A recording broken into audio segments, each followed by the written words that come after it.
Preamble. But why not? Mrs. Dodge said, leading the discussion at the Woman's Saturday Club after the reading of Mrs. Cromwell's essay, Women as Revealed in Some Phases of Modern Literature. Why shouldn't something of the actual life of such women as ourselves be the subject of a book? Mrs. Dodge inquired. Mrs. Cromwell's paper has pointed out to us that in a novel a study of women must have a central theme, must focus upon a central figure or heroine, and must present her as a principal participant in a centralized conflict or drama of some sort, in relation to a limited group of other characters. Now, so far as I can see, my own life has no such centralizations, and I am pretty sure Mrs. Cromwell's hasn't either, unless she is to be considered merely as a mother. But she has other important relations in life besides her relations to her 3 daughters, just as I have others besides that I bear to my 1 daughter. In fact, I can't find any central theme in Mrs. Cromwell's life or my own. I can't find any centralized drama in her life or mine, and I doubt if many of you can find such things in yours. Our lives seem to be made up of apparently haphazard episodes, some meaningless, others important, and although we do live principally with our families and friends and neighbors, I find that people I hardly know have sometimes walked casually into my life and influenced it, and then walked out of it as casually as they came in. All in all, I can't see in our actual lives the cohesion that Mrs. Cromwell says is the demand of art. It appears to me that this very demand might tend to the damage of realism, which I take to mean lifelikeness, and to be the most important demand of all. So I say, why shouldn't a book about women, or about a type of women, take for its subject some of the actual thoughts and doings of women like ourselves? Why should such a book be centralized and bound down to a single theme, a single conflict, a single heroine? The lives of most of us here consist principally of our thoughts and doings in relation to our children, our neighbors, and the people who casually walk into our lives and our children's and neighbors' lives and out again. It seems to me a book about us should be concerned with all of these almost as much as with ourselves.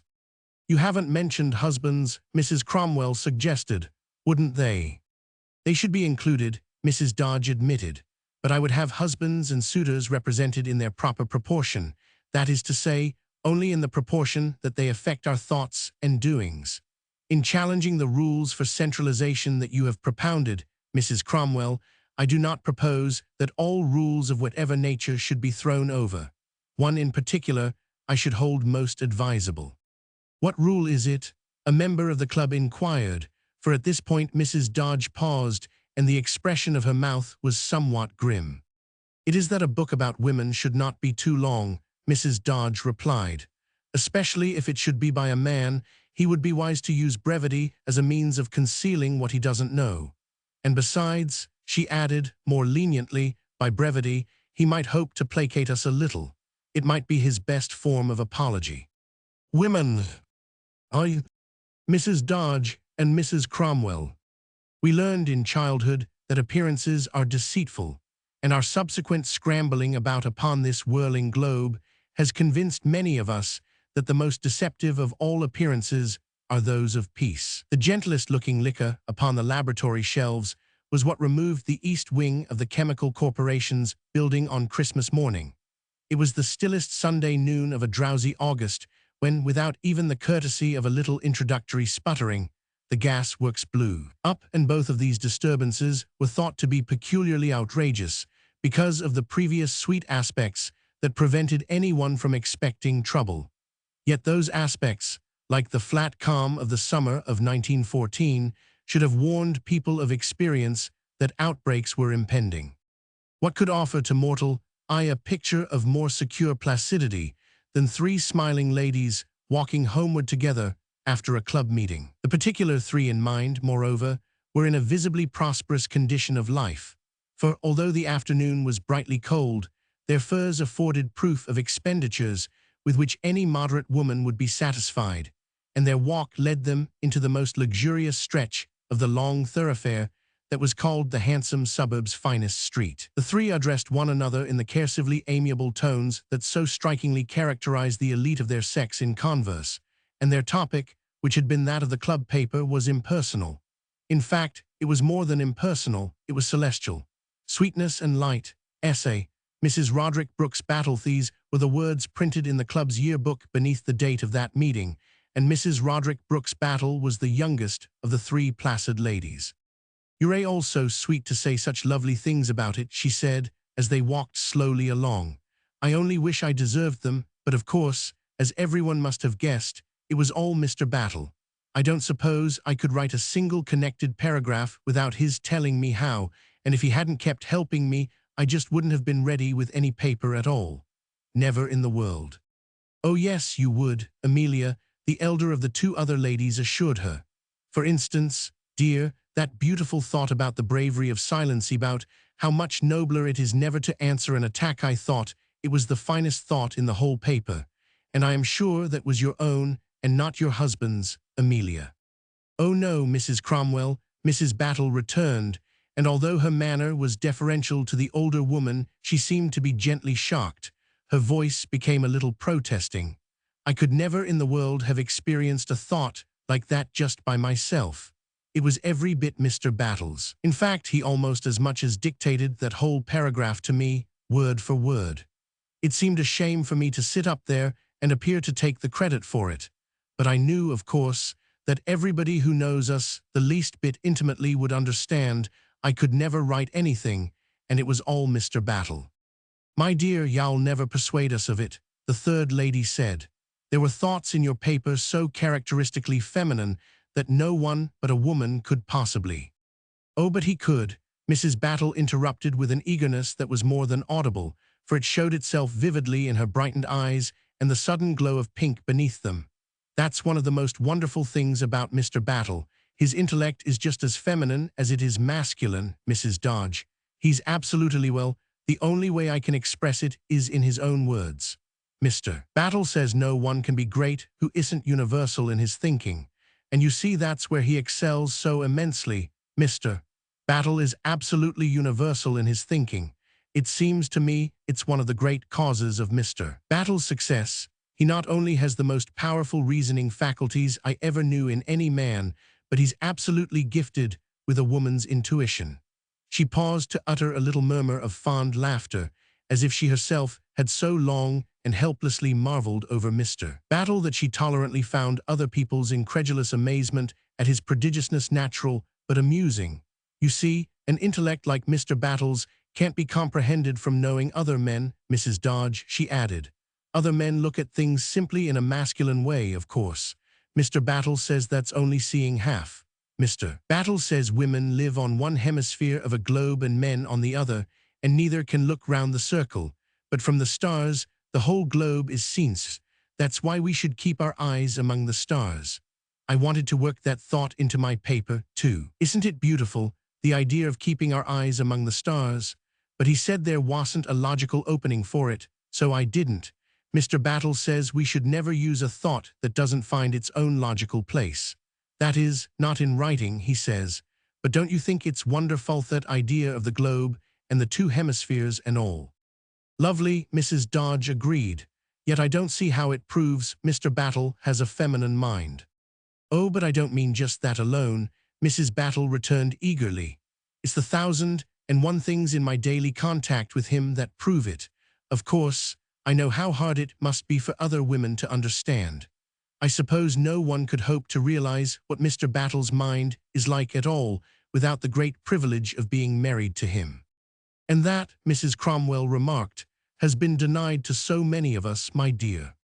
Mrs. Dodge laughed a little brusquely, but the consort of the marvelous Battle was herself so marvelous that she merely looked preoccupied. "I know," she said gravely, while Mrs. Dodge and Mrs. Cromwell stared with widening eyes, first at her and then at each other. "How often I've thought of it," she went on, her own eyes fixed earnestly upon the distance where, in perspective, the two curbs of the long, straight street appeared to meet. "It grows stranger and stranger to me how such a miracle could have happened to a commonplace little woman like me. I never shall understand why I should have been the one selected."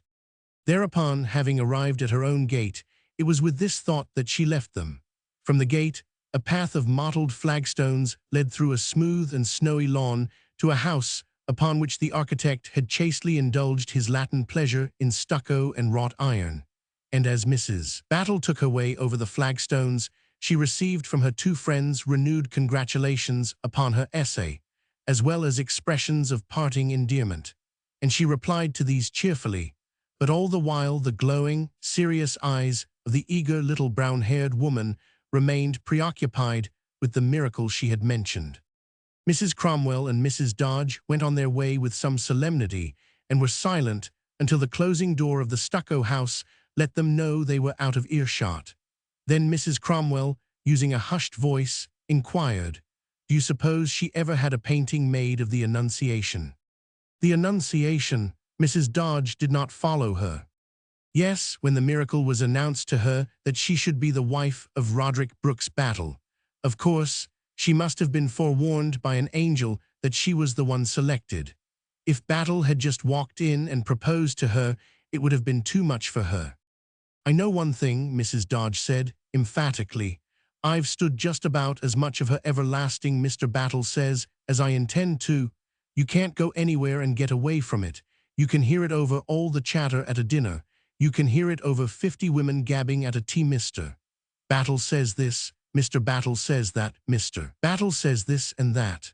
When Belloni was singing at the fortnightly afternoon music last week, you could hear her Mr. Battle says to all the women around her, even during that loud Puccini suite, and she treed Belloni on his way out, after the concert, to tell him Mr. Battle's theory of music. She hadn't listened to a note the man sang, and Belloni understands about 2 words of English, but Amelia kept right on Mr. Battle saysing him for half an hour.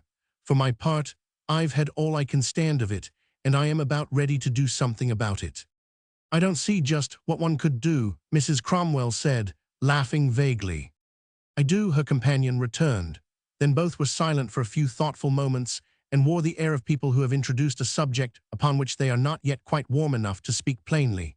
Mrs. Cromwell evidently decided to slide away from it, for the time being at least. "I don't think Amelia's looking well," she said. "She's rather lost her looks these last few years, I am afraid. She seems pretty worn and thin to me. She's getting a kind of skimpy look."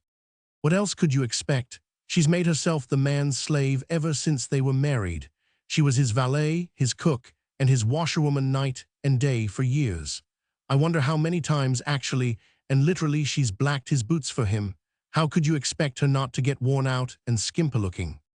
"Oh, I know," Mrs. Cromwell admitted, "but all that was in their struggling days, and she certainly doesn't need to do such things now.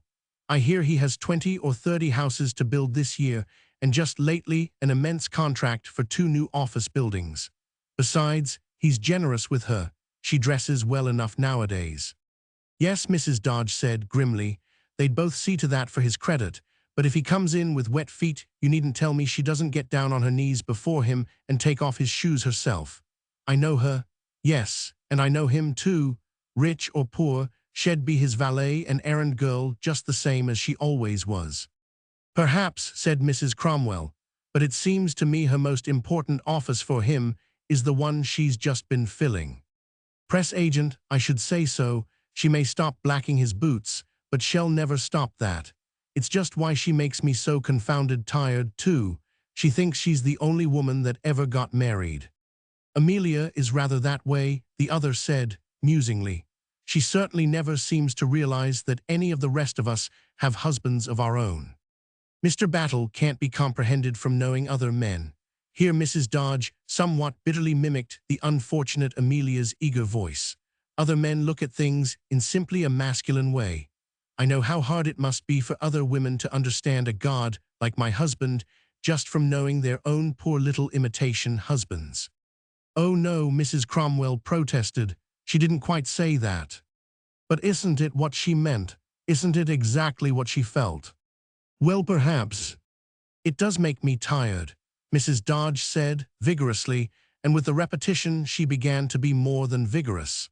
Under the spell of that rancor which increases in people when they mull over their injuries, she began to be indignant. For one thing, outside of the shamelessness of it, some of the rest of us could just possibly find a few enthusiastic things to say of our husbands if we didn't have some regard for not boring one another to death. I've got a fairly good husband of my own I'd like to mention once in a while, but of course, y'all never get the chance," Mrs. Cromwell interrupted. Not if Amelia's in your neighborhood when you attempt it. What I can't understand, though, Mrs. Dodge went on, is her never having the slightest suspicion what a nuisance it is. I should think the man himself would stop her. But Mrs. Cromwell laughed and shook her head. In the first place, of course, he agrees with her. He thinks Amelia's just stating facts that ought to be known. In the second, don't you suppose he understands how useful her presagenting is to him? But it isn't. It makes us all sick of him. Oh, it may have that effect on you and me, Lydia, but I really wonder. Mrs. Cromwell paused, frowning seriously, then continued. Of course, he'd never take such a view of it. He instinctively knows it's useful, but he'd never take the view of it that. The view of it that what? Mrs. Dodge inquired, as her friend paused again. Why, that it may be actually the principal reason for his success. When he left the firm that employed him as a draftsman and started out for himself, with not a thing coming in for him to do, don't you remember that even then everybody had the impression, somehow, that he was a genius and going to do wonders when the chance came? How do you suppose that got to be the general impression, except through Amelia's touting it about? And then, when he did put up a few little houses, don't you remember hearing it said that they represented the first real architecture with a capital A ever seen in the whole city? Now almost nobody really knows anything about architecture, though we all talk about it as glibly as if we did, and pretty soon, don't you remember, we were all raving over those little houses of Roderick Brooke's battles. What do you suppose made us rave? We must have been wrong, because Amelia says now that Battle thinks those first houses of his were rather bad, grown so tremendously in his art. Well, since they were bad, what except Amelia made us think then that they were superb? And look at what's happened to Battle these last few years. In spite of Amelia's boring us to death about him, isn't it true that there's somehow a wide impression that he's a great man? Of course there is. And yet, Mrs. Dodge interposed, he's not done anything that proves it. Battle's a good architect, certainly, but there are others as good, and he's not a bit better as an architect than Mr. Cromwell is as a lawyer or than my husband is as a consulting engineer. Not a bit, Mrs. Cromwell echoed, carrying on the thought she had been following. But Mr. Dodge and Mr. Cromwell haven't had anybody to go about, day after day for years, proclaiming them and building up a legend about them. Nobody has any idea that they're great men, poor things. Don't you see where that puts you and me, Lydia? No, I don't. My dear, Mrs. Cromwell exclaimed. Why, even Battle himself didn't know that he was a great man until he married Amelia, and she believed he wasn't, told him he wasn't, started her long career of going about making everybody else sort of believe it, too. I think it's simply her own form of egoism, said the emphatic Mrs. Dodge. She'd have done exactly the same whoever she married. Precisely, it's Amelia's way of being in love. She's a born idolizer. But you didn't answer me when I asked you where that puts us. You and me, Mrs. Dodge inquired, frowning. Don't you see, if she'd married my husband, for instance, instead of Battle, everybody'd be having the impression by this time that Mr. Cromwell is a great man. He'd have felt that way himself, too, and I'm afraid it would give him a great deal of pleasure. Haven't we failed as wives when we see what Amelia's done for her husband? What an idea! The two ladies had been walking slowly as they talked. Now they came to a halt at their parting place before Mrs. Cromwell's house, which was an important, even imposing, structure of the type called Georgian, and in handsome conventional solidity, not unlike the lady who lived in it. Across the broad street was a newer house, one just finished, a pinkish stucco interpretation of Mediterranean gaiety, and so fresh of color that it seemed rather a showpiece, not yet actually inhabited, though glamoured with brocaded curtains and transplanted arbor vitae into the theatrical semblance of a dwelling in use. Mrs. Dodge glanced across at it with an expression of disfavor. I call the whole thing perfectly disgusting, she said. Roman 2. A lady across the street. Mrs. Cromwell also looked at the new house, then she shook her head. It's painful, rather, she said, and evidently referred to something more than the house itself. Outright disgusting, her friend insisted. I suppose he's there as much as ever. Oh yes, rather more. Well, I'll say one thing, Mrs. Dodge declared. Amelia Battle won't get any sympathy from me. Sympathy, my dear, you don't suppose she dreams she needs sympathy. Doesn't she show the rest of us every day how she pities us because we're not married to Roderick Brooks Battle? Yes, and that's what makes me so furious. But she will need sympathy, Mrs. Dodge persisted, with a dark glance at the new house across the street. She will when she knows about that. But maybe she'll never know. What? Mrs. Dodge laughed scornfully. My dear, when a woman builds a man into a god, he's going to assume the privileges of a god. And behave like the devil. Just that, Mrs. Dodge returned grimly. Especially when his idolater has burnt up her youth on his altar, and her friends begin to notice she's getting a skimpy look.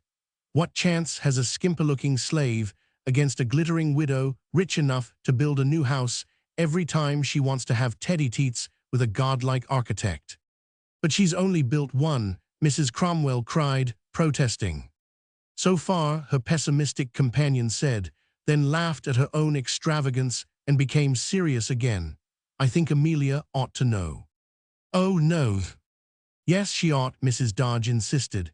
In the first place, she ought to be saved from making herself so horribly ridiculous. Of course, she's always been ridiculous, but the way she raves about him when he's raving about another woman, it's too ridiculous. In the second place, if she knew something about the Mrs. Sylvester affair now, it might help her to bear a terrific jolt later. What terrific jolt, Lydia? If he leaves her, Mrs. Dodge said, gravely, if Mrs. Sylvester decides to make him a permanent fixture. Men do these things nowadays, you know. Yes, I know they do. Mrs. Cromwell looked as serious as her friend did, though her seriousness was more sympathetically a troubled one than Mrs. Dodge's. Poor Amelia, to wear her youth out making a man into such a brilliant figure that a woman of the Sylvester type might consider him worth while taking away from her. Look, Mrs. Dodge interrupted in a thrilled voice. A balustraded stone terrace crossed the facade of the new house, and two people emerged from a green door and appeared upon the terrace. One was a man whose youthful figure made a pleasing accompaniment to a fine and scholarly head.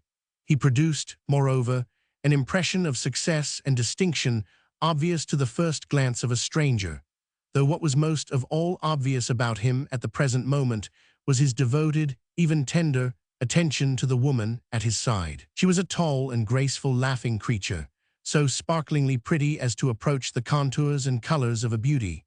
Her rippling hair glimmered with a Venetian ruddiness, and the blue of her twinkling eyes was so vivid that a little flash of it shot clear across the street and was perceptible to the two observant women as brightest azure.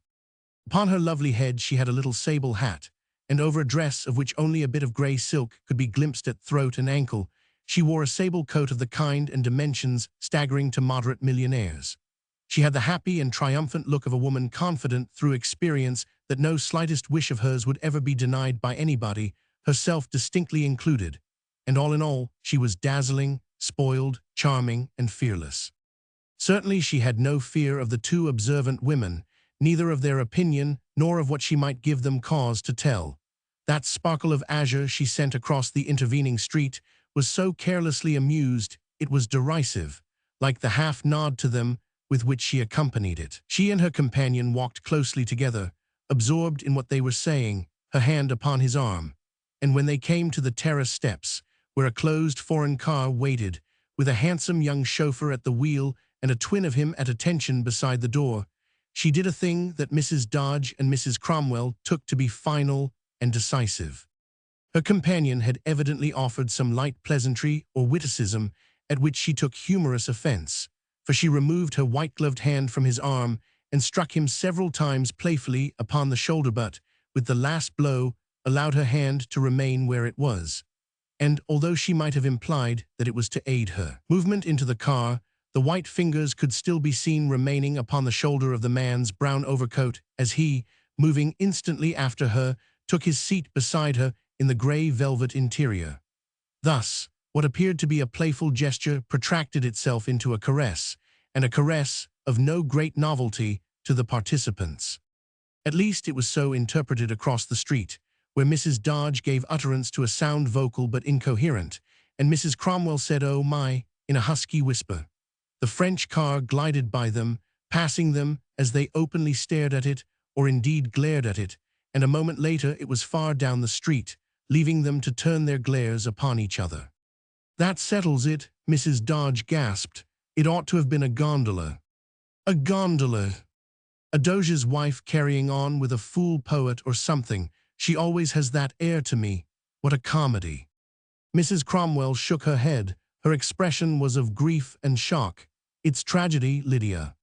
Just as you choose to look at it.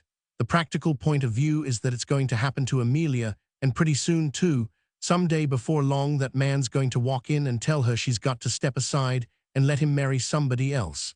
Doesn't what we just saw prove it? That woman did it deliberately in our faces, and she knows we're friends of his wife's. She deliberately showed us she didn't care what we saw. And as for him, he didn't see us, I think," Mrs. Cromwell murmured. "See us? He wouldn't have seen Amelia herself. If she'd been with Usen, she might have been. That's why I say she ought to know." "Oh, I don't think I'd like to." "Somebody ought to," Mrs. Dodge said firmly. "Somebody ought to tell her, and right away at that." "Oh, but oughtn't she to be given the chance to prepare herself for what's coming to her?" Mrs. Dodge asked testily. "She's made that man think he's Napoleon, and so she's going to get what Napoleon's wife got. I think she ought to be warned at once, and a true friend would see to it." In genuine distress, Mrs. Cromwell shrank from the idea. "Oh, but I could never." "Somebody's got to," Mrs. Dodge insisted implacably. "If you want, then somebody else." "Oh, but you wouldn't take such a responsibility, would you? You wouldn't, would you, Lydia?" The severe matron, Lydia Dodge, thus flutteringly questioned, looked more severe than ever. "I shouldn't care to take such a burden on my shoulders," she said. "Looking after my own burdens is quite enough for me, and it's time I was on my way to them." She moved in departure, but when she had gone a little way, spoke over her shoulder. "Somebody's got to, though. Goodbye." Mrs. Cromwell, murmuring a response, entered her own domain and walked slowly up the wide brick path, then halted, turned irresolutely, and glanced to where her friend marched northward upon the pavement. To Mrs. Cromwell, the outlines of Mrs. Dodge, thus firmly moving on, expressed something formidable and imminent. But Lydia, the hesitant lady, said, impulsively, though she knew that Lydia was already too distant to hear her. Mrs. Cromwell took an uncertain step or two, as if to follow and remonstrate, but paused, turned again, and went slowly into her house. A kind-hearted soul, and in a state of sympathetic distress for Amelia Battle, she was beset by compassion and perplexity during what remained of the afternoon, and her husband and daughters found her so preoccupied at the dinner table that they accused her of concealing a headache. But by this time, what she concealed was an acute anxiety. She feared that Lydia's sense of duty might lead to action, and that the action might be precipitate and destructive. For Mrs. Cromwell knew well enough that Amelia's slavery was Amelia's paradises. Only paradise Amelia knew how to build, for her sylphan paradises are, of all structures, the most perilously fragile. Mrs. Cromwell was the more fearful because, being a woman, she understood that more than a sense of duty would impel Lydia to action.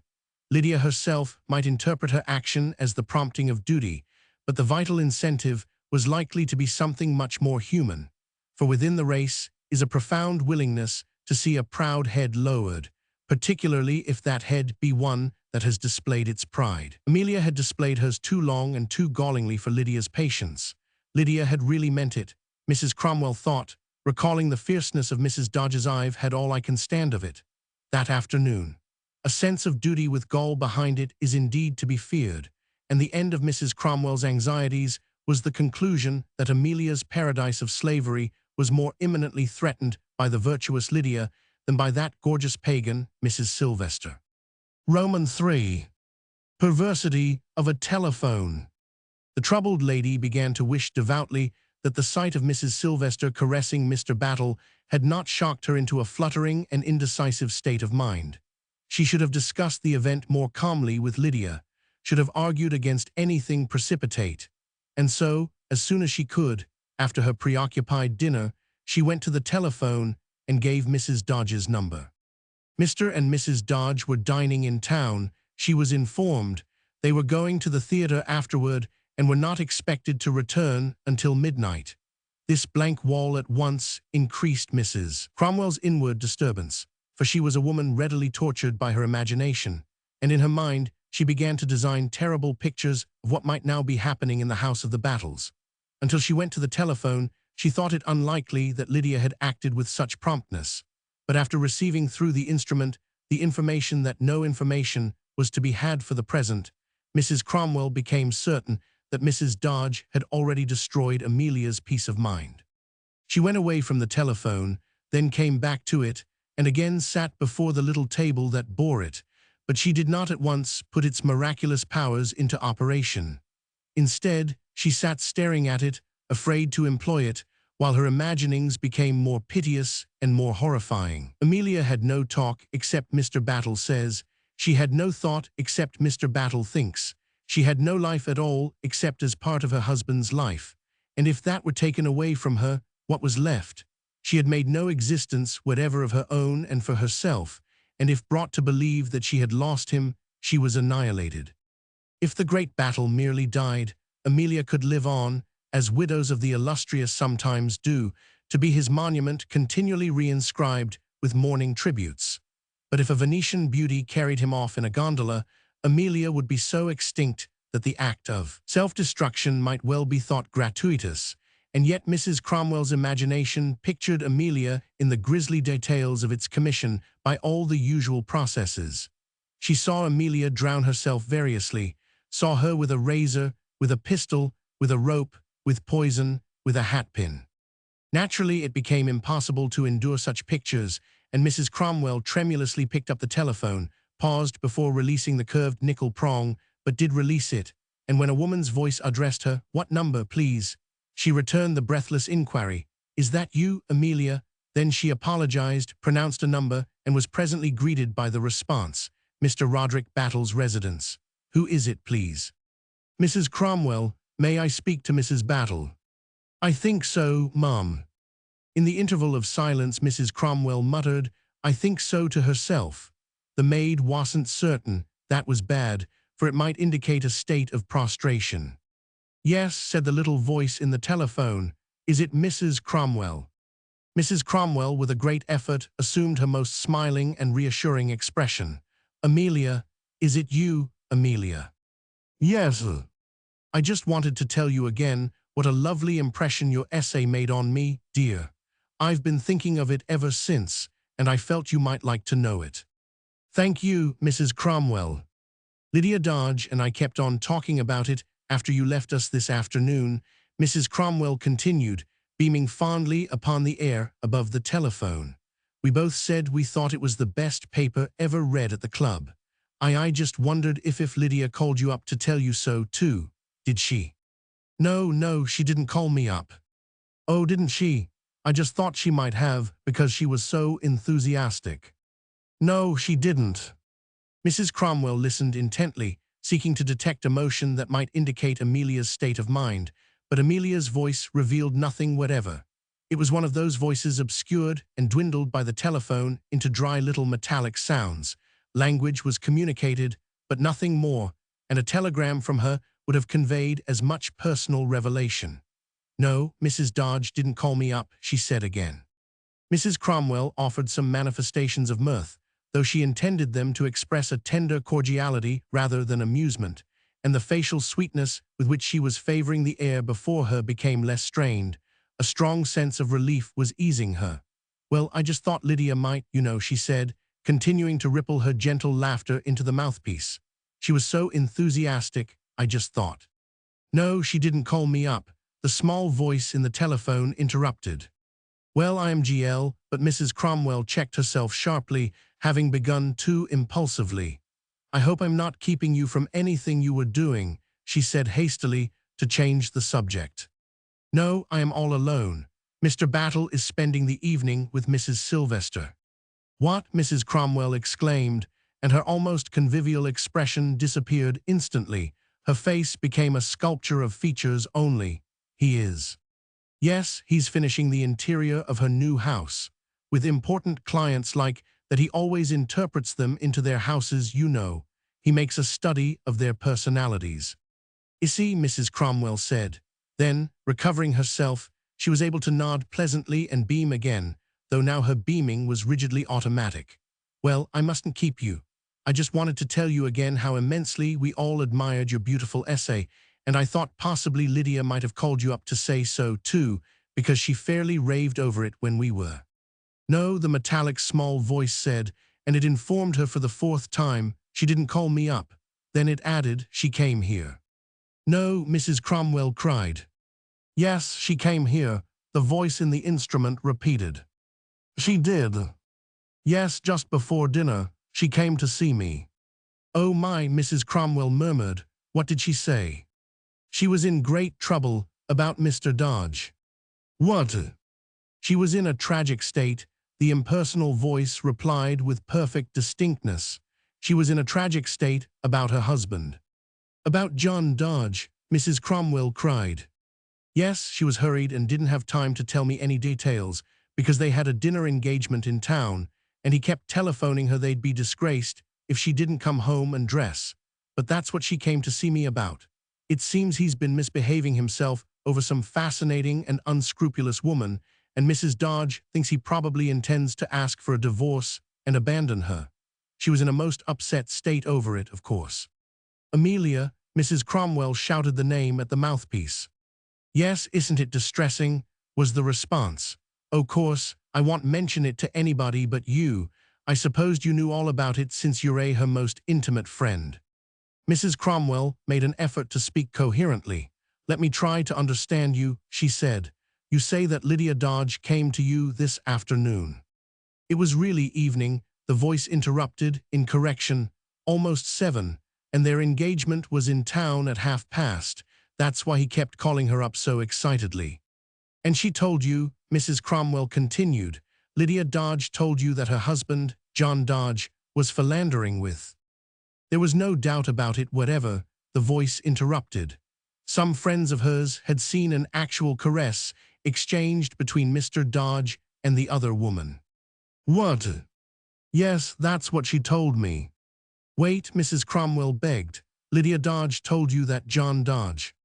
Yes, the voice of Amelia Battle replied colorlessly in the telephone. It seems too tragic, and it was such a shock to me I never dreamed that people of 40 or 50 had troubles like that, but it was what she came here to tell me. Of course, she didn't have time to tell me much, because she was so upset, and Mr. Dodge was in such a hurry for her to come home. I never dreamed there was anything but peace and happiness between them, did you? No, I didn't, gasped Mrs. Cromwell, but Amelia. That's all I know about it, I am afraid. Amelia. Probably shall talk about it to you pretty soon, Amelia said at the other end of the wire. I'm surprised she didn't tell you before she did me. You really know her so much better than I do. I'm afraid I'll have to go now. One of Mr. Battle's assistants has just come in, and I am doing some work with him. It was lovely of you to call me up about the little essay, but of course, that was all Mr. Battle. Good night. Mrs. Cromwell sat staring at the empty mechanism in her hand until it rattled irritably, warning her to replace it upon its prong. Roman 4. A great man's wife. She had a restless night, for she repeatedly woke up with a start, her eyes opening widely in the darkness of her bedroom, and each time this happened, she made the same muffled and incomplete exclamation.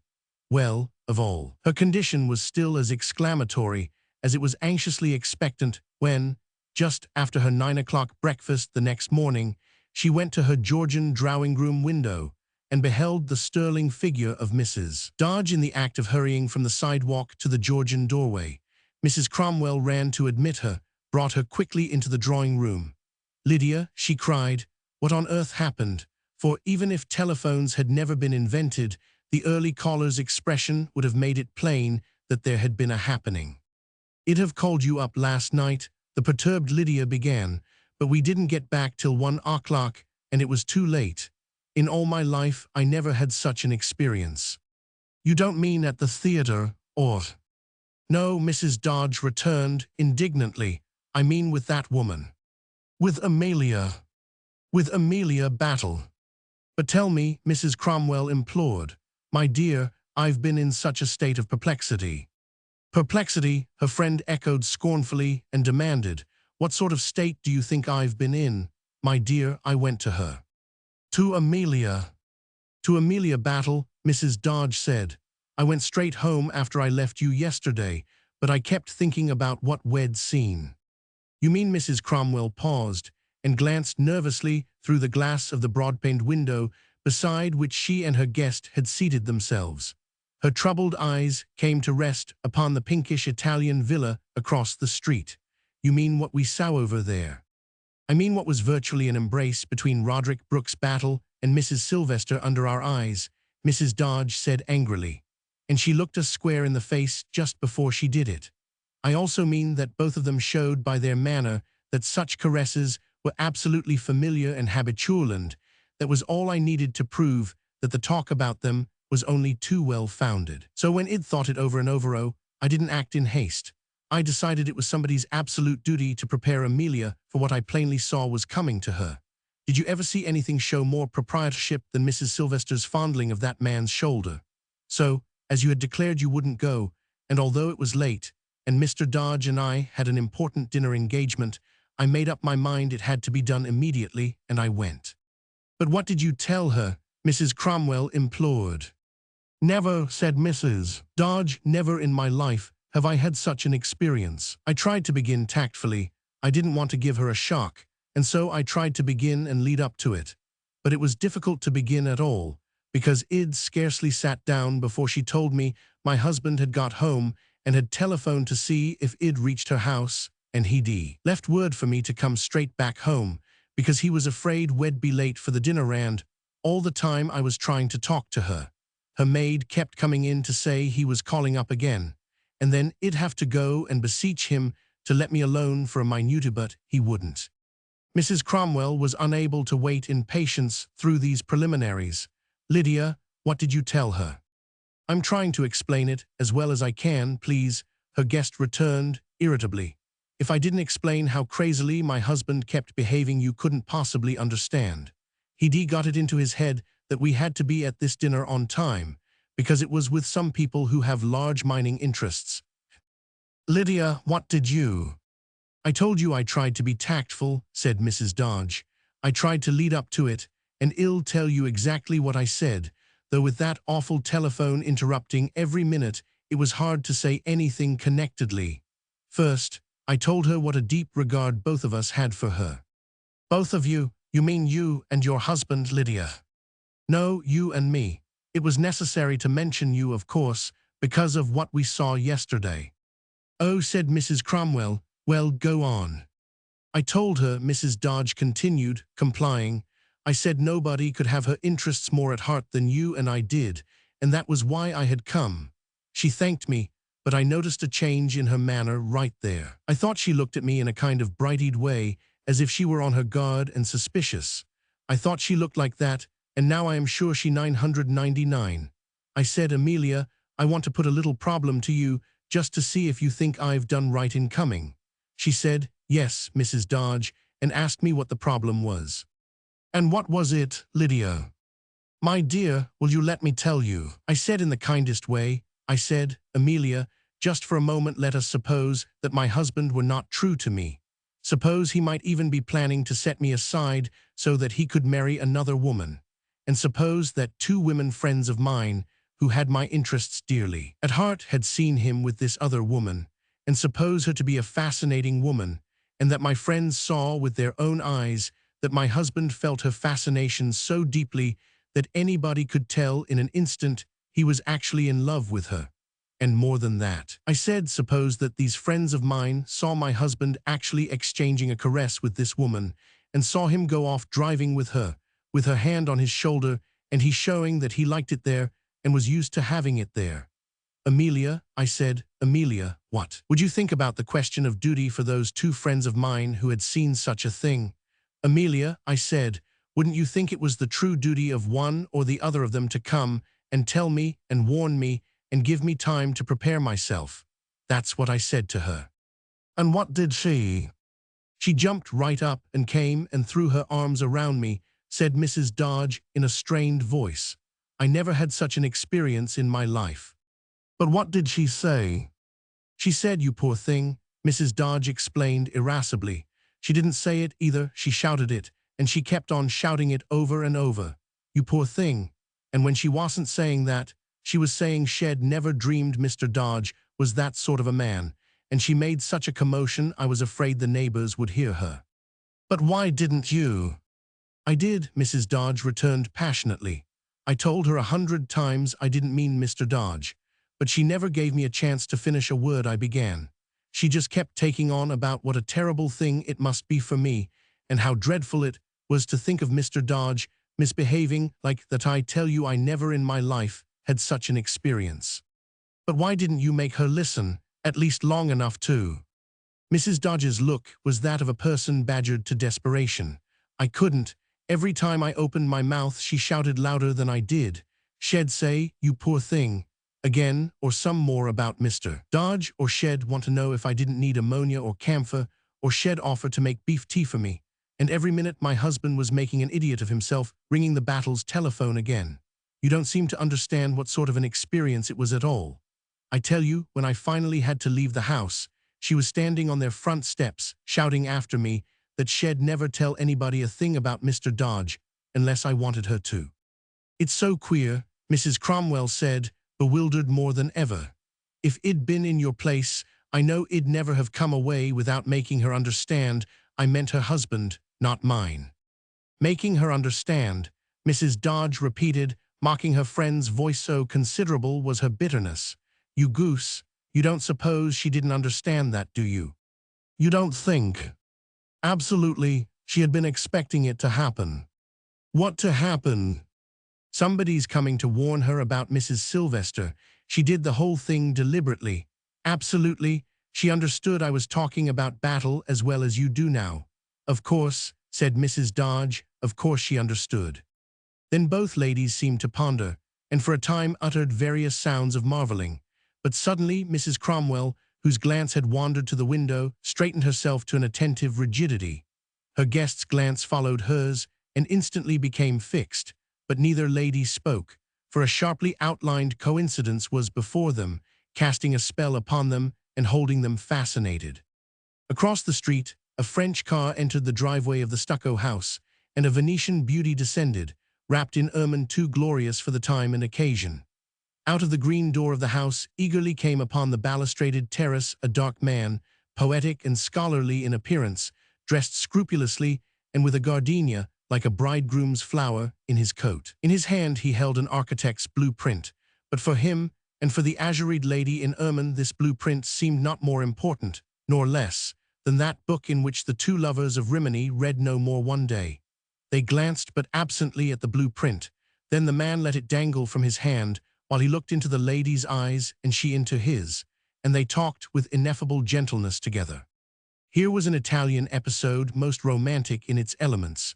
A Renaissance terrace for the trysting place of a Renaissance widow and a great man, two who met and made love under the spying eyes of female Esbury lurking in a window opposite. But it was Amelia Battle who made the romantic episode into a realistic coincidence. In a vehicle needful of cleansing and polish, she appeared from down the long street, sitting in the attentive attitude necessary for the proper guidance of what bore her, and wearing, as Mrs. Cromwell hoarsely informed Mrs. Dodge, her market clothes. That she was returning from a market, there could be no doubt. Amelia had herself this touch of the Renaissance, but a Renaissance late, northern, and robust. Both of the rear windows of her diligent vehicle framed still life studies to lure the brush of 16th and 17th century lowland painters. The green tops of sheaved celery nodded there. Fat turnips reposed in baskets. Purple ragged plumes of beets pressed softly against the glass. Jugs that suggested buttermilk and cider, perhaps both, snugly neighbored the hearty vegetables, and made plain to all that the good wife in the forward seat had a providing heart for her man and her household. The ladies in the Georgian window were truly among those who cared to look. "Oh my," Mrs. Cromwell whispered. Amelia stopped her market machine and jumped out in her market clothes at the foot of the driveway, where stood Mrs. Sylvester's French car in the care of its two magnificent young men. There was an amiable briskness, cheerful and friendly, in the air with which Amelia trotted up the terrace steps and joined the romantic couple standing beside the balustrade. The three entered into converse. Mrs. Cromwell and Mrs. Dodge became even more breathless, and then, with amazement and perhaps a little natural disappointment, they saw that the conversation was not acrimonious, at least, not outwardly so. They marked that Amelia, smiling, took the lead in it, and that she at once set her hand upon her husband's arm and, in a manner of ownership so masterful and complete that the proprietorship assumed by Mrs. Sylvester in the same gesture, the preceding day, seemed in comparison the temporary claim of a mere borrower. And Mrs. Cromwell marked also a kind of feebleness in the attitude of the Venetian beauty. Mrs. Sylvester was smiling politely, but there was a disturbed petulance in her smile. Suddenly Mrs. Cromwell perceived that beside Amelia, for all Amelia's skimpiness, Mrs. Sylvester looked ineffective. With that, glancing at the sturdy figure of Lydia Dodge, Mrs. Cromwell came to the conclusion that since Amelia had been too much for Lydia, Amelia would certainly be too much for Mrs. Sylvester. "Look," said Lydia. Amelia and her husband were leaving the terrace together. Battle walked to the sedan with her and held the door open for her. She climbed to the driver's seat and seemed to wait, with assurance, for him to do more than hold the door. And at this moment, the seriousness of his expression was so emphasized that it was easily visible to the Georgian window, though only his profile was given to its view as he looked back, over his shoulder, at the glazing smile of the lady upon the terrace. He seemed to waver, hesitating, and then, somewhat bleakly, he climbed into the sedan beside his wife. "Open it." Mrs. Dodge was struggling with a catch of the Georgian window. "What for?" "She's shouting again. I've got to hear her," Mrs. Dodge panted, and the window yielded to her exertions. Amelia's attitude showed that she was encouraging her machine to begin operations, while at the same time she was calling parting words to Mrs. Sylvester. "Goodbye," Amelia shouted. "Mr. Battle says he's been so inspired by your sympathy in his work. Mr. Battle says that's so necessary to an architect. Mr. Battle says no artist can ever even hope to do anything great without it. Mr. Battle says." But here, under the urging of her foot, the engine burst into a shattering uproar. Ague seized the car with a bitter grip. Convulsive impulses of the apparatus to leap at random were succeeded by more decorous ideas, and then the sedan moved mildly forward. The vegetables nodded affably in the windows, and the Battles were borne from sight. "I see," said Lydia Dodge, moving back to her chair. "I understand now." "You understand what?" her hostess inquired brusquely as she closed the Georgian window. "I understand what I just saw. I can't tell you exactly how or why, but it was plainly there in Roderick Brooks Battle's look, in his slightest gesture. We were absolutely mistaken to think it possible. He'll never ask Amelia to step aside. He'll never leave her. And however much he philanders, she'll never leave him either. She'll go straight on the way she's always gone. He's shown us that, and she's shown us that." "Well then," Mrs. Cromwell inquired, "why is it you say you understand?" "It's because he knows that between his Venetian romance and his press agent, he's got to take the press agent. He's had sense enough to see he mightn't be a great man at all without his press agent, and he'd rather keep on being a great man. And Amelia knows she's getting too skimpy-looking to get a chance to make a great man out of anybody else, so she wouldn't let me tell her about him, because she's going to stick to him." At this Mrs. Cromwell made gestures of negation and horror, though in the back of her mind, at that moment, she was recalling her yesterday's thought that Lydia's sense of duty was really Lydia's peak. "Lydia Dodge," she cried, "I won't listen to you. Don't you know you're taking the lowest, unchristianest, vilest possible view of human nature?" Mrs. Dodge looked guilty, but she decided to offer a plea in excuse. "Well, I suppose that may be true," she said, "but sometimes it does seem about the only way to understand people." "They," one of Mrs. Cromwell's daughters. In the spacious suburb's most opulent quarter, where the houses stood in a great tract of shrubberies, gardens, and civilized old woodland groves, there were many happily marriageable girls, and one, in particular, was supremely equipped in this condition, for she had what the others described as the best of everything. In the first place, they said, Anne Cromwell had looks. In the second place, she had money, and in the third, she had family, by which they meant the background prestiges of an important mother and several generations of progenitors affluently established upon this soil. Sometimes they added a word or two about her manners, though a middle-aged listener might not have divined that the allusion was to manners. She manages Wonderfly, they said, amiably reserved and never an eager contestant in the agonizing little competitions that necessarily engage maidens of her age. She was not merely fair but generous to her rivals. She can afford to be, they cried, thus paying tribute. Her fairness prevailed, too, among her suitors. Not one could say she favored him more than another, but like a young princess, as politic as she was well-bred and genuinely kind, she showed an impartial friendliness to everybody. Even without her background, she was the most noticeable young figure in the suburb, but never because she did anything to make herself conspicuous. At the Green Hills Country Club, the eye of a stranger watching the dancing on a summer night would not immediately distinguish an individual from the mass. As the dancers went lightly interweaving over the floor of a roofless pavilion, where the foliage of great beech trees hung trembling above white balustrades and Venetian lamps, the spectators' first glance from the adjoining veranda caught only the general aspect of carnival. The dancers were like a confusion, gaily colored feathers blowing and whirlpooling across a dim tapestry. But presently, as he looked, rhythms and shifting designs would appear in the sparkling fluctuation. Points of light would separate themselves, taking individual contour, and the brightest would be a lovely girl's head of gold cooled in moonlight. Then it would be observed that toward this bright head darker ones darted and zigzagged through the crowd more frequently than toward any other, as the ardent youths plunged to cut in. And when the music stopped, the lovely girl was not for an instant left to the single devotion of her partner. Other girls, as well as the young men, flocked about her, and wherever she moved there seemed to be something like a retinue. Thus the first question of the stranger, looking on, came to be expected as customary, almost inevitable: "Who is that?" The reply was as invariable, delivered with the amused condescension of a native receiving tribute to his climate or public monuments. "That's what visitors always ask first. It's Anne Cromwell."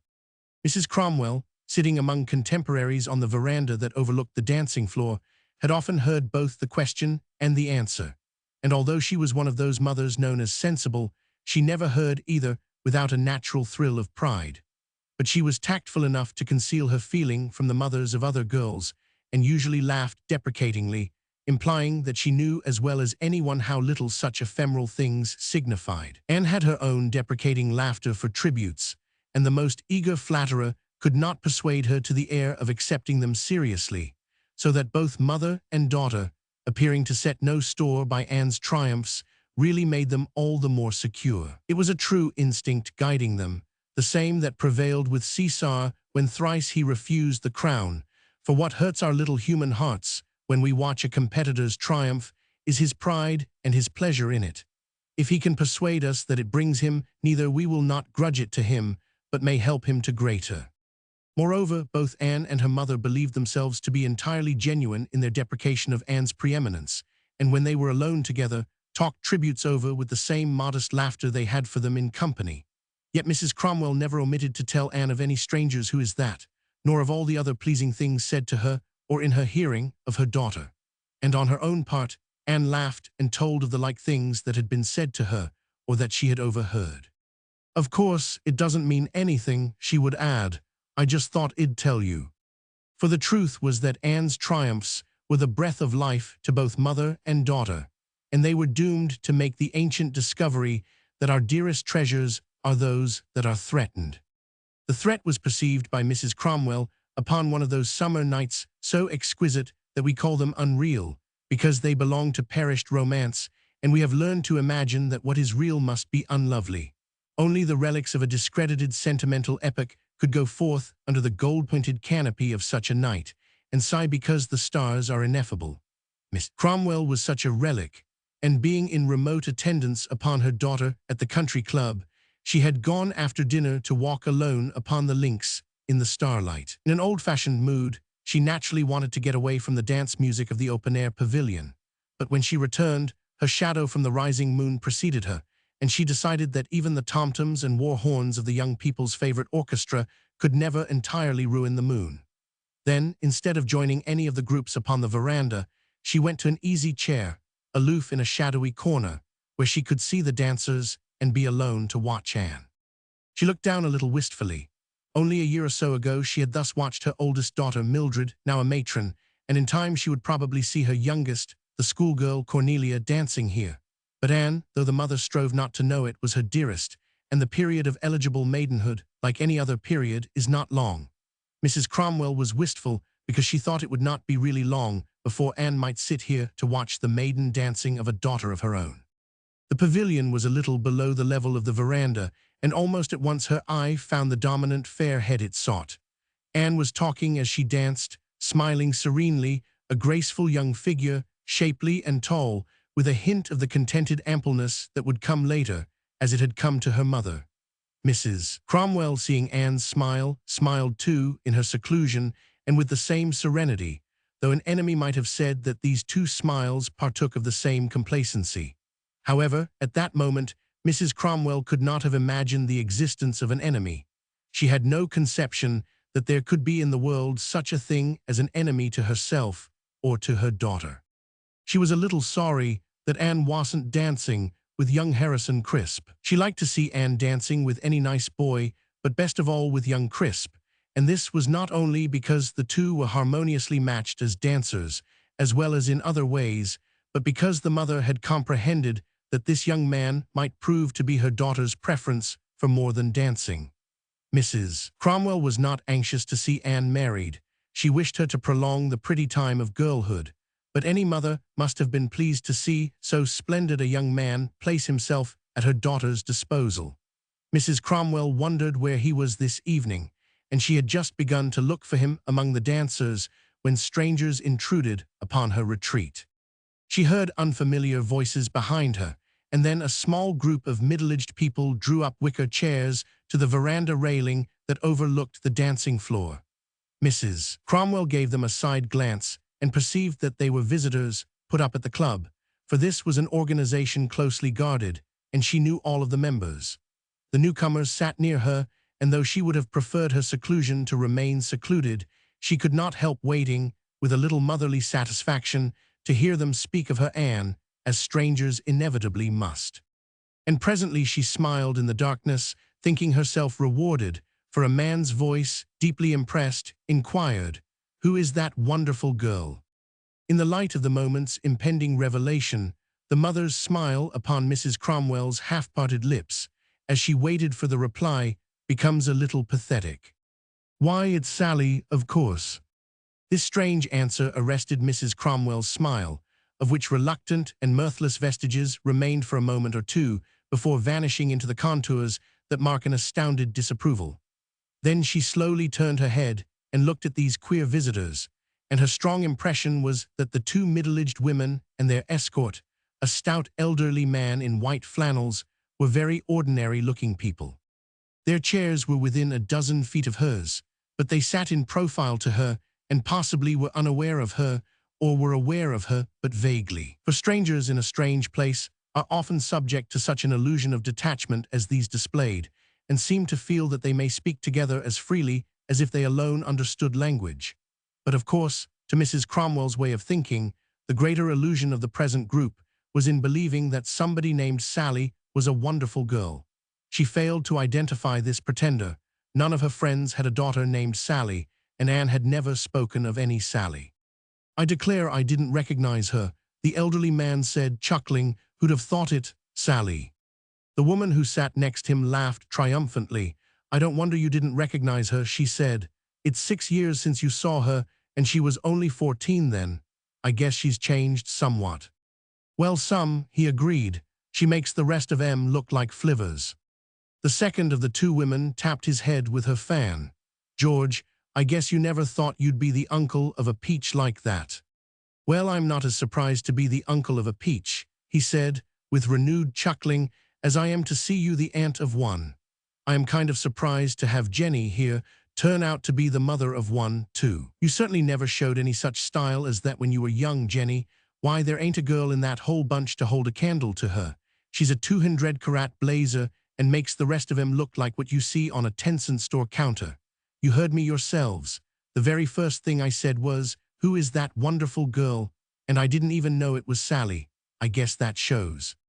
Sally's mother laughed excitedly. "Oh, we're used to it, George. She's never gone a place these last 3 years. She didn't put it all over the other girls in 2 shakes of a lamb's tail. The boys go crazy over her as soon as they see her, even the ones that are engaged to other girls, and a few that are married to the other girls, too. We've had some funny times, I tell you, George. I expect so, he chuckled. I guess you're fixing for her to pick a good one, all right, Jenny. She don't need me to do any fixing for her, Sally's mother explained gaily. She's got a mighty good head on her, and I guess she knows she can choose anything she decides she wants. Look at her now. She laughed in loud triumph as she spoke and pointed to the pavilion. Mrs. Cromwell's eyes followed the direction of the pointing forefinger and saw a stationary nucleus among the swirl of dancers, a knot of young men gathered round a girl and engaged in obvious expostulation. The disagreement was so pronounced, in fact, as to resemble a dispute, for it involved more gesturing than is usually displayed in the mere arguments of members of the northern races. Cutting in to dance with this girl was apparently a serious matter. She was a laughing, slender creature, with hints of the glow of rubies in the corn-silk brown of her hair, and the apple-green thin silk of her sparse dancing dress was the right complement for her dramatic vividness. Brilliant-eyed, her face alive with little ecstasies of merriment, as the debaters grew more and more emphatic, she might well have made an observer think of laughing April on the hillside, April with July in her hair, and a ring of solemn young fawns disputing over her. She did not allow their disagreement to reach a crisis, however, though the fawns were so earnest as to seem to threaten one. She placed a slim hand upon the shoulder of her interrupted partner, whose arm had been all the while tentatively about her waist, and began to dance with him. But over her shoulder as she went, she flung a look and a word to the defeated, who dispersed thoughtfully, with the air of men not by any means abandoning their ambitions. Then the coronal of rubber-sprinkled hair was seen shuttling rhythmically among the dancers, and such a glowing shuttle the eye of a spectator must follow. This pagan April, with her flying grace in scant apple-green, emerged from the other dancers as the star emerges from the other actors in a play, and only mothers of other girls could have failed to perceive that any stranger's first question must inevitably be, "Who is that?" Mrs. Cromwell had no such perception. Her glance, a little annoyed, sought her daughter and easily found her. Anne was dancing with young Hobart Sims, long her most insignificant and humblest follower. Mrs. Cromwell thought of him as one of the nice boys, but she also thought of him as poor little Hobart, for only 2 things distinguished him, both unfortunate. His father had lately failed in business, so that of all the nice boys, Hobart was the poorest. But what was more to the point in Mrs. Cromwell's reflections just then, of all the nice boys, he was the shortest. He was at least 4 inches shorter than Anne, and it seemed to the mother that the contrast in height made Anne look too large and somehow too placid. Mrs. Cromwell wanted Anne to be kind, but she decided to warn her against dancing with Hobart. There are contrasts that may bring even the most graceful within the danger of looking a little ridiculous. Anne was at her best when she danced with the tall and romantically dark Harrison Crisp, but unfortunately this delinquent had been discovered. He was the triumphing partner who had carried off the young person called Sally. Mrs. Cromwell might have put it the other way, however. She might have looked upon the episode as the carrying off of young Crisp by this froward Sally. Sally's mother appeared to take this view herself. "Look at that," she cried. "Look at the state she's got that fellow and she's dancing with. Look at the way he's looking at her, will you?" And again she gave utterance to the loud and excitedly triumphant laugh that not only offended the ears of Mrs. Cromwell, but disquieted her more than she would have thought possible half an hour earlier. It seemed to her that she had never before heard so offensive a laugh. "Did you ever see anything to beat it?" Sally's mother inquired hilariously. "He looks at her that way the whole time except when she's dancing with somebody else. Then he stands around and looks at her as if he had an awful pain. She's got him so he won't dance with anybody else." It's a scream, and here, in her mirthful excitement, she slapped the stout uncle's knee, for Sally's mother made it evident that she was one of those who repeat their own youth in the youth of a daughter, and perhaps in a daughter's career fulfill their own lost ambitions. She became more confidential, though her confidential air was only a gesture. She leaned toward her companions, but did not take the trouble to lower her voice. "He's been to the house to see her 4 times since Monday. Last week, he had her auto riding every single afternoon. The very day he met her, he sent her £5 of. "Who is he?" the uncle inquired. "He's a fine-looking fellow, all right, but is he?" Sally's mother took the words out of his mouth. "Is he?" she cried. "I guess y'all say he is. Crisp iron works, and his father's made him first vice-president and secretary already only 2 years out of college. Sally like him. She's got 'em all going," the mother laughed, "but he's the king. I guess she don't mind keeping him standing on his head a while, though." Again, she produced the effect of lowering her voice without actually lowering it. "They say he was sort of half signed up for somebody else. When we first came here, you couldn't see anything but this Anne Cromwell. She's one of these highbrow girls college, an old family and everything, and you'd thought she was the whole place. Sally only needed about 3 weeks. And with that, Sally's mother was so highly exhilarated that she must needs slap George's knee once more. Sally's got her in the back row tonight, where she belongs."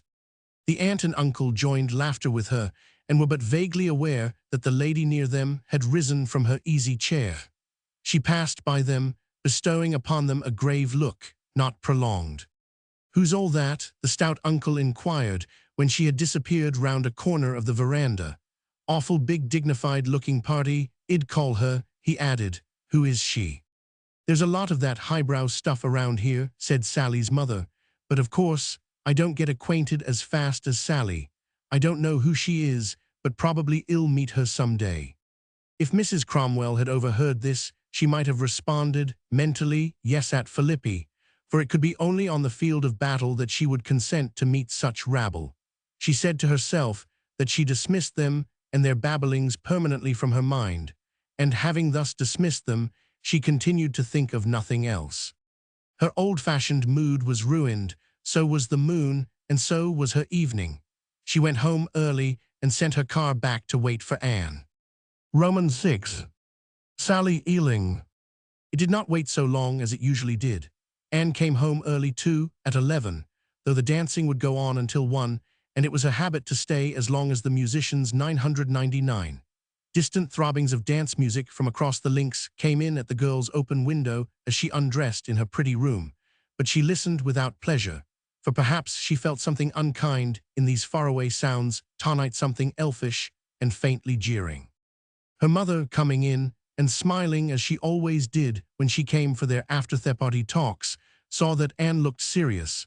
Her eyes were grave and evasive. "Did you get tired or anything, Anne?" "It wasn't very exciting, just the same old crowd that you always see there, week after week. I thought I might as well get to bed a little early." "That'll please your father," Mrs. Cromwell assured her. "I noticed you danced several times with young Hobart Sims. You were dancing with him when I left, I think." "Yes," Anne said inquiringly, but she did not look toward her mother. She stood facing her dressing table, apparently preoccupied with it. "I shouldn't." "Shouldn't?" Mrs. Cromwell echoed, laughing indulgently. "He's commonplace, perhaps, but he's a nice boy, and everybody admires the plucky way he's behaved about his father's failure." I only thought she hesitated. "Yes, I only thought, well, he is a little shorter than you." "I see," Anne said, and with that she turned eyes starry with emotion full upon her mother. The look was almost tragic, but her voice was gentle. "Did we seem ridiculous?" "No, indeed, not at all." "I think we did," Anne murmured and looked down at the dressing table again. "Well, it doesn't matter." "Don't be so fanciful," Mrs. Cromwell said. "You couldn't look ridiculous under any circumstances, Anne." "I understand," said Anne. "You don't think I danced with Hobart Sims because I wanted to, do you, Mother?" "No, it was because you're a kind," Mrs. Cromwell returned, comfortingly, then continued, in a casual way, "It just happened you were with poor little Hobart during the short time I was looking on. I suppose you weren't too partial to him, dear. You danced with all the rest of the customary besiegers, didn't you?" "Oh, I suppose so," Anne said, wearily. In profile to her mother, she stood looking down upon the dressing table, her hands moving among little silver boxes and trumperies of ivory and jade and crystal. But those white and shapely hands, adored by the mother, were doing nothing purposeful and were only pretending to be employed as a signal to mothers that daughters wish to be alone, but do not know how to put the wish into tactful words. Mrs. Cromwell understood, but she did not go. I'm glad you danced with all of them, she said. You did dance with them all, did you, Anne? I guess so. I am glad, the mother said again, and then, as in a musing afterthought, she added, I only looked on for a little while. I suppose Harrison was there. The daughter's hands instantly stopped moving among the pretty trifles on the dressing table. She was still from head to foot, but she spoke in a careless enough tone. Harrison Crisp? Yes, he was there. And then, as if she must be scrupulously honest about this impression, she added, at least, I think he was. Oh, Mrs. Cromwell exclaimed, enlightened. Anne, didn't you dance with him at all? With Harrison, the girl asked indifferently. No, I don't believe I did, now I come to think of it.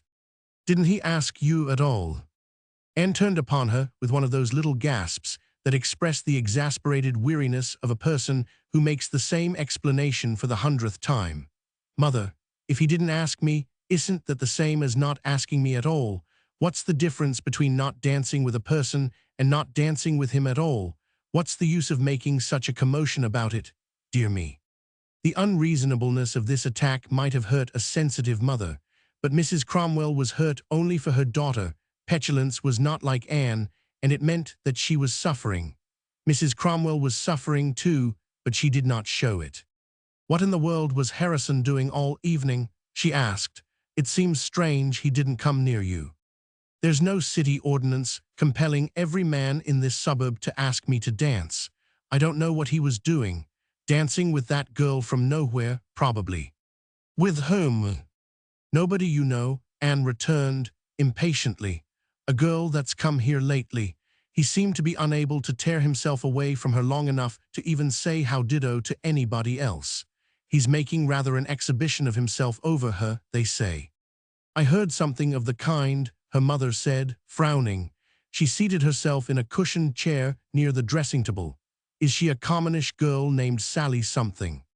Yes, she is, Anne replied, and added bitterly, very.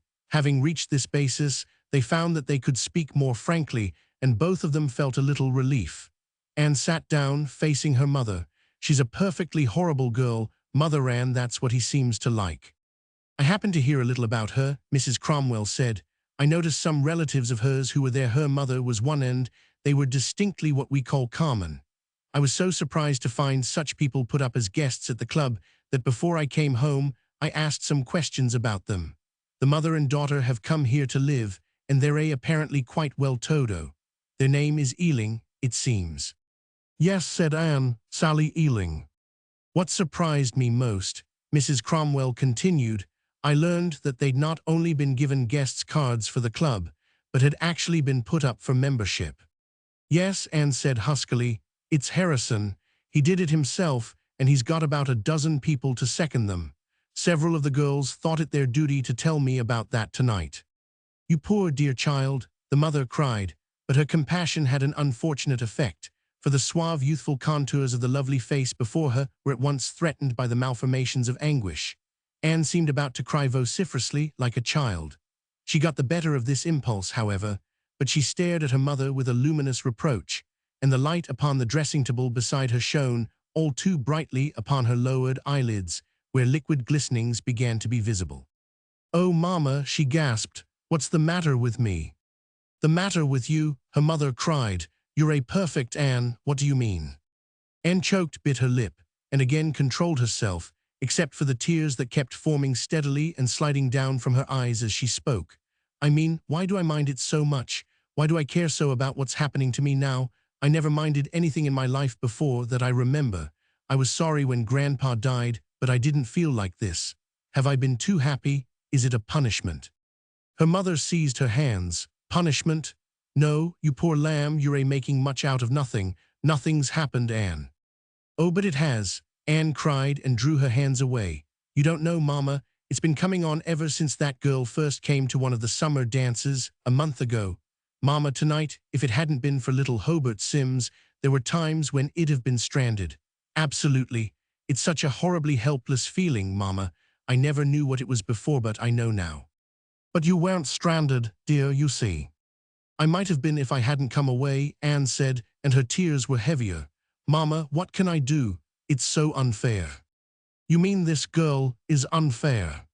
No, she only does what she thinks will give her a good time. There was sturdiness in Anne's character. She was able to be just even in this crisis of feeling. You can't blame her, and it wouldn't do any good if you 999. I mean, it's unfair of human nature, I guess. I honestly never knew that men were so stupid and so soft. I mean, it's unfair that a girl like this Sally Ealing can turn their heads. I just caught a glimpse of her, Mrs. Cromwell said. What is she like? She's awful. The only thing she hasn't done is bob her wonderful hair, but she's too clever about making the best of her looks to do that. She smokes and drinks and talks sex and swears. Good heavens, Mrs. Cromwell exclaimed. And such a girl is put up for membership at our quiet old family country club. Anne shook her head and laughed tearfully. She'll never be blackballed for that, Mama. Nobody thinks anything about those things anymore, and besides, she only does them because she thinks they're a what goes. They aren't what's made the boys so wild over her. Then what has? Oh, it's so crazy, Anne cried. I could imagine little boys of 7 or even 10 being caught that way at a children's party, but to see grown men. Anne, Mrs. Cromwell contrived to smile, though rather dismally. How are these grown men caught by Miss Sally Ealing? Why, just by less than nothing, Mama. Of course, she's got a kind of style and anybody'd notice her anywhere, but what makes you notice her so much is her being so triumphant. The men are all rushing at her every instant, and that makes you look at her more than you would. But what started them to rushing, and what keeps them going, is the thing I feel I can never forgive them for. Mama, I feel as if I could never respect a man again. Remember your father, Mrs. Cromwell said indulgently. Your father. No, if a man like Harrison Crisp can become just a girl's slave on that account, Anne interrupted herself. Why, it's like Circe's cup, she cried. I suppose that meant Circe's kiss, really. They don't do that, do they, Anne? I don't know, Anne said. It's not that at first, anyhow. Well, how does she enslave them? It's like this, Mama. The first time I ever saw her, I was dancing with Harrison, and he happened to point her out to me. He'd just met her and didn't take any interest in her at all. He really didn't. Well, a minute or two later she danced near us and spoke to him over her partner's shoulder as they passed us. I heard something terrible about you, was what she said, and she danced on away, looking back at him over her shoulder. Pretty soon someone cut in and took me away, and Harrison went straight and cut in and danced with Sally Ealing almost all the rest of the evening. The next day he and I were playing over the course, and when we finished, she was just starting out from the club in a car with one of the boys. She called back to Harrison, I dreamed about you last night, and he was terribly silly. He kept calling after her, what was the dream? And she kept calling back, I'll never tell you. Mama, that's what she does with them all. Tells them she's dreamed about them. No, Anne said, that's just a sample of her line. When she dances near another girl and her partner, she'll say to the other girl's partner, got something queer to tell you, or I heard something about you last night, or wait till you hear what I know about you, or something like that. And of course, he'll get rid of the girl he's with as soon as he can and go to find out. She almost never passes a man at a dance, or on the links, without either calling to him if he's not near her, or whispering to him if he is. It's always some absolutely silly little mystery she makes up about him, and almost her whole stock in trade is that she's heard something about M, or thought something curious about M, or dreamed about M. It's always something about them, of course. Then they follow her around to find out, and she doesn't tell him, so they keep on following her around, and she gets them so excited about themselves that then they get excited about her, and she makes him think she's thinking about them mysteriously, and they get so they can't see anybody but Sally Ealing. They don't know what a cheap bait she's caught him with, Mama. They don't even guess she's used bait. That's why I don't feel as if I could ever respect a man again, and the unfairness of it is so strange. The rest of us could use those tricks if we were willing to be that cheap and that childish, but we can't even tell the men that we wouldn't stoop to do it. We can't do anything because they'd think we're jealous of her. What can we do, Mama? Mrs. Cromwell sighed and shook her head. I am afraid a good many generations of girls have had their Sally Ealings, dear. You mean there isn't anything we can do? Anne asked, and she added with a desolate laugh, I just said that myself. But men do things when they feel like this, don't they, Mama? Why is it a girl can't? Why do I have to sit still and see men I've respected and looked up to and thought so wise and finely do I have to sit still, and see them hoodwinked and played upon and carried off their feet by such silly little barefaced tricks, Mama. And why don't they see what it is themselves, Mama? Any girl or woman very stupidest can see it, Mama, so why doesn't the cleverest man? Are men all just idiots, Mama, are they? This little tumult of hurried and emotional questions pressed upon the harassed mother for but a single reply. Yes, dear, she said, they are. It's a truth we have to find out, and the younger we are when we find out, the better for us. We have to learn to forgive them for it, and to respect them for the intelligence they show in other ways. But about the Sally Ealings and what we used to call women's wiles, we have to face the fact that men are, well, yes, just idiots. All men, Mama. I am afraid so. And there's nothing to do about it.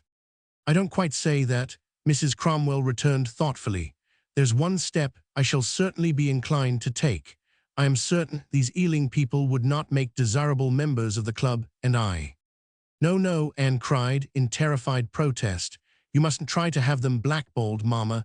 You couldn't do a single thing about it that Harrison would hear of, because he's proposed them himself, and he'd insist on knowing where the opposition came from. Don't you see what he'd think? It would look that way to everybody else, too. Don't you see, Mama? Mrs. Cromwell was forced to admit her helplessness to help her daughter even by this stroke of warfare. It's true, I'm afraid, Anne, but what an outrageous thing it is. We can't even take measures to protect a good old family institution like the Green Hills Club from people who'll spoil it for yous, and all because a silly boy was made sillier by a tricky girl's telling him she'd dreamed about him. Yes, Anne said, while new tears sidled down her cheeks. He must have been silly all the time. I didn't think he was not until this happened, but he must have been, since it could happen. She put out a hand to her mother's. Mama, she said, piteously, why does anyone have to care what a silly person does? If he's silly and I know it, why does it matter to me what he does? Why don't I get over it? And with that, the sobbing she had so manfully withheld could be withheld no longer. Her mother soothed her in a mother's way, but found nothing to say that could answer the daughter's question.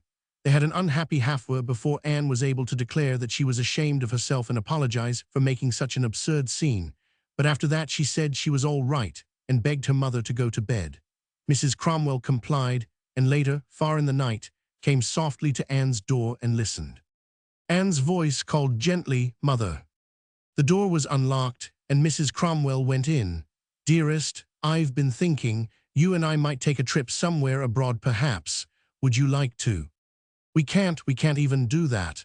Don't you see, if we went now, it would look as if I couldn't stand it to stay here. We can't do anything, Mother. Mrs. Cromwell bent over the bed. Anne, this isn't serious, dear. It will pass, and you'll forget it. No, I think I must have idealized men, Mother. I believe I thought in my heart that they're wiser than we are. Are they all such fools, Mother? That's what I can't get over. If you were in my place and Papa not engaged to you yet, and he saw Sally Ealing and she tried for him, oh, Mama, do you think that even Papa? Mrs. Cromwell responded with a too impulsive honesty. She gave it as her opinion that Sally would have found Mr. Cromwell susceptible. I'm afraid so, Anne, she said. Perhaps this Ealing girl's way would be too crude for him now, at his age, but I shouldn't like him to be exposed to her system in the hands of Madame de Stael, for instance. Somewhere in the world, there may be a man who wouldn't feel any fascination in it, but if there is, he'd be a superman, and we aren't likely to meet him. You must go to sleep now. I'll try to, Mother, the unhappy girl said obediently. I'll try not to think. Romans 7.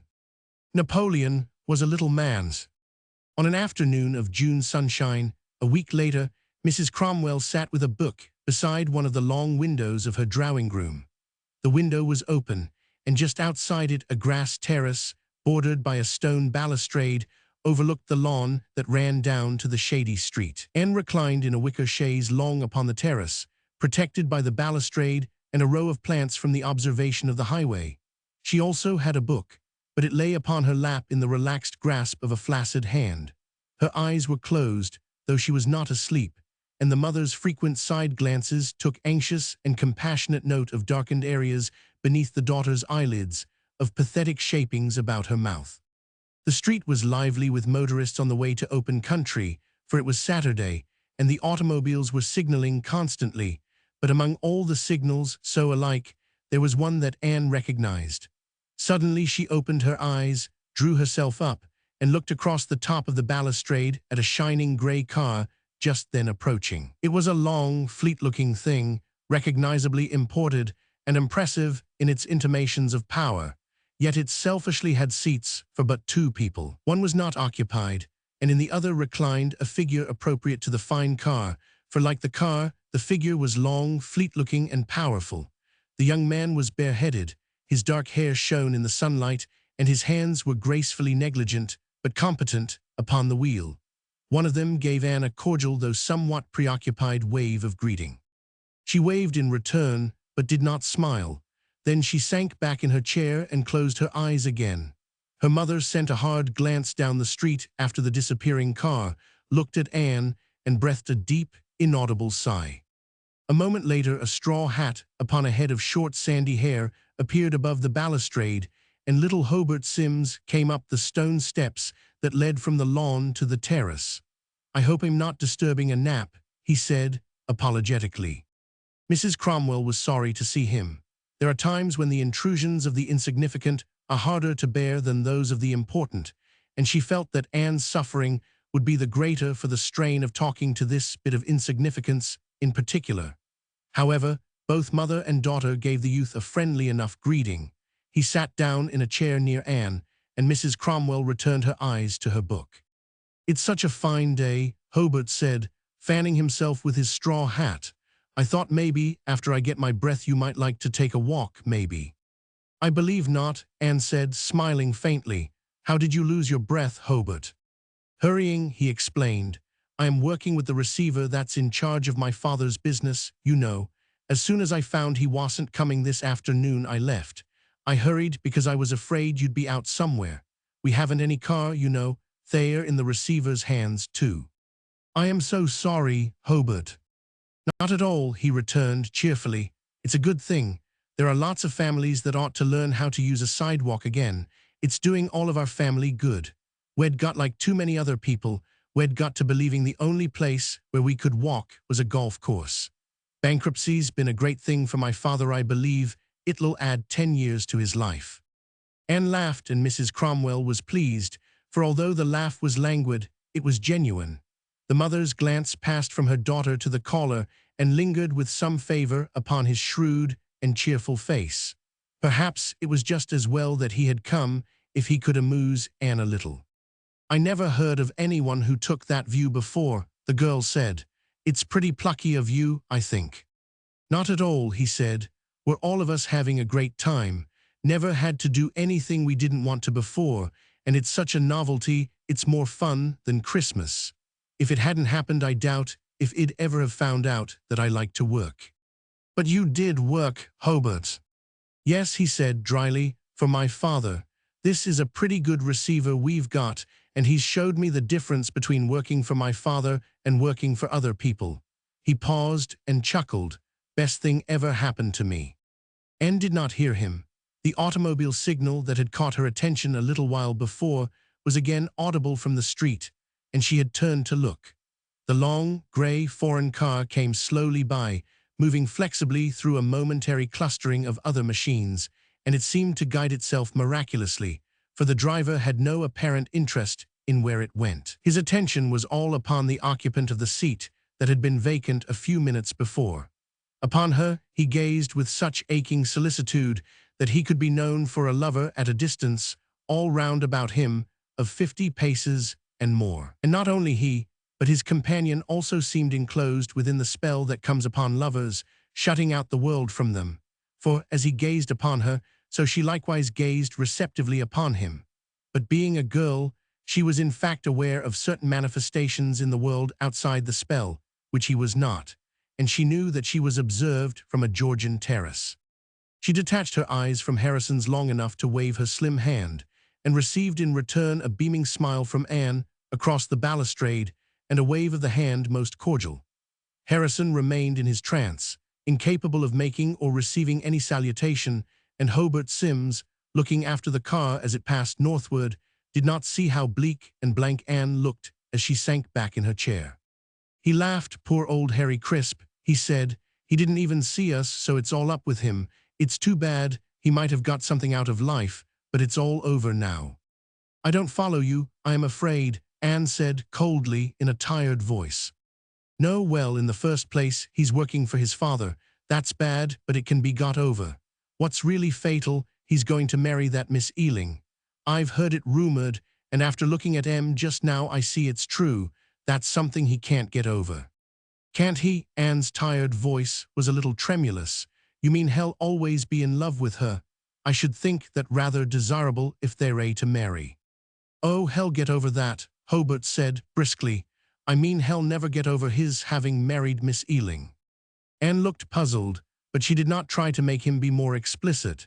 Instead, she asked indifferently, Don't you call her Sally, Hobart? I thought all the men called her Sally by this time. She's been here several weeks. No, I don't, he answered. I haven't called her anything, in fact. What, didn't she take the trouble to fascinate you, Hobart? He laughed. You'd hardly think she would, but she did a little. I don't suppose you could say she went out of her way to do it, or took any trouble exactly, but she did invite me to join, as it were. Anne was more interested. Since the passing of Harrison Crisp's car, she had been leaning back in her long chair, but now she sat upright and looked frowningly at her caller. Invited you to join, she said. What do you mean? I mean she invited me to get on the bandwagon, he explained. Not right up on a front seat, of course, but anyhow I was given a ticket to hang on behind somewhere. I don't understand you. Probably you don't, Hobart said, and he looked thoughtful. You're always so above the crowd, and probably you wouldn't understand Miss Ealing's invitations. You see, I am in a pretty good position to see things that you wouldn't, so to speak. Of course, strangers never pay any attention to the little shrimps in a crowd, and when Miss Ealing did pay me a slight attention, I wasn't so grateful as I should have been. I thought it was pretty funny. Funny, Anne exclaimed. Why? Because it only showed her up, you see. Of course, it didn't mean she had any interest in me. It only meant she had a use for me. She already had most of the rest of them excited about her, but she's a real collector, and she wanted the whole collection and me. You see, the girl that makes them all think she's thinking about them isn't thinking about any of them, of course. She's only thinking about herself, like any other selfish little brute. Hobart. Of course, I don't mean to say she gave me a pressing invitation to join, he explained, laughing cheerfully at himself. Naturally, that couldn't be expected. The big, hand-painted, gilt-edged card was for Harrison Crisp, of course, and then there were a number of handsomely engraved ones for tall eligibles. She just slipped me a little one printed on soft paper, a sort of handbill, you know, when she was delivering em around to the residue. Anne's languor had vanished now. She stared at him incredulously. Hobart Sims, she cried, what do you mean by handbills? It's simple enough, he began. That is, it is to me.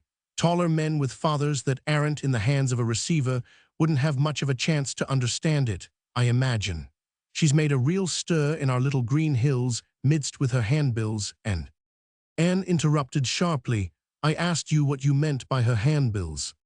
Yes, I am trying to tell you, but it's so ridiculous I am afraid you won't be able to see what I mean. It's like this. She'll be passing you, for instance, dancing with some other man, or hanging to his arm, and she'll whisper to you quickly over his shoulder, I heard something about you, or I've found out something about you, or maybe, can't you even look at me? Something like that, you know, and you're supposed to get excited and follow up the mystery.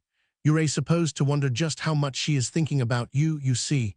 That's what I mean by her handbills, because if you don't get excited, but look around a little, you'll notice she's passing em pretty freely. That's why I thought it was funny when she even gave me one. Hobart, Anne cried, and her voice was free and loud. Hobart Sims. Yes, he said, inquiringly, not comprehending the vehemence of her exclamation. Anne did not respond at once. Instead, she sat staring at him, and her mother marked how a small glow of red came into the daughter's cheek. Then Mrs. Cromwell also stared at little Hobart Sims, and for the first time noticed what a good profile he had and what a well-shaped head. Slowly and wonderingly, the daughter's eyes turned to meet the mother's, and each caught the marvel of the other's thought, that it was this unconsidered little Hobart Sims who fitted Mrs. Cromwell's definition of a Superman. Why, yes, Anne said slowly, if you really care to go for a walk, "I'd like to go with you, Hobart." Mrs. Cromwell watched them as they went forth, outwardly the most ill-assorted couple in her sight that day, for Hobart was a full head the shorter. They talked amiably together as they went, however, and Mrs. Cromwell's heart was lightened by the sound of Anne's laughter, which came back to her even when the two had gone but a little distance. The mother's heart might have known less relief that afternoon had she suspected this walk to be the beginning of anything serious. And yet, had she been a good soothsayer and seeress, she might well have been pleased, for not many years were to pass before Hobart, Sim's electrified fellow citizens were to remind one another frequently that Napoleon was a little man, too. Roman 8. Mrs. Dodge's only daughter. That capable and unsentimental matron, Mrs. Dodge, was engaged in the composition of an essay for the Woman's Saturday Club founded 1882, and the subject that had been assigned to her was spiritual life and the new generation. Her work upon it moved slowly because the flow of her philosophical thinking met constant interference, due to an anxiety of her own connected with the new generation, though emphatically not in her opinion with its spiritual life. Anxiety always makes philosophy difficult, but she sat resolutely at her desk whenever her apprehensions and her general household duties permitted, and she was thus engaged upon a springtime morning a week before her paper was to be presented for the club's consideration.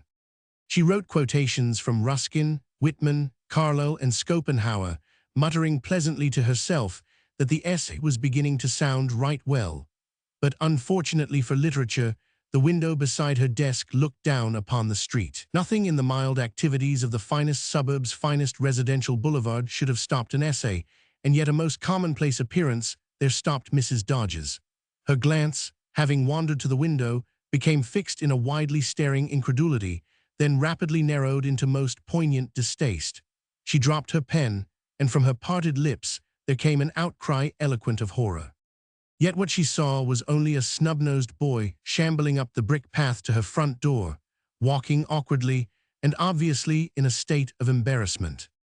At the same moment, Mrs. Dodge's only daughter, Lily, aged 18, standing at a window of the drawing-room downstairs, looked forth upon precisely the same scene, but discovered no boy at all upon the brick path. Where her mother saw a snub-nosed boy shambling, Lily beheld a knight of Arthur's court, bright as the sun and of such grace that he came toward the house like a bird gliding in a suave curve before it lights.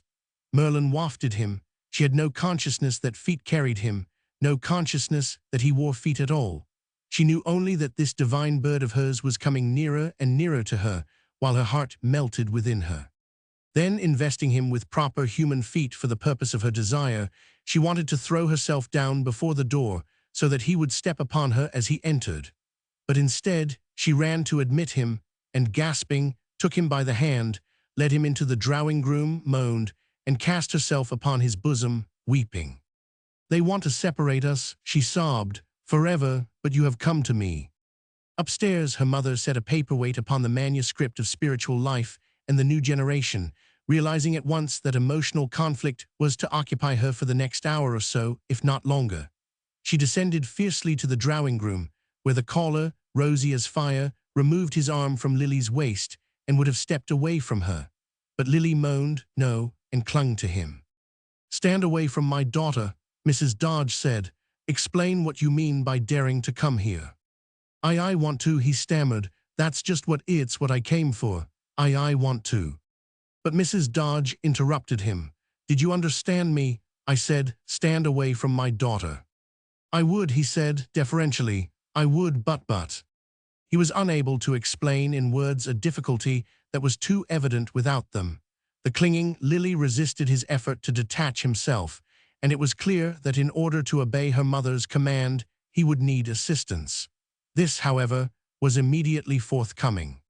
Lily, Mrs. Dodge rushed upon her, but Lily clung only the more tragically. "No, no," she moaned. "This is my place and it is my right."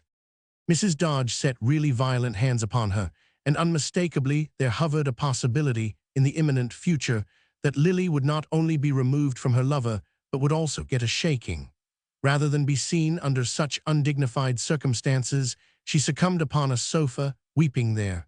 You see, she wailed, you see how they treat me. Now, before you march out of here, her mother said to the intruder, you explain how you dared to come. Well, that's what I came for, he responded. I wanted to explain. You make it perfectly clear in one stroke, Mrs. Dodge said. You came here to explain why you came here. Yes, Mum. Brilliant, she cried, but I hadn't looked for better. I think you may trouble yourself to take your instant departure, Mr. Oswald Osborne. As she pronounced this name, which she did with oppressive distinctness, the young man winced as at the twinge of an old wound reopened. I don't think that's fair, he said, plaintively.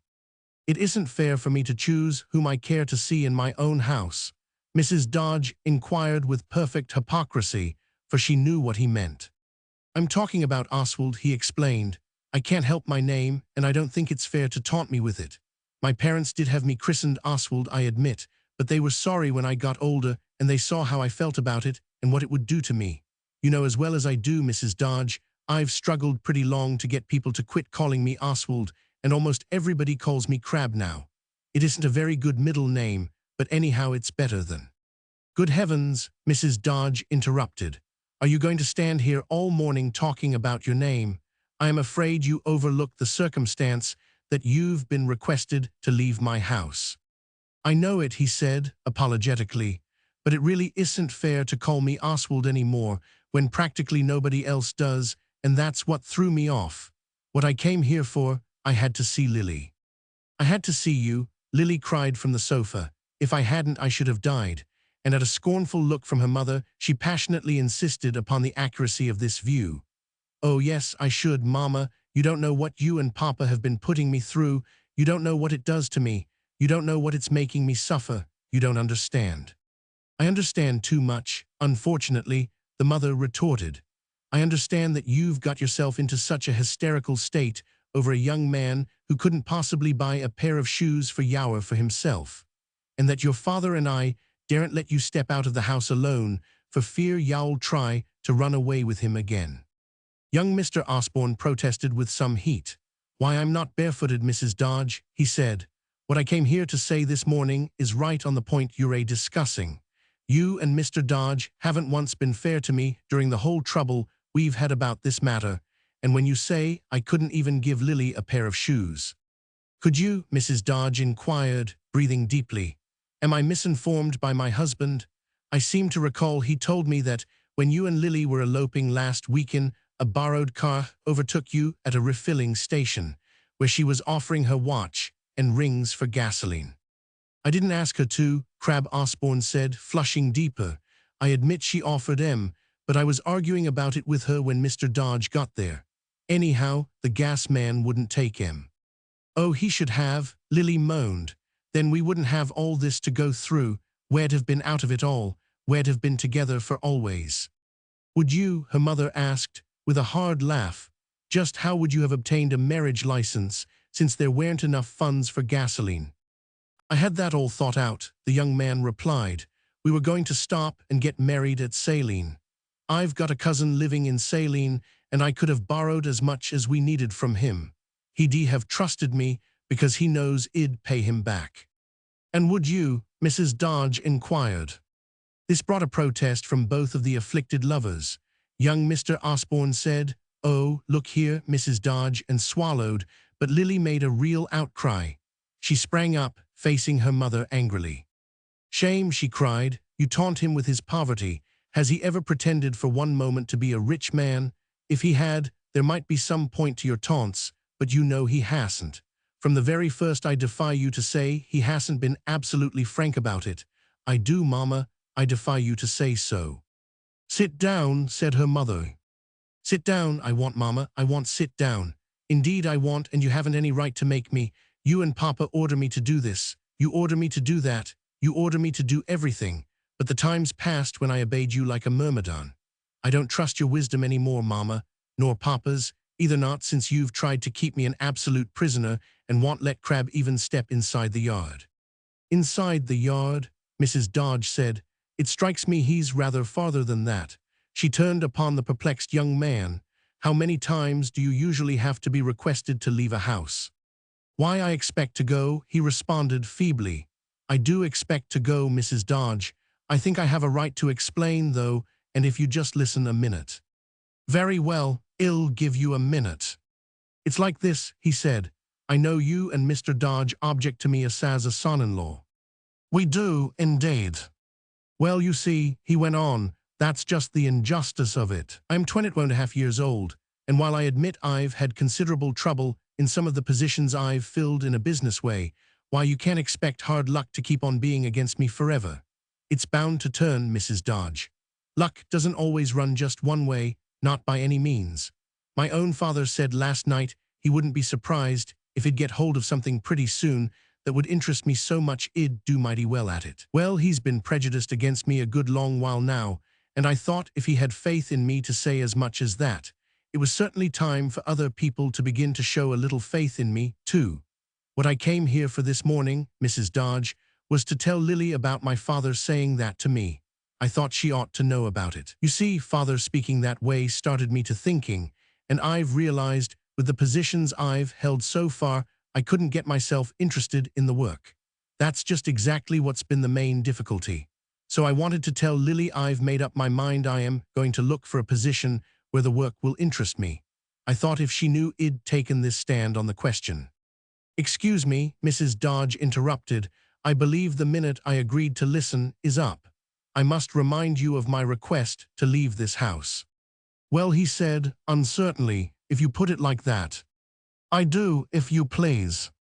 "Well," he said again, and took a step toward the door, but was detained by Lily, who made an impassioned effort to reach him in spite of the fact that her large and solid mother instantly placed herself between them.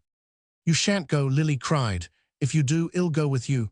I'll die if you leave me. I will, Mama." "Stop that," Mrs. Dodge commanded, and again found herself in the predicament of a lady who is compelled to use force. Lily struggled, and unable to pass, looked agony upon her lover, wept at him over her mother's shoulder, and also extended an imploring arm and hand toward him above this same impediment. "You mustn't leave me," she begged hoarsely. "I can't stand it. Take me away with you." And to this she added a word that her mother found incredible, even though Mrs. Dodge had been through some amazing scenes lately and thought the utmost of Lily's extravagance already within her experience. Yet the mother might have been wiser here, might have understood that for a girl of Lily's emotional disposition, and in Lily's condition of tragic love, no limits whatever may be set. To Lily herself, the word she used was not extravagant at all. It was merely her definition of Crab Osborne. As he went toward the door, Lily saw a brightness moving with him, an effulgence that would depart with him and leave but darkness when he had passed the threshold. No doubt, the true being of young Crab was neither as Mrs. Dodge conceived it nor as Lily saw it. No earthly intellect could have defined just what he was. Nor, for that matter, can any earthly intellect say what anything is, since all of our descriptive words express nothing more than how the things appear to ourselves, and our descriptions, therefore, are all but bits of autobiography. Thus, Lily's word really expressed not Crab but her own condition, and that was what shocked her mother. Yet Lily sincerely believed that the word described Crab, and in her opinion, since her lover's effulgence was divine, this word was natural, moderate, and peculiarly accurate. "Take me away with you," she wailed, and then, in a voice beset with tears, she hoarsely called him Angel. "Oh, murder!" cried Mrs. Dodge, and she was inspired to turn upon Crab Osborne a look that expressed in full her critical thought of Lily's term for him. Unquestionably, he found himself in difficulties. Called Angel in the presence of a third party, he may have been hampered by some sense of personal inadequacy. He produced a few sounds in his throat, but nothing in the way of appropriate response, and under the circumstances, the expression of Mrs. Dodge was not long to be endured by any merely human being. "I guess maybe I better be stepping along," he murmured, and acted upon the supposition that his guess was a correct one. Lily cried, "No, don't leave me," and piteously she used her strange word for him again, but her mother held her fast until after the closing of the front door was heard. "Oh, heaven," Lily wailed, "won't you even let me go and watch him till he's out of sight? Won't you even let me look at him?" "No, I won't." Upon this, the daughter slid downward from the mother's grasp and cast herself upon the floor. "He's gone," she sobbed. "Oh, he's gone, and you drove him out. You drove him, you did, you drove him." "Get up from there," Mrs. Dodge said fiercely. "Be quiet. Do you want the servants to hear you?" "What do I care who hears me? You drove him, Mama. You did, you drove him." Roman 9. Mrs. Dodge's husband. Spiritual life and the new generation lay meekly upon Mrs. Dodge's desk for all the rest of that day, and nothing was added to it. Late in the afternoon, Lily consented to take a little beef tea and toast in her room, but she was still uttering intermittent gurgles, like sobs too exhausted for a fuller expression. When her mother brought her tray to hear her, perhaps, Lily merely renewed the utterance of these sounds at sight of her mother, and, all in all, the latter had what she called a day indeed of it. So she told Mr. Dodge upon his arrival from his office that evening. "Haven't I, though?" she added, and gave him so vivid an account that, although he was tired, he got up from his easy chair and paced the floor. "It comes back to the same old, everlasting question," he said, when she had concluded. "What does she see in him? What on earth makes her act like that over this moron? There's the question I don't believe anybody can answer. She's always been a fanciful, imaginative girl, but until this thing came over her, she appeared to be fairly close to normal. Of course, I supposed she'd fall in love someday, but I thought she'd have a few remnants of reason left when she 999. I've heard of girls that acted like this, but not many, and I never dreamed ours would be one of that sort. I'd like to know what other parents have done had daughters get into this state over some absolutely worthless cub like Crab Osborne." "I don't know," Mrs. Dodge said helplessly. "I'd ask if I 999. I am sure I am at my wits' end about it." "We both are. I admit I haven't the faintest idea how to do anything more intelligent than we've been doing, Gand, yet I see where it's going to end." "Where, Roger? Where do you think it's going to end?" "They've tried twice now," he said gloomily. "Last time, if the idiot had taken the precaution to see that there was plenty of gas in his borrowed car before they started, they'd have been married. Some day before long he'll borrow enough gas, and then she's going to slip out and meet him again, and they will." "No, no," his wife protested. "I can't bear to hear you say so." "It'll happen, just the same," he assured her, grimly. "Nothing on earth that we've done has been able to make her see this cub, except as an Angela-persecuted angel. She really meant it when she called him that. On my soul, I believe she did. We've told her the truth about him over and over till the repetition makes us sick. What effect does it have on her? We've told her what his own father said about him, that he's absolutely no good on earth and never will be. What help was that? Then we tried having other people tell her their opinions of Crab. It only made her hate the other people. We've tried indulgence. We made the greatest effort to interest her in other things. We've tried to get her interested in other young men. We've tried giving her anything she wanted. We've tried to get her to travel, offered her Europe, Asia, and the whole globe. And then, when she wouldn't go and everything else we tried was no good, we tried taking the whole thing as a joke-making, good-natured fun of this cub, trying to make her see him as ridiculous, and the end of that was her first attempt to run away with him. Well, she did it again, and if we keep on as we're going, she'll do it again. What's our alternative, I ask you?" His wife could only moan that she didn't know. Her mind as well as her emotion was exhausted, she said, and the only thing she could suggest now was that he should try to get Lily to come down to dinner.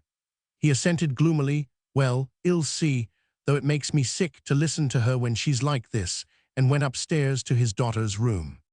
After he had knocked repeatedly upon the door, obtaining only the significant response of silence, he turned the knob, found himself admitted into darkness, and pressed a button upon the wall just inside the door. The light, magically instantaneous, glowed from the apricot-colored silk shades of two little lamps on slender tables, one at each side of the daintily painted bed, and upon the soft green coverlet, with her fair and delicate head upon the lace pillow, lay his daughter. With hands pressed palm to palm upon her breast, her attitude was that of a crusader's lady in stone upon a tomb, and the closed eyes, the exquisite white profile, thin with suffering, the slender, long outline of her figure, could not fail to touch a father's heart.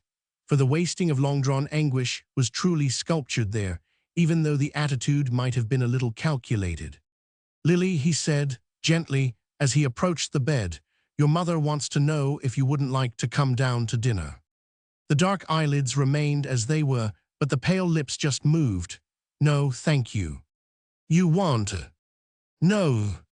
"Then shall we send your dinner up to you, Lily?" "No, thank you," she whispered. He had come into the room testily, in a gloomy impatience, but she seemed so genuinely in pain and so pathetically fragile a contestant against her solid mother and against his own robust solidity that suddenly he lost every wish to chide her, even every wish to instruct her. He became weak with compassion, and the only wish left in him was the wish to make her happier. He sat down upon a painted little chair beside the bed. "Lily, child," he said, huskily, "for pity's sake, what is it you want?" And again, the pathetic lips just moved. "You know, Papa." There was something in the whispered word Papa that cried to him of sweetness under torture, and cried of it with so keen a sound that he groaned aloud. "Oh, baby girl," he said, succumbing then and there, when he had least expected such a thing to happen to him. "We can't let you suffer like this. Don't you know we'll do anything on earth to make you happy?" "No, you wouldn't do the one thing, Papa." "I said anything," he groaned. "Eggs." Lily's almost first engagement. When he came downstairs to his wife, 5 minutes later, he told her desperately to what he had consented. "There isn't any alternative," he said, in his defense against Mrs. Dodge's outcry. "It was going to happen anyhow, in spite of everything we could do, and she's grown so thin I hadn't realized it, but she's lost heaven knows how many pounds. You don't want the child to die, do you? Well, when I saw her there, so worn and stricken, it came over me what that alternative would mean to us. When it comes to risking her life, I give up. I'd give my own life to keep her from marrying this idiot, but not hers. There's only one thing for us to do, and we've got to go through with it." "I can't." "Yes, you can," he told her, angrily. "And since we've got to do it, well, do it right. Not another word to her from either of us in dispraise of her idiot. On the contrary, and he's to be asked to dinner tomorrow night, and as often as she wants him afterward. Blast him, I'll put him into my own office and try my darndest to make it a job that'll interest him. They can be married as soon as he's saved enough to pay his own way. I'll give her enough for hers. We're beaten, Lydia. There's nothing else to do." She protested despairingly, and in continued despair finally surrendered her better judgment, as she called it, to his weakness. Thus, after a painful evening of argument, they went unhappily to their uneasy beds, but woke in the morning determined to be thoroughbreds in the manner of their acceptance of Oswald Crabbe Osborne as their daughter's betrothed.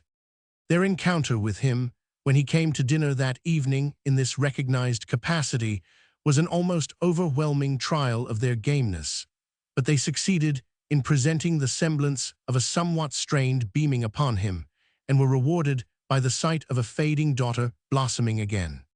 For Lily was radiant, her eyes and cheeks glowed, her feet danced. She was all light and love and gaiety. At the table she laughed at every nothing, caressed her father, patted her mother's cheek again and again, and from her eyes poured sunshine upon her lover across the centerpiece of roses.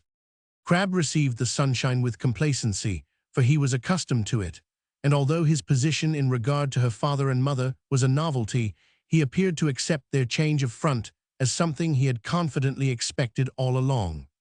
That is to say, he took it as a simple and natural matter, of course, and was not surprised to be shown every consideration by his former opponents. In truth, they showed him more consideration than he was able to perceive. As was already well known to them, he had not the equipment for what is often spoken of as general conversation. His views upon religious, political, scientific, or literary subjects were tactfully not sought, because of his having omitted to acquire the information sometimes held to be a necessary preliminary to the formation of views. In fact, as Lily's parents were previously aware, he lacked even those vagrant symptoms of ambition, the views without the information. Therefore, Mr. and Mrs. Dodge kept the talk at first as weatherly, and then as personal as they could make it, hoping he might shine a little, or at least that some faint spark might come from him to brighten their own impressions of him. They wanted to force themselves to like him. They had genuine yearnings to think better of him than had been their habit, but although they strove within themselves to attain these ends, they cannot be thought to have succeeded.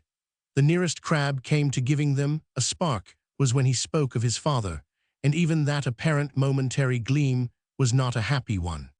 "He's well," Crabbe said, replying to Mrs. Dodge's inquiry. "He's usually well enough. He takes pretty good care of his health and all. I guess he's a good deal surprised, but probably not enough to make him sick." "Isn't he?" Mr. Dodge said, and he laughed hopefully, for it seemed to him that here was an unexpected hint of humor, something he had never attributed to the young man. What would surprise him as much as that?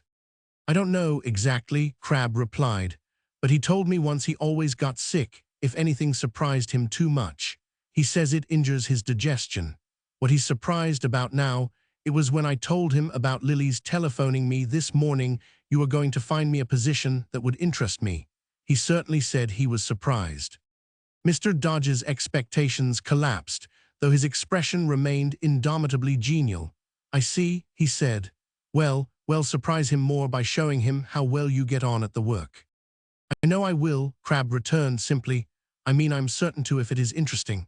It's just like I've been telling Lily. The only reason I ever had any trouble at all in business, it's because the luck's been all one way so far. It kept against my getting anything to do that had any possibilities in it. But it'll be different from now on, I guess. All anybody needs to do for me, Mr. Dodge, is to find me a position where I'll feel some use in getting my brain to work." Mr. Dodge said he was sure of it, gave his attention to his plate for a few moments, and then, with the gallant assistance of his wife, returned to the weather. Later, when they were alone together in the library, where they could hear from the drawing-room the pretty sound of Lily's prattling, and at brief intervals her happy laughter, the parents faced their misery.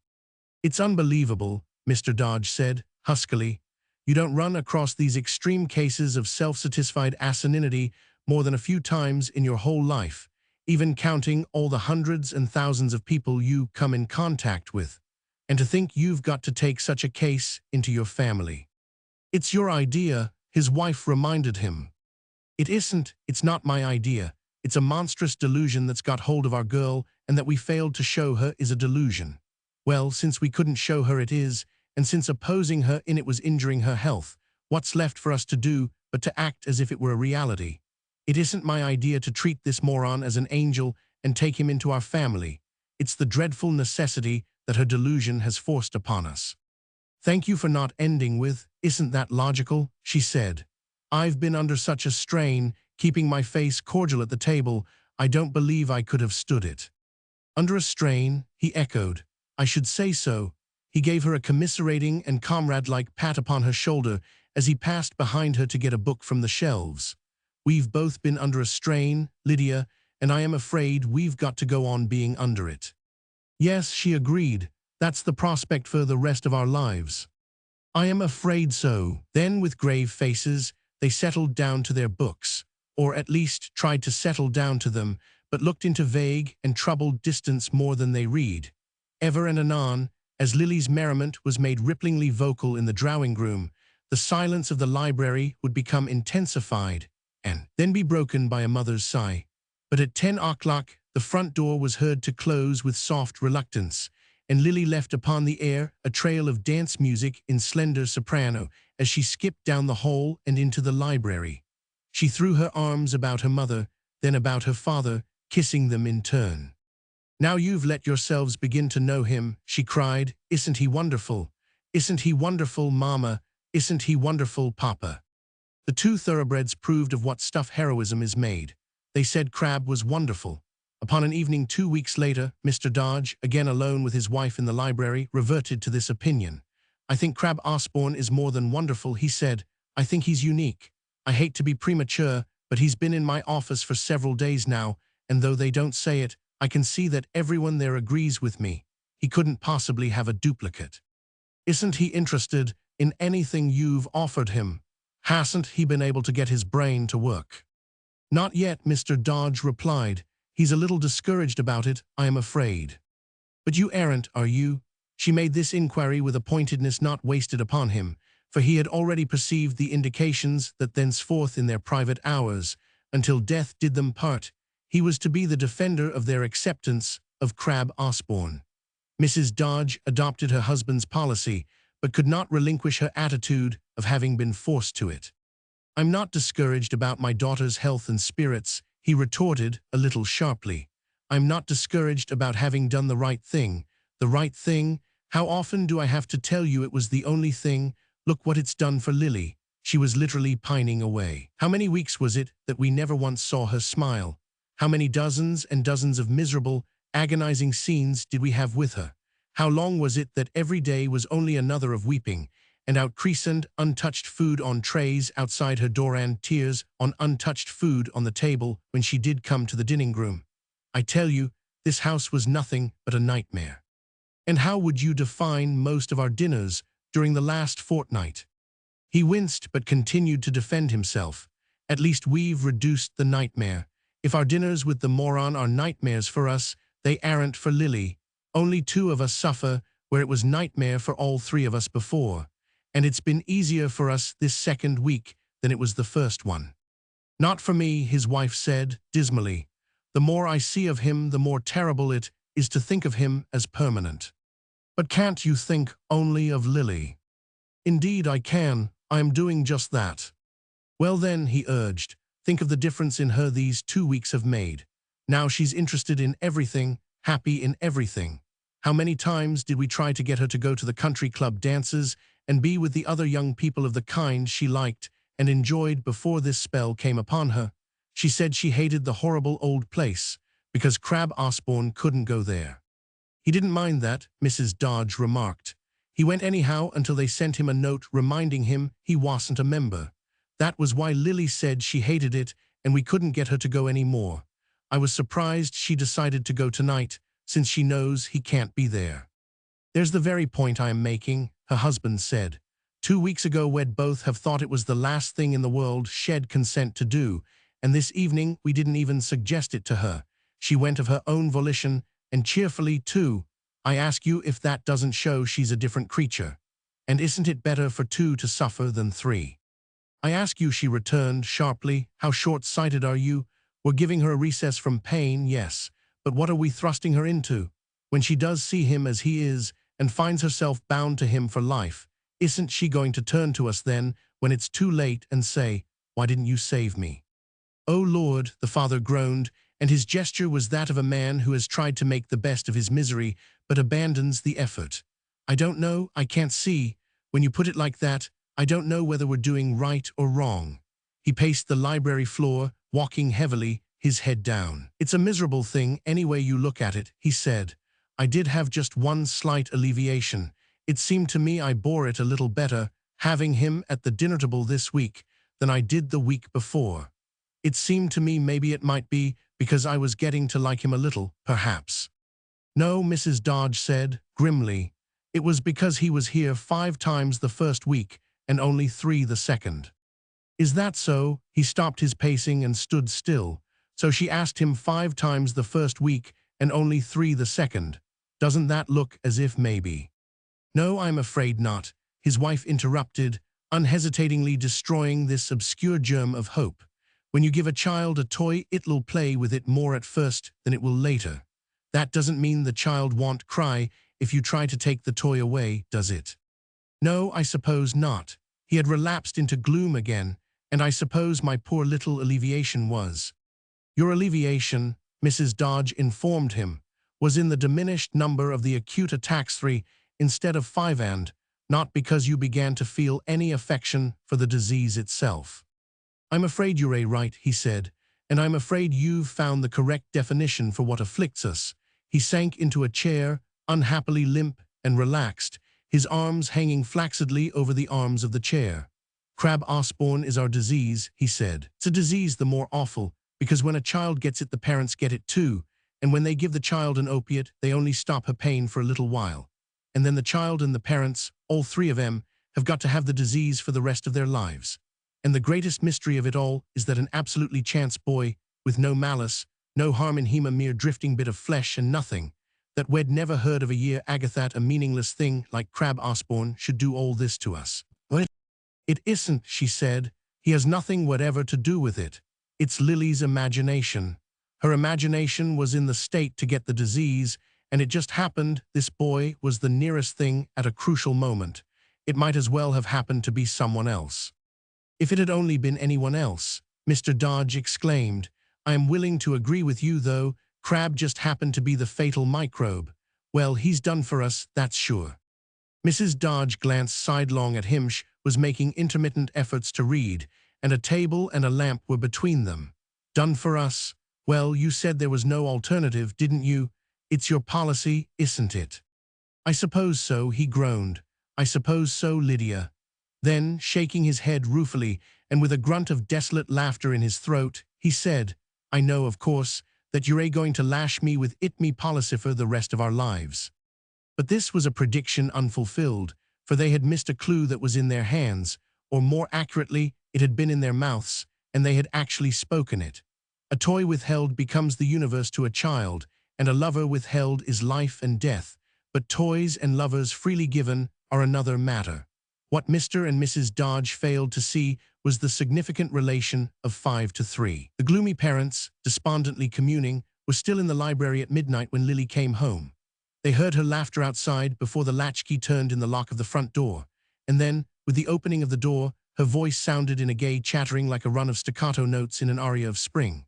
Accompanying it, interrupting it, there was heard a cello obbligato, a masculine voice, young and lively, and this short duet closed with Lily's "See you day after tomorrow." She came dancing into the library, all white fur and flying silk. Oh, you mustn't, she cried. You dear things, you mustn't sit up for me. We didn't, her mother said. We were just reading.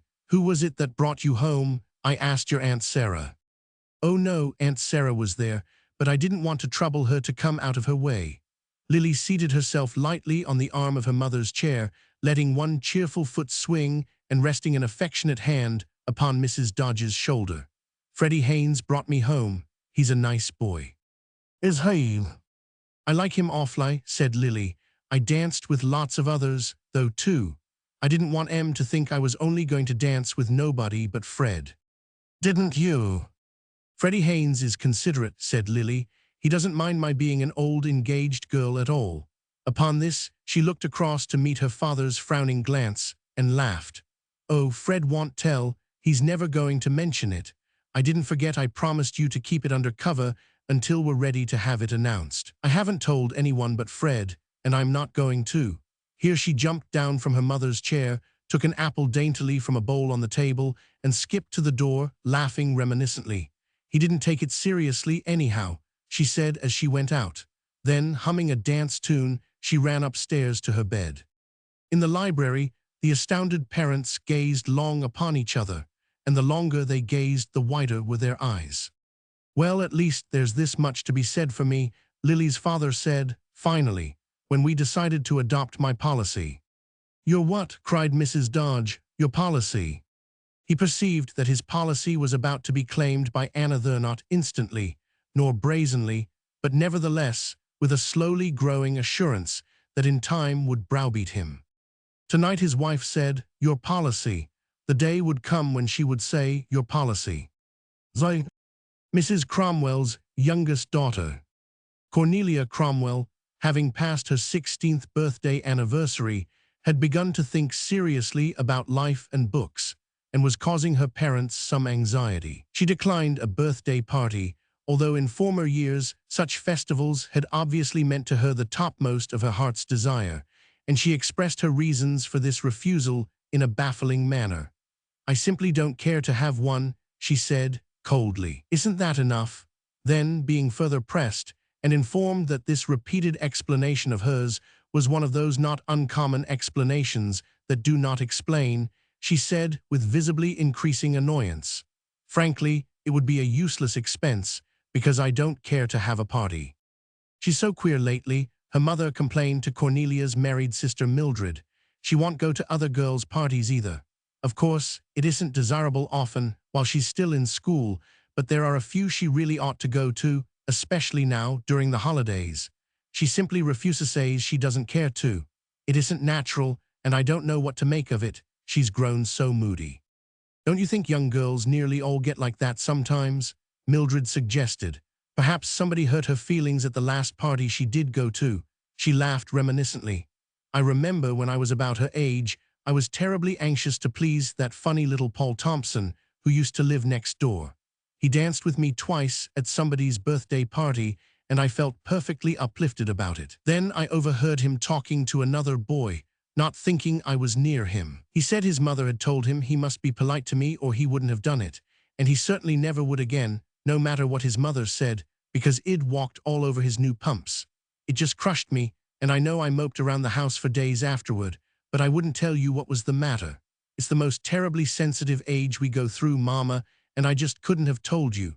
Perhaps there's been a Paul Thompson for Cornelia. No, Mrs. Cromwell returned. I'm sure there isn't, and that nobody's hurt her feelings. She came home from the last party she went to a couple of months ago in a perfect gale of high spirits. She'd had a glorious time. Then, a week or two later, when I spoke of arranging for her birthday, she got very moody, wouldn't hear of any such thing, and she's been so ever since. Your father's getting cross about it and thinks we ought to do something. You don't suppose she's fallen in love. It does happen, you know, ma'am, even at 15 and 16. No, Mrs. Cromwell returned decidedly. I am certain it isn't that. She's sensible about the boys she knows, and she's never shown the slightest sentimentality. I've thought over all those things, and it isn't any of them. Nothing's the matter with her health either, so there just isn't any reason at all for a change in her. Yet she has changed completely. In the space of a few weeks, you might almost say a few days, instead of being the bright, romping, responsive girl she's always been, she's become so silent and remote you'd think the rest of her family were mere distant and rather inferior acquaintances. It's mysterious and extremely uncomfortable. Your father thinks we ought to send her away to school where she'd have a complete change, and I've had some correspondence about it with Miss Ramai of your old school. I think perhaps. Mrs. Cromwell stopped speaking, her attention arrested by the sound of a door opening and closing. She listened for a moment, then whispered, "There, she's just come in, see for yourself." The two ladies were sitting in a room that opened upon the broad central hallway of the house, and their view of that part of the black and white marble-floored hall just beyond the open double doors was unimpeded. Here appeared in profile the subject of their discussion, a plump brunette demoiselle, rosy-cheeked and far from uncomely, but weightily preoccupied with her own thoughts. She did not even glance into the room where sat her mother and sister, though the doorway was so wide that she must have been conscious of them. She was going toward the stairway at the other end of the hall, and would have passed without offering any greeting if her mother's voice, a little strained, had not checked her. "Cornelia." The girl paused unwillingly. "Yes. Don't you see who's here?" "Yes," Cornelia nodded vaguely in the direction of her sister. "How do you do?" she said, not smiling. "I am glad to see you." "Is that all you have to say?" Mrs. Cromwell inquired. "Yes, Mama, if you please. May I go now? There's something important I want to attend to." "What is it?" "Something important." "You told us that," her mother returned. "What is it?" Cornelia's voice expressed the strained tolerance of a person who has already reported, over and over, all the known facts in a case. "Mama, I explained that it's something important. Would you mind letting me go?" "No, do," her mother replied crisply, and when Cornelia had disappeared, turned again to her oldest daughter, and with widespread hands made the gesture of one displaying strange stuff for inspection.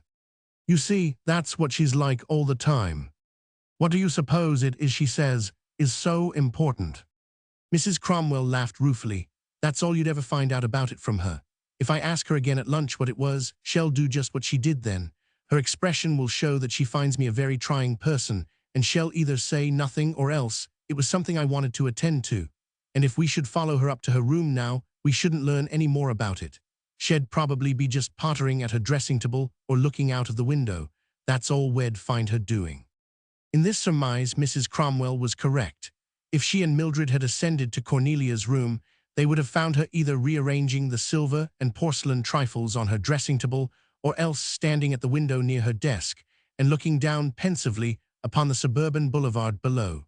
That is to say, by the time they opened the door, she would have been doing one of those two things. Cornelia was quick of hearing. They would have found her doing, If they could have entered her room without any forewarning sound of footsteps, however, was another matter. While her mother and sister continued to wonder about her downstairs, Cornelia went to her small desk of dull mahogany and seated herself before it, but having done that, did nothing else for a minute or two. Instead, she sat listening, a precaution due to the possibility that her mother might indeed prove so curious as to follow up recent inquiries in person. Then she opened the desk, and after a final glance at her closed door, took from about her neck, beneath the collar of her brown silk blouse, a tiny key upon a fragile gold chain of links as slim as thin wire.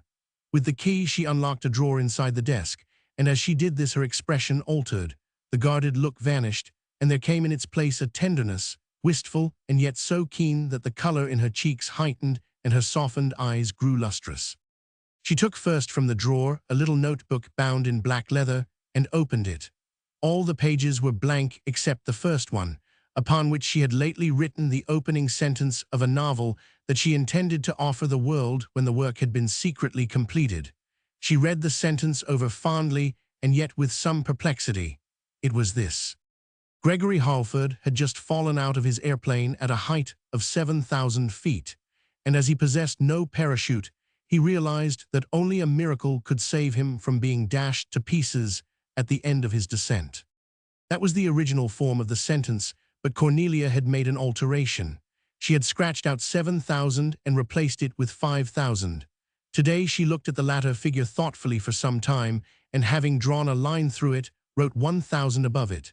Then, for a few moments, she had an encouraged look and seemed about to begin a second sentence, but did not do so. Instead, she rested her elbow upon the desk and her chin upon her hand.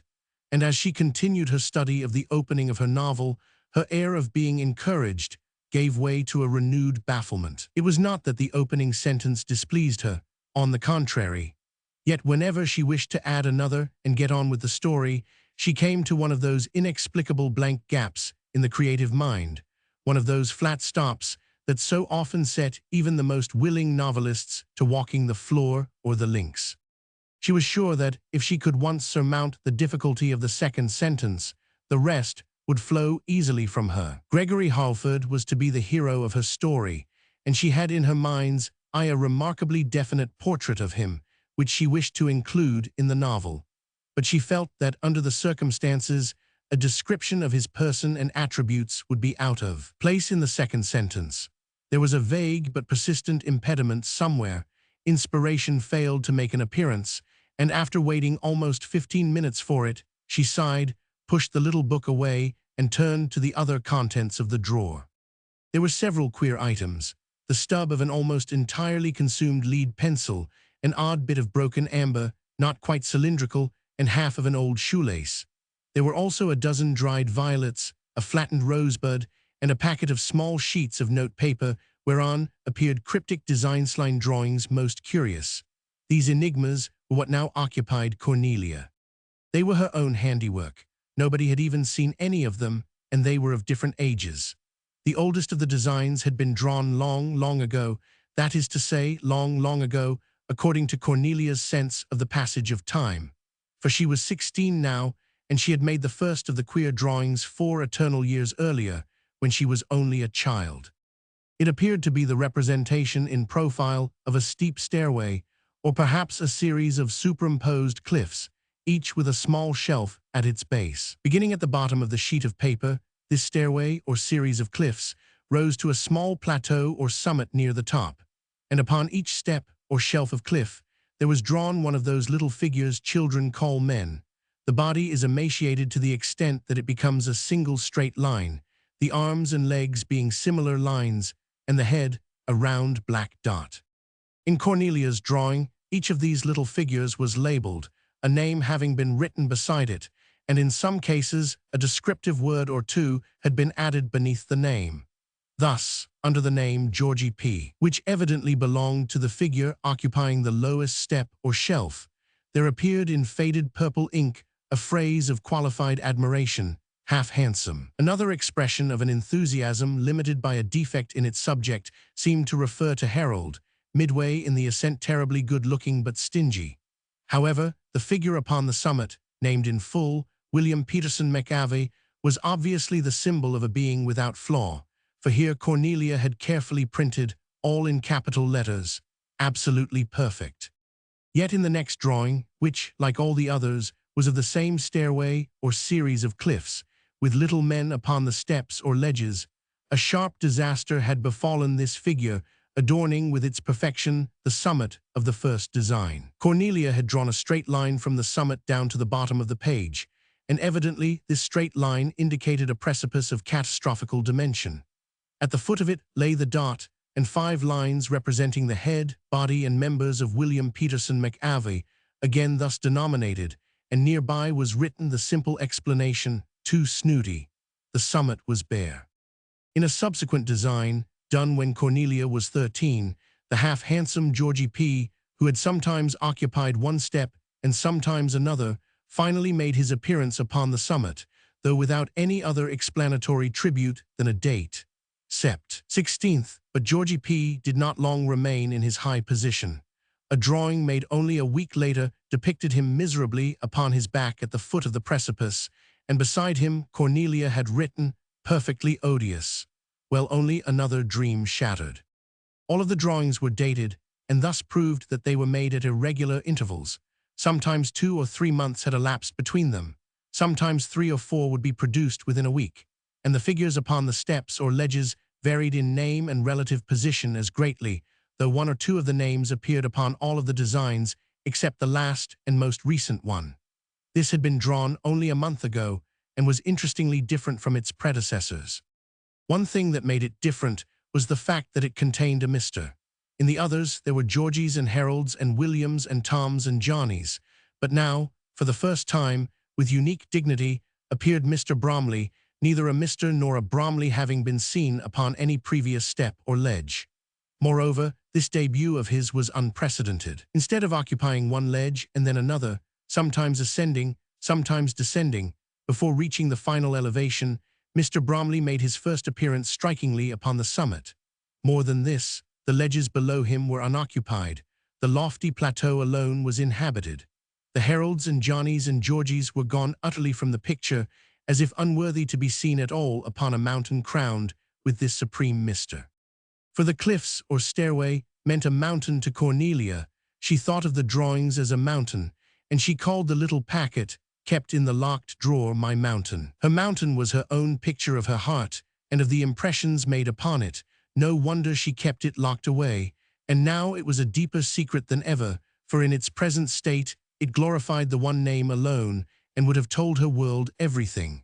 Mr. Bromley was the English professor, aged 43, at the boarding school where she was a day scholar, and not long ago he had told her she ought to think less about candy and more about books and life. That was what was the matter with Cornelia. She had begun her novel immediately and spent a great deal of time in her room, thinking about life and Mr. Bromley. Mr. Bromley was the hero of the novel, and Cornelia thought of him as Gregory Harlford. The general public would never have supposed Mr. Bromley to be an aviator, and he had no claim, in fact, to be thought anything so dashing, though he was fond of chess and still played tennis sometimes. Nevertheless, he seemed to be a quietly resourceful man, one who would find a way out of almost any difficulty, and it was strange that he remained so long suspended in midair in Cornelia's story, even after the vacancy beneath him had been reduced to 1,000 feet. For, after looking over her mountain, Cornelia again took up the little leather-bound notebook and renewed the struggle for a second sentence. Nothing resulted, and sighing, she gave over the effort and performed a little daily ceremonial of hers, placing side by side in a row her mementos of Mr. Bromley's stub of the pencil he had used, the worn shoelace he had broken and carelessly tossed aside, the rosebud she had once asked him to smell, the violets that had dropped from his coat lapel, and the fragment of the amber mouthpiece of his pipe, broken when it fell from his pocket upon the stone steps of the school building. Dreamily, she put them all in a row, touching them gently, one after the other. Then she leaned her elbows upon the desk, and with her chin in her hands, thought about life and books in a general way for several minutes. After that, as the air was warm in the room, she went to the window and opened it. Looking down moodily, she saw her sister Mildred departing. Going home to mess around with the baby, Cornelia thought. That's her life. how strange she can be contented with it. A large red open car went by, sending forth upon the wintry air some cheerful cadences of song as it passed, young gentlemen collegians merrymaking not indecorously in this holiday time. Cornelia looked down upon the manly young faces, rosy with the wind. How terrible, she murmured dreamily, for they were no part of her mountain. Her sister's baby had nothing to do with Mr. Bromley, neither had the song from the big red car, both were dross. A negro rattled by upon an ash cart drawn by a lively mule. The negro whistled piercingly to a friend in the distance, and the mule's splendid ears stood high and eager. He was noble in action, worthy of all attention. Cornelia could not bear him. "Oh dear," she said, probably thinking of his master, who was proud of him. "What lives these people led." She was in the act of turning away from this barren window when something far down the street caught her attention. It was the figure of a thin, somewhat middle-aged gentleman in gray clothes, approaching slowly upon the sidewalk. For a moment Cornelia was uncertain. Then there appeared for an instant, beneath the rim of his soft hat, twin sparklings of reflected light. They vanished, but Cornelia needed no further proof that the gentleman in gray wore the eyeglasses that completed her identification of him. She said, "Oh," in a loud voice, and clapped her joined hands over her mouth to stifle this too eloquent revelation. Then the bright eyes above the joined hands semicircled impulsively to the bed, where lay her hat and coat, as she had tossed them when she came into the room. The impulse that made her look at them increased overwhelmingly. She seized them, put them on hurriedly, opened her door with elaborate caution, tiptoed to a back stairway, descended it noiselessly, and a moment later left the house by a rear door. No one had seen her except the cook's cat. Roman 12. Her happiest hour. Thus Cornelia saved herself from replying to intrusive questions about where she was going and why, but in her impulsive haste she had forgotten something. Upon her desk, upstairs, lay her heart's secret, her mountain, all in loose sheets of paper. Beside the desk was an open window. She had left the door open too, and this was a breezy day. Such was instantly her condition at sight of Mr. Bromley, and with no thought but to have more sight of him, she flitted across the backyard and through an alley gate, leaving calamity brooding behind her. Mr. Bromley, returning homeward with a book under his arm, after his morning's browsing in the suburban public library, was not surprised to see one of his pupils emerge from a cross street before him, since this was the neighborhood in which most of the school's day scholars lived.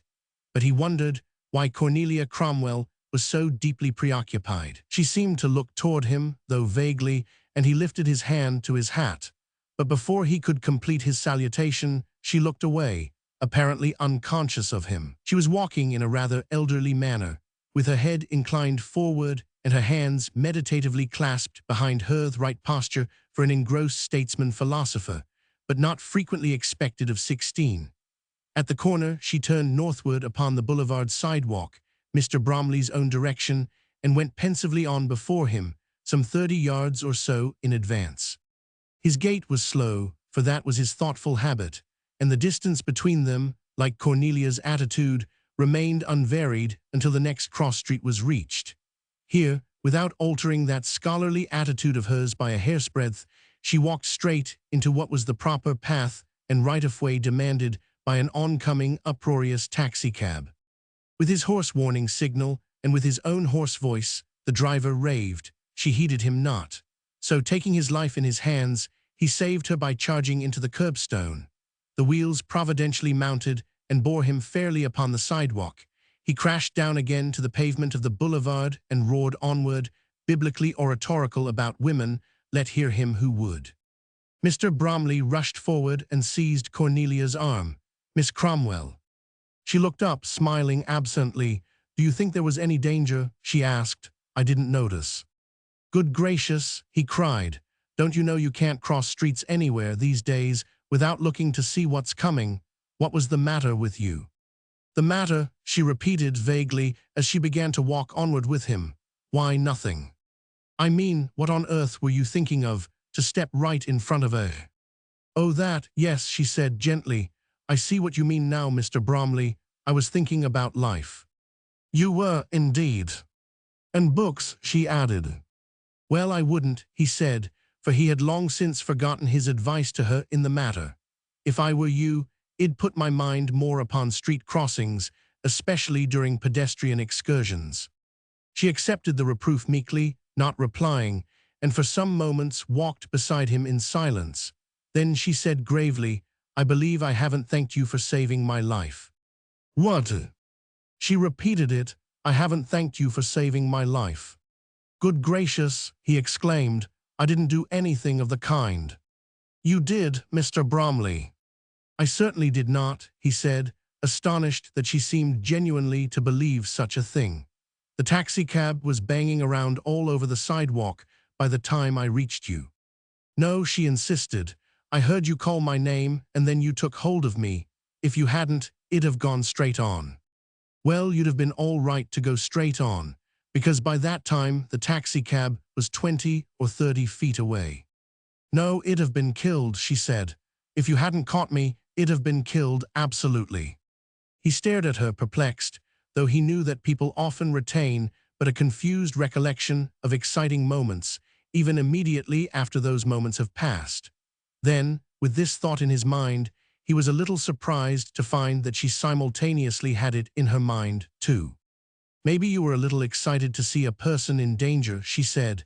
"It might have got you mixed up or something.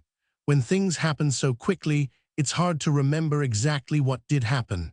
You may not know it, but you saved my life, Mr. Bromley." He laughed. "I didn't, but if you insist on thinking so, I suppose there's no harm." This seemed to content her. She nodded her head, smiled sunnily, then became grave again. "And to think you'd risk your own life to save even mine," she murmured. "That's merely absurd, Miss Cromwell. By not the remotest possibility could it be conceived that I placed myself in any jeopardy whatever." Welsh returned, indefinitely, but seemed to reserve the right to maintain her own conviction in the matter. "I think jeopardy is a beautiful word, Mr. Bromley," she added, after a moment's silence. "I mean, whether you admit you were in jeopardy or not, it's a word I think ought to be used oftener, because it's got such a distinguished kind of sound." She repeated it softly to herself. "Jeopardy." Then, in a somewhat louder voice, but as if merely offering a sample sentence in which this excellent word appeared to literary advantage, she murmured, "He placed his life in jeopardy for me." "I didn't," her companion said, sharply. "The word is extremely inappropriate in any such connection." "I just used it to see how it would sound," Cornelia explained. "I mean, whether you did get in jeopardy or anything, or not, on my account, Mr. Bromley, I was just seeing how it would sound if I said it. I mean, like this." And she began to repeat, "He placed his life in jeopardy." "Please oblige me," Mr. Bromley interrupted. "Don't say it again." His tone was brusque, and she looked up inquiringly to find him frowning with annoyance. She decided to change the subject. "Do you care much for Christmas, Mr. Bromley?" she asked, in the key of polite small talk. "It strikes me as terribly tiresome myself. I am positively looking forward to the next school term." "Are you?" "Yes, and oh, there was something I thought of the other day I wanted to ask you. Are you a Republican or a Democrat, Mr. Bromley?" "Neither." "That's so much more distinguished," Cornelia said. "I mean, it seems so much more distinguished not to be in politics. Do you believe in woman suffrage?" "No." "Neither do I," she said, and made a serious decision instantly. "I'm never going to vote myself. The more I think about books and life, Mr. Bromley, the less I care about." She hesitated, having begun the sentence without foreseeing its conclusion well, "about things in general and everything," she finally added. The gentleman beside her looked puzzled, but Cornelia was unaware of the sweeping vagueness of her remark. She was not in a condition to take note of such details, her consciousness being too preoccupied with the fact that she was walking with him who dwelt upon the summit of her mountain, walking with him and maintaining a conversation with him upon an intellectual footing, so to speak. And as she felt that a special elegance was demanded by the occasion, she made her voice a little artificial and obliterated our alphabet's least fashionable consonant from her enunciation entirely.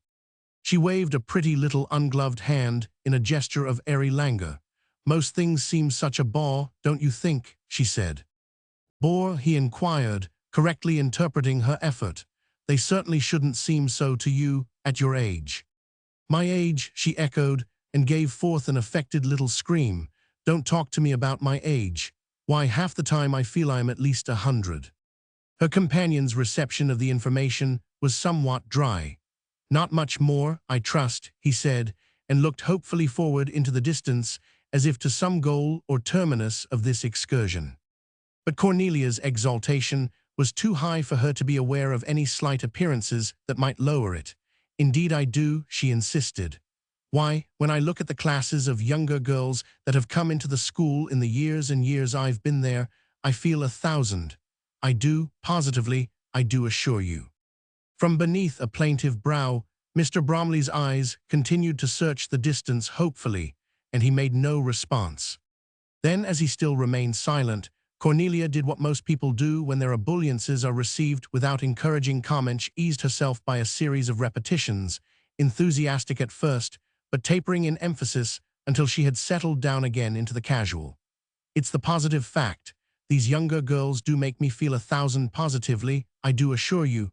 You mayn't believe it, but it's the mere simple truth, I do assure you. It is, I do. She checked herself, being about to say I do assure you again, and although her own ability to use the phrase charmed her, she feared that too much of it might appear to indicate a lack of versatility.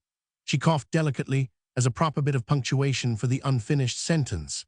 Then, as further punctuation, uttered sounds resembling a courteous kind of laughter to signify amusement caused by her own remarks, and thus gradually reached a point where she could regard the episode as closed.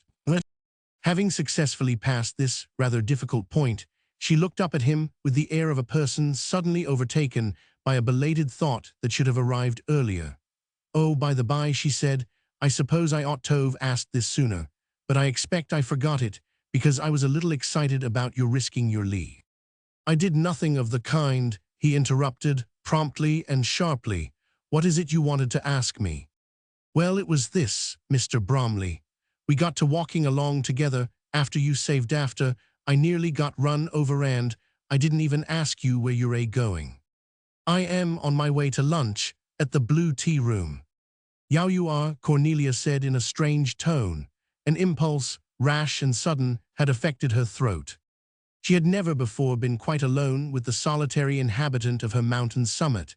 She had never before walked with him. Her walking was upon air, moreover. She was self-conscious, yet had no consciousness of walking. Rather, she floated in the crystal air of great altitudes, and wrapped in the transcendent presence beside her, she became intoxicated by the experience. Cornelia had fallen in love with Mr. Bromley sublimely, instantly, upon that day when he told her to think about books and life. There seemed to be no other reason, though her own explanation defined him as the only man who had ever spoken to her inner self, and now that she found herself alone with him for the first time, she could not bear for that time to be brief. She was already expected at home for lunch, and she knew that her unexplained absence might cause more than mere comment in her domestic circle.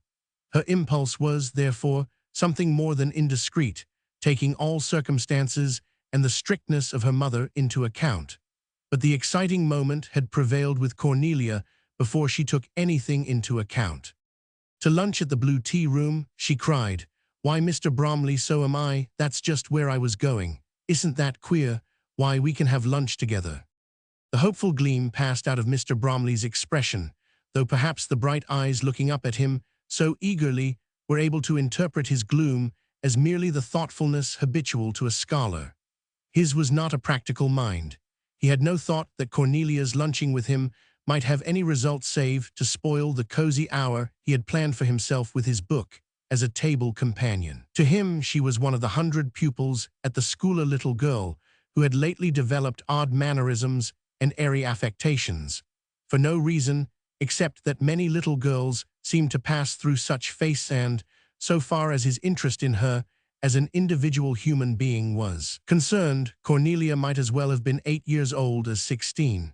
He saw nothing except that he would have to listen to her instead of reading his book, for since she meant to lunch at the Blue Tea Room, she would probably talk to him anyhow, whether they sat at the same table or not. If such be the case, very well, he said, without enthusiasm. Very well, Miss Cromwell. Then he added hastily, I mean to say, and paused, hoping to think of something that might avoid the proposed tete-a-tete, but he failed. "I mean to say if you wish, Miss Cromwell."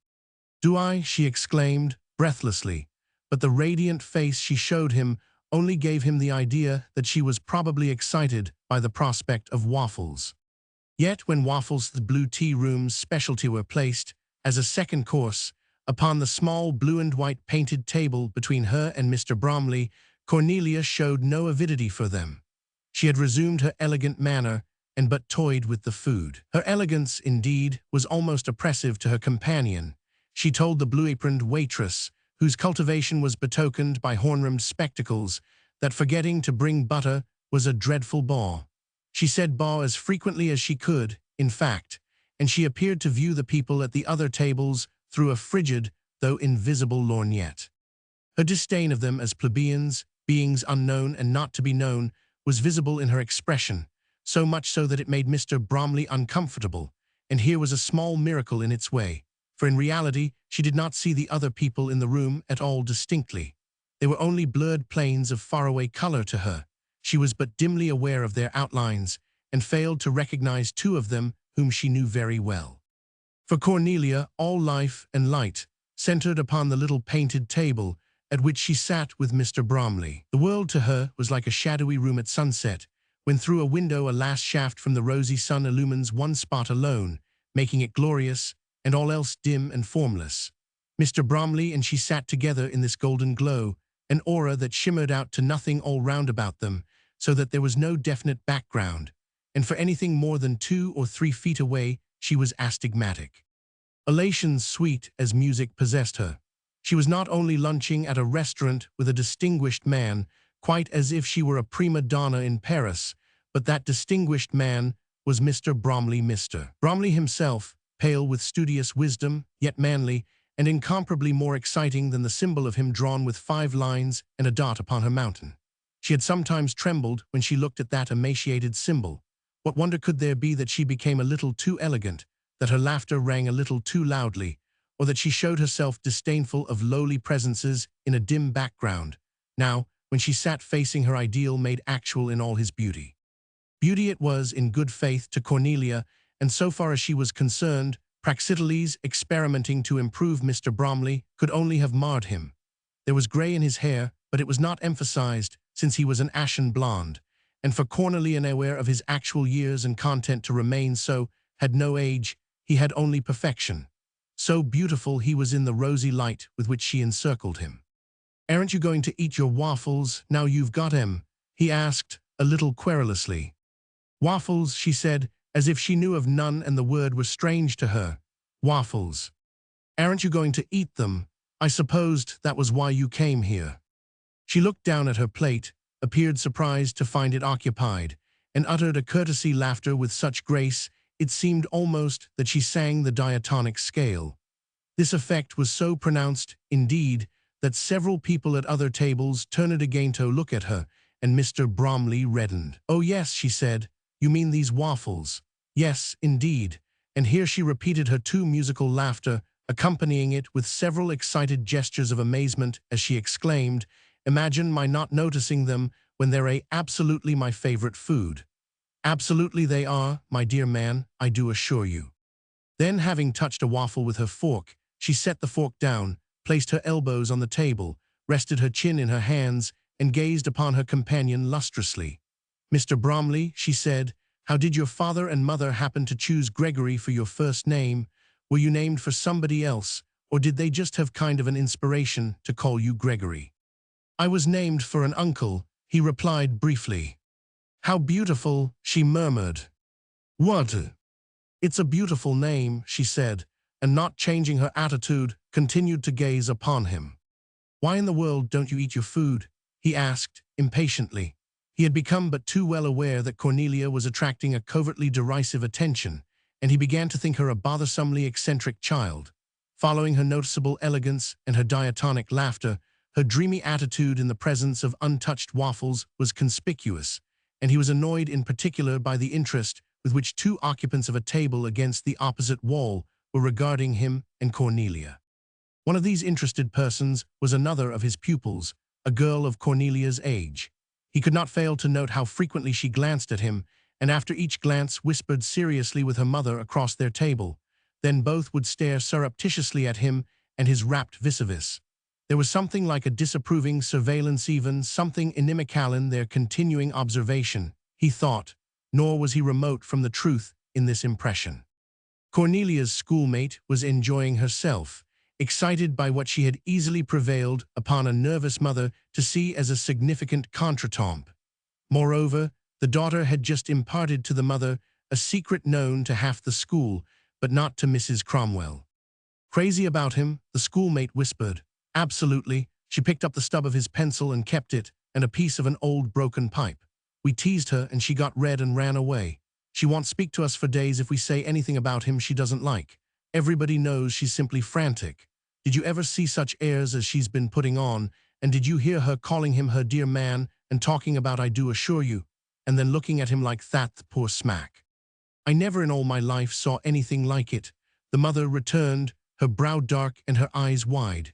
She looked straight at us and never made the slightest sign when we bowed to her.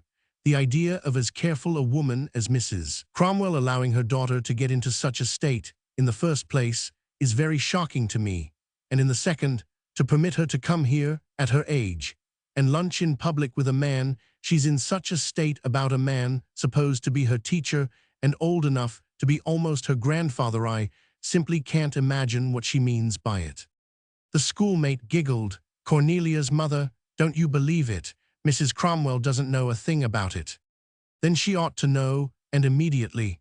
If one of my daughters behaved like that, I should certainly be thankful to anyone who informed me of it. I certainly. Look, the schoolmate whispered, profoundly stirred. Look at her now. Cornelia was worth the look thus advised.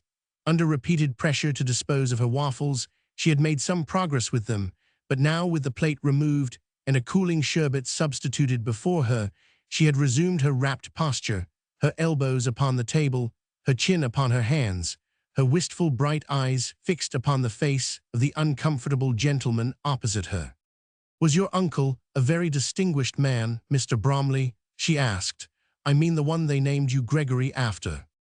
Not in any way, he said. He had finished his own lunch and moved back slightly but significantly in his chair.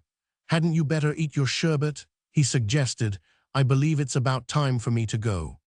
She sighed, lowered her eyes, and obediently ate the sherbet, but ate it so slowly that by the time she had finished it they were alone in the room, except for a waitress, who made her own lingering conspicuous. Now then, Mr. Bromley said, briskly, if you've quite concluded your— But I haven't had any coffee, Cornelia interrupted. I always have a small cup after lunch. Does your mother? Mama, she said, appearing greatly surprised. Oh dear, yes, she takes it herself. He resigned himself, and the waitress brought the little cup. But as Cornelia conveyed the contents to her lips entirely by means of the accompanying tiny spoon, and her care not to be injured by hot liquid was extreme, he thought that never in his life had he seen any person drink an after-dinner cup of coffee so slowly. And all the while, Cornelia, silent, seemed to be dreamily yet completely engrossed with this long process of consumption. Her lowered eyes were always upon the tiny spoon. The impatient Mr. Bromley sat, and finally lost his manners so far as to begin a nervous tapping upon the rugless floor with the sole of his right shoe. This was the oddest child in the world, he thought. A little while ago she had looked at him with so intent a curious dreaminess that she had annoyed him. Now she seemed to have forgotten him in her Epicurean absorption in half a gill of coffee. And so he frowned and shifted in his chair and tapped the floor with his shoe, and did not know that the tapping had grown rhythmical. For though her eyes were lowered and her lips were silent, Cornelia was keeping time to it with a song. Each tap of Mr. Bromley's foot was a syllable of the song. The hours I spent with thee, dear heart, are as a string of pearls to me. I count them over, every one apart. But at last her pearls were gone, the little cup was empty. Now, he said, if you've finished, Miss Cromwell, and he pushed back his chair decisively, rising as he did so. Still she sat and did not look up, but with her eyes upon the empty cup, she asked, Would you let this be my lunch, Mr. Bromley? Would you mind if I charged it to Papa? Nonsense, he said. He had already paid the waitress. If you intend remaining here. No, I am coming, she said meekly. She rose, and as she did she looked up at him radiantly, facing him. You've been ever so nice to me, Mr. Bromley. Her cheeks were glowing, her lifted happy eyes were all too worshipfully eloquent, and for a moment, as the two stood there, Mr. Bromley felt a strange little embarrassment, this time not an annoyed embarrassment. Who can know what is in a young girl's heart? Suddenly, to his own surprise, he felt a slight, inexplicable emotion. Something in Cornelia's look pleased him and even touched him. Just for the 5 or 6 seconds that he knew this feeling, something mysterious, something charming, seemed about to happen. No, he said, it's you who are nice to me. I've enjoyed it truly. She drew a deep breath. Have you really? She cried. And with that, she turned and ran to the door, all 16. But with the door open, she called back to him over her shoulder, I am glad it's Friday, Mr. Bromley. Why? Because it's only till Monday, when school begins. Roman 13. Heartbreak. She ran out of the door and to the street, where she turned northward, away from home, with her cheeks afire and her heart still singing. But what it sang now was Monday, Monday, Tuesday, Wednesday, Thursday, Friday, Monday again. All through the year she would see him on every one of those days. Cornelia was happy. She was altogether happy, and she had just spent the happiest hour of her life. Other happy hours she might know, and many different kinds of happiness, but never again an hour of such untouched happiness as this.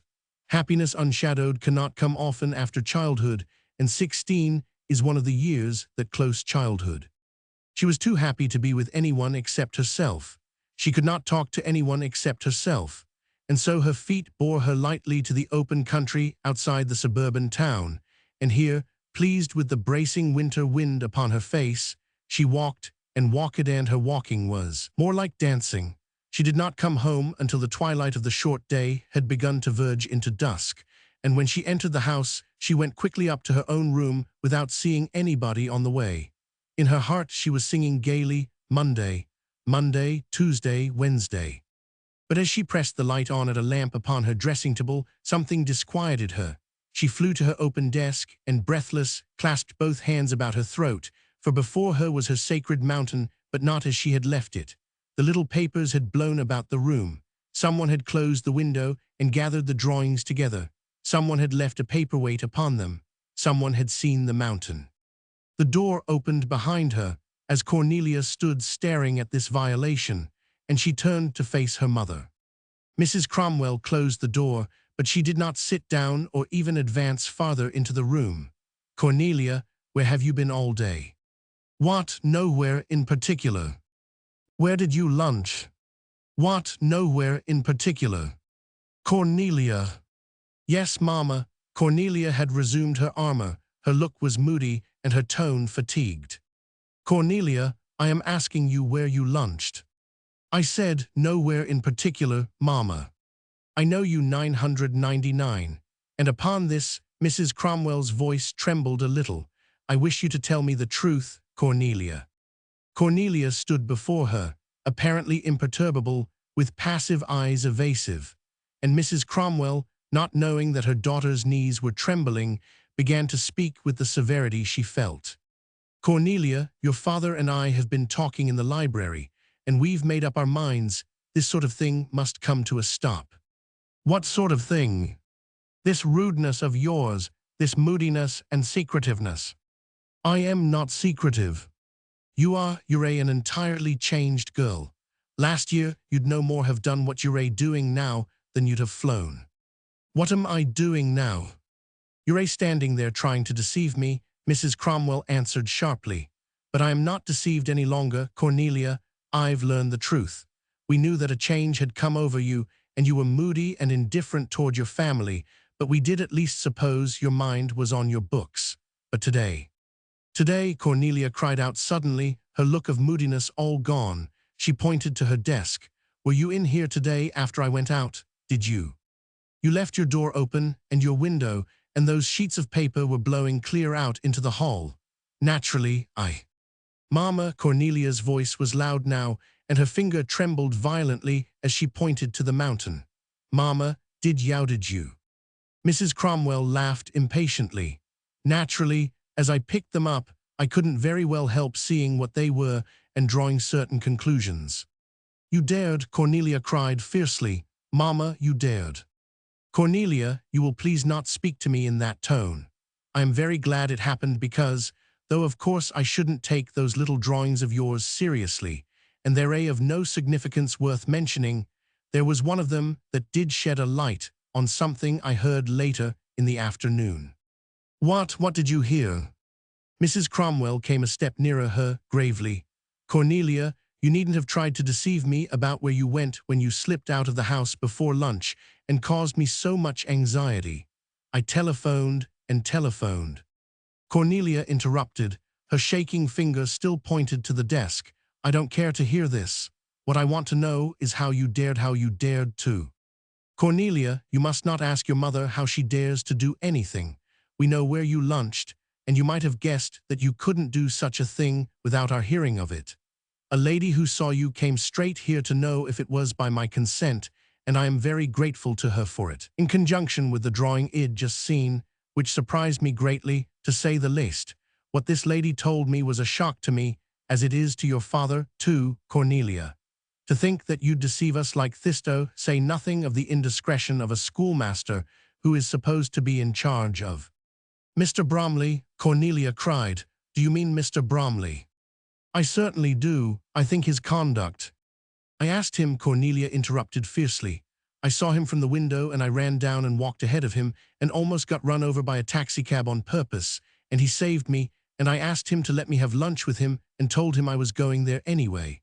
Mama, don't you dare—" Her voice broke. She gulped and choked. Her trembling was but too visible now.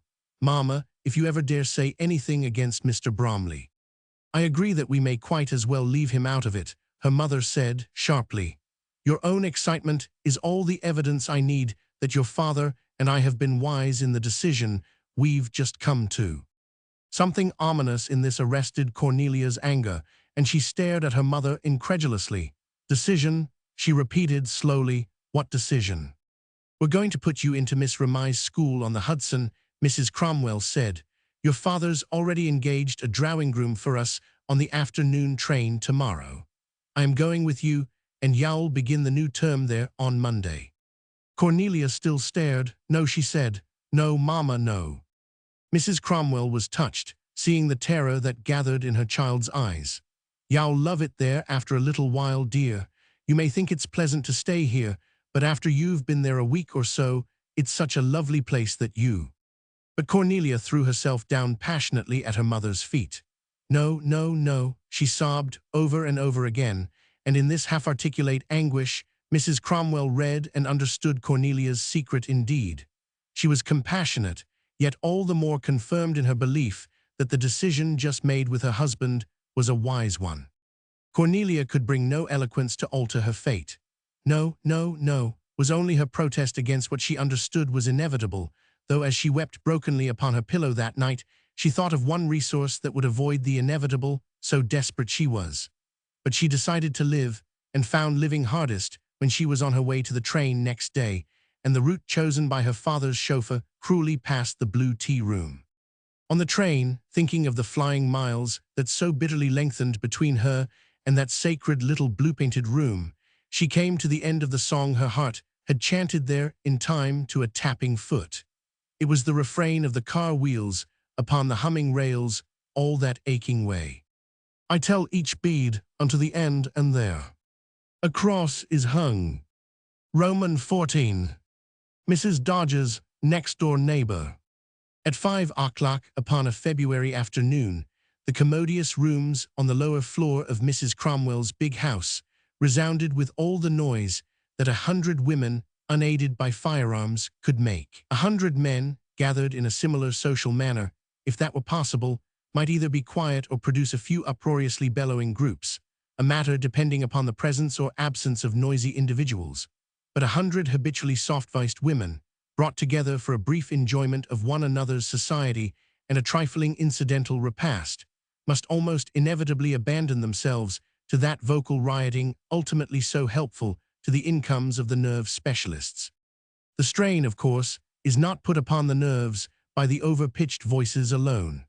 At times during Mrs. Cromwell's tea, the face of almost every woman in the house was distressed by the expression of cursive animation maintained upon it. The most conscientious of the guests held this expression upon their faces from the moment they entered the house until they left it. They went about from room to room, from group to group, shouting indomitably, and without an instant's relaxation, kept a sweet archness frozen upon their faces, no matter how those valiant faces ached. Men may not flatter themselves in believing it is for them that women most ardently sculpture their expressions. A class of women has traduced the rest, those women who are languid where there are no men. The women at Mrs. Cromwell's tea, with not a man in sight, so consistently molded their faces that the invitations might well have read, from 4 to 6, a lady's mask.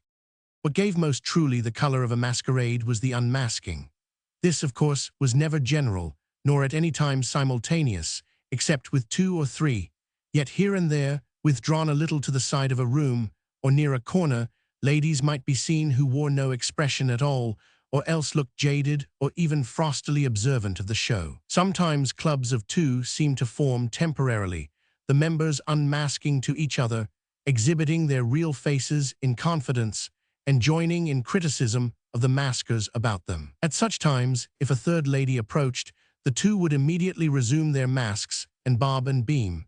Then they might seem to elect her to membership, whereupon all 3 would drop their masks, shout gravely, close to one another's ears, then presently separate, masking again in facial shapings designed to picture universal love and jaunty humor. But among the 100 merrymakers, there was one of whom it could not be said that she was masked. Yet, strange to tell, neither could it be said of her that she was not masked, for either she wore no mask at all or wore one always. Her face at Mrs. Cromwell's was precisely as it was when seen anywhere else, though where it seemed most appropriately surrounded was in church. Calm pale, the chin uplifted a little, with the slant of the head always more toward heaven than earth, this angelic face was borne high by the straight throat and slender figure like the oriflamme upon its staff.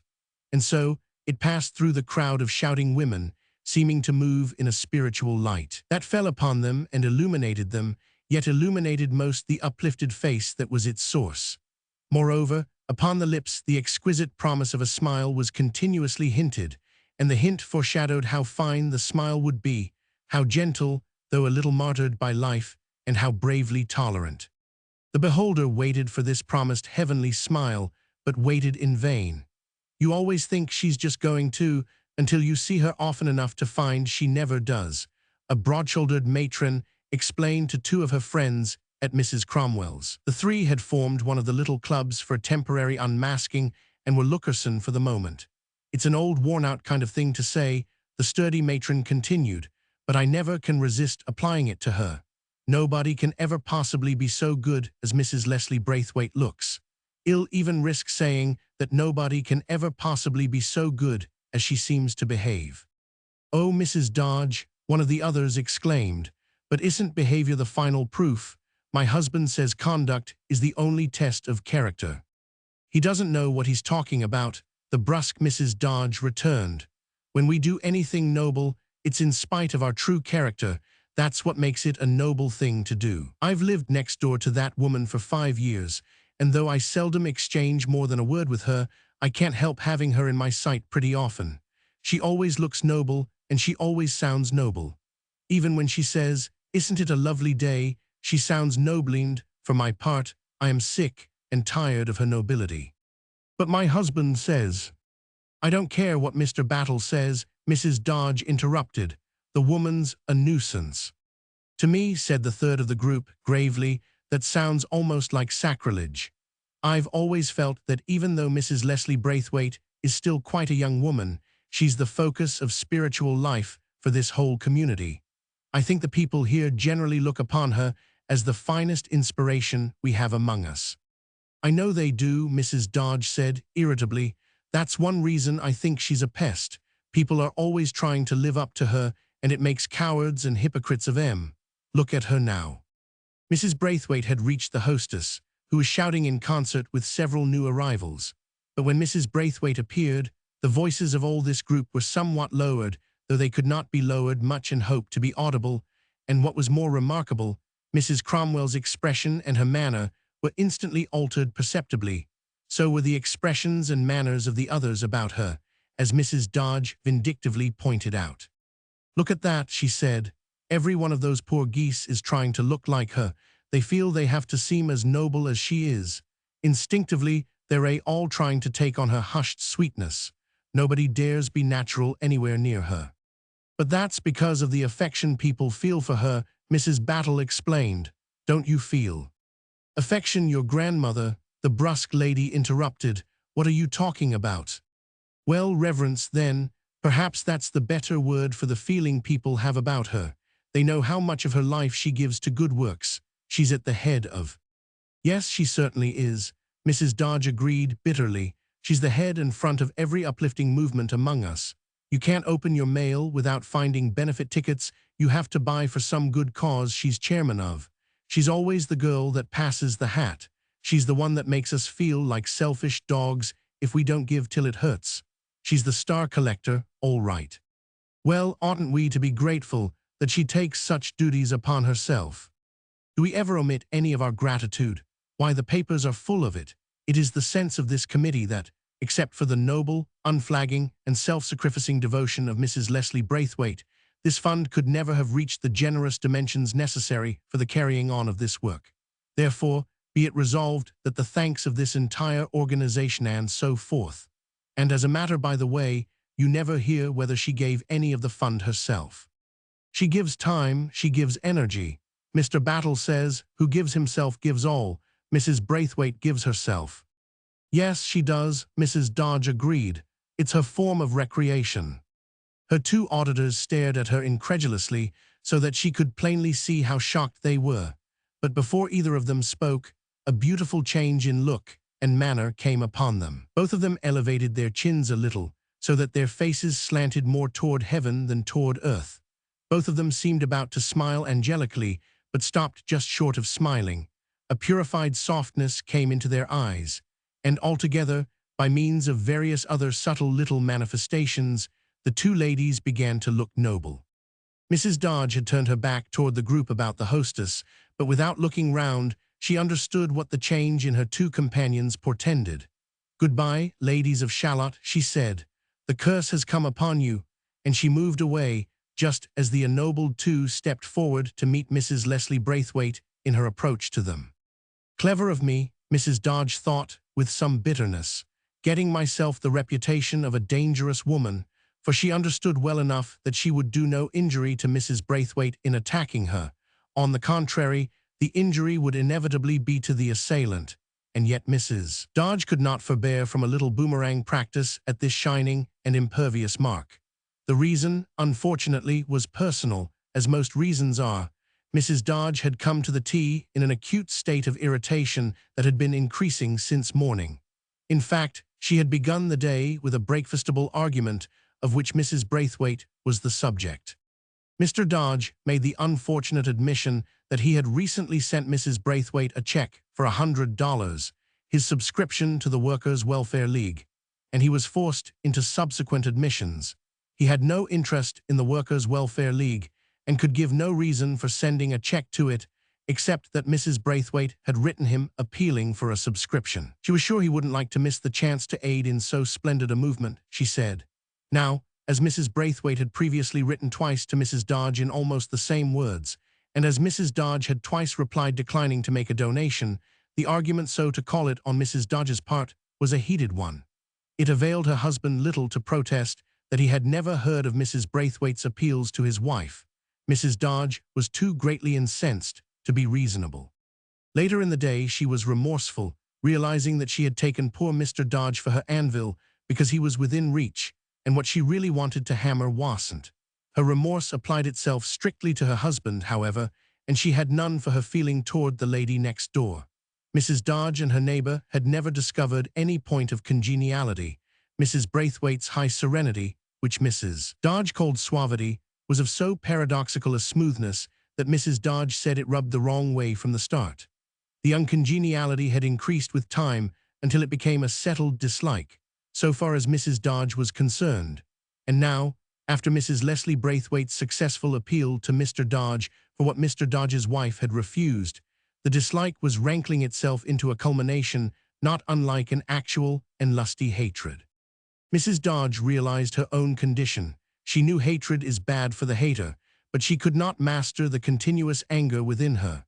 Fascinated, she watched Mrs. Leslie Braithwaite at the tea, could not help watching her, although, as the victim of this fascination admitted to herself in so many words, the sight was poison to her. Nor was the poison alleviated by the effect of Mrs. Braithwaite upon the other guests. Everywhere the angelic presence moved about the capacious rooms, it was preceded and followed by deference. And when Mrs. Braithwaite joined a woman or a group of women, Mrs. Dodge marked with a hot eye how that woman or group of women straightway hushed a little and looked noble. Roman 15. Mrs. Dodge declines to tell. Mrs. Dodge went home early. I ought to have come, she told her hostess, confidentially in parting. I try to be a Christian sometimes, but this is one of the days when I think Nero was right. But what? I may tell you some day, Mrs. Dodge promised, and gloomily went her way. At dinner that evening, she was grim, softening little when her husband plaintively resumed his defense. Lily inquired why her mother was of so dread a countenance. Me, Mr. Dodge explained. It began at breakfast before you were up, and it's the old culprit, Lily. I guessed that much, Lily said cheerfully. I haven't been falling in love with anybody foolish for 3 or 4 months now, and that's the only thing I ever do to make her look like this, so I knew it must be you, what you been up to. Aiding in good causes, he answered, sighing. She hates me for helping the workers, Lily. Our next-door neighbor appealed to Caesar over your mother's head. I've explained 200 or 300 times that I didn't know there'd been any previous request to her, but she hates my wicked plotting just the same. No, I only hate your weakness, Mrs. Dodge said, not relaxing her severity. You were so eager to please that woman you couldn't even wait to consult your wife. Her writing to you and ignoring what I'd twice written her was the rudest thing I've ever had done to me, and your donation puts you in the position of approving of it. She did it because she's furious with me, and so. But Lily interrupted her. Mama, she exclaimed, why you're talking just ridiculously. Everybody knows Mrs. Braithwaite couldn't be furious, not with anybody. Couldn't she? Then why did she do such an insulting thing to me? Don't you suppose she knows it's insulting to show she can get a poor silly husband to do something his wife has declined to do? Is there a cattier trick in the whole cattish repertoire? She did it because she's the slyest puss in this community, and she knows I know it, and hates me for it. Lily stared in the blankest surprise. Why, it just sounds like anarchy, she cried. I never heard you break out like that before except when you were talking about some boy I liked. When did you get this way about Mrs. Leslie Braithwaite? I've never liked her, Mrs. Dodge said. Never. I've always suspected she was a whited sepulchre, and now I've got proof of it. Proof? That's quite a strong word, Lydia, Mr. Dodge reminded her. Thank you, she said. I mean exactly what I am saying. Mrs. Braithwaite did this thing to me out of deliberate spitefulness, and she did it because she knows what I think of her. But you said you had proof that she's a whited sepulchre, he said. The word proof. May we assume that it means reliable evidence reliably confirmed? Mrs. Dodge asked, with satirical politeness. Suppose you've done something disgraceful and another person happens to know you did it. Then suppose you play a nasty trick on this other person. Wouldn't it be proof that you hate him because he knows you did the disgraceful thing? I'm afraid I don't follow you, Mr. Dodge said, uncomfortably. When did I ever do this disgraceful thing you're talking about, if it's actually disgraceful to subscribe $100 to the workers? I'm not talking of that, his wife said. I'll try to put it within reach of your intellect. Suppose I know Mrs. Braithwaite to be a whited sepulchre, then if she does an insulting thing to me, isn't that proof she's furious with me for finding her out? No, he answered. It might incline one to think that she resented your poor opinion of her, but it doesn't prove anything at all. Doesn't it? You wouldn't say so if you knew what I know. Lily's eyes widened in hopeful eagerness. How exciting, she cried. Mama, what do you know about Mrs. Braithwaite? Never mind. But you said. I said, never mind. But I do mind, Lily insisted. You haven't got any right to get a person's interest all worked up like that, and then just say, never mind. That's all I shall say, however, Mrs. Dodge informed her stubbornly, and kept to her word, though Lily continued to press her until the meal was over. Mr. Dodge made no effort to aid his daughter in obtaining the revelation she sought. He appeared to be superior to the curiosity that impelled her, but this appearance of superiority may have been only an appearance. He may have foreseen that his wife would presently be a little more explicit about what she had implied against their neighbor. In fact, Lily had no sooner gone forth upon some youthful junketing immediately after dinner than symptoms of forthcoming revelation were manifested. Mr. Dodge's physician allowed him 1 cigar a day, and it had just begun to scent the library. I suppose, of course, you're condemning me for a reckless talker, Mrs. Dodge said. You assume that I am willing to hint slander against a woman with only my own injury for a basis, instead of facts. On the contrary, Lydia, he returned mildly, I know you wouldn't have said what you did unless you have something serious to found it on. Probably she was a little mollified, but she did not show it. So you give me that much credit? She asked, sourly. I imagine it's because you're just as curious as Lily and hope to hear what I wouldn't tell her. Well, I'm not going to gratify your curiosity. No, he picked up a magazine from the table beside his chair and began to turn over the pages. Oh, very well. I am going to tell you something, though, she said. It's because I think you ought to be told at least part of what I know. It may be good for you. For me, he inquired, calmly, though he well understood what she was going to say next. Yes, you might find it wiser to consult your wife next time, even when you're dealing with people you think are saints. Why, I don't think Mrs. Braithwaite's a saint, he protested. She looks rather like one, a pretty one, too, and the general report is that she is one, but I don't know anything more than that about her. She happens to be a neighbor, but we've never had the slightest intimacy with her and her husband. We've never been in their house or they in ours.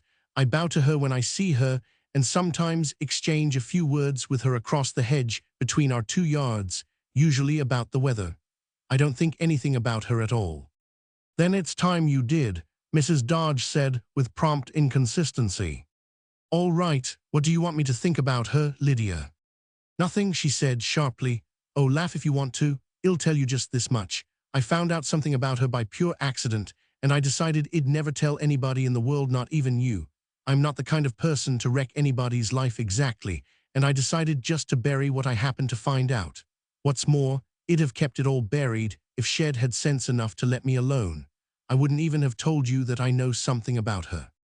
It's something really serious.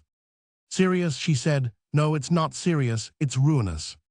Mr. Dodge released a sound from his mouth. Wee-you, whistled, not spoken. It was his characteristic token that he found himself impressed. You've certainly followed the right course, Lydia. Mrs. Leslie Braithwaite's standing isn't just a high one, it's lofty. I shouldn't care to be the person who blasts that statue off its pedestal. Sometimes statues crush the blasters when they fall. I am glad you kept your information to yourself. He paused, and then, being morally but an ordinary man, he added, not that I see any particular harm in your confiding in my discretion in such a matter.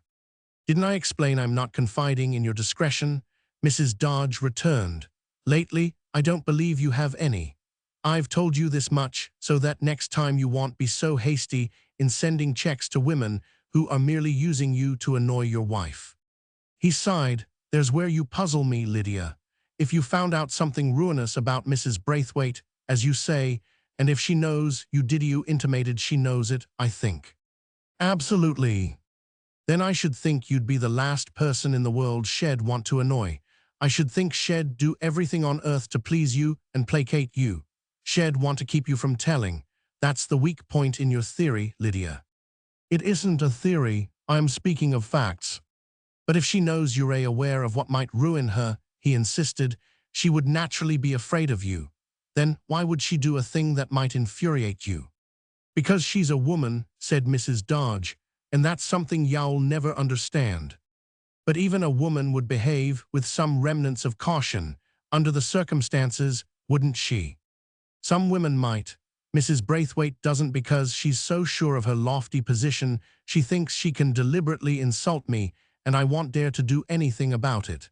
She wanted to show me that she isn't afraid of me. Mr. Dodge looked thoughtfully at that point upon his long cigar, where a slender ring of red glow intervened between the adhering gray ash and the brown tobacco.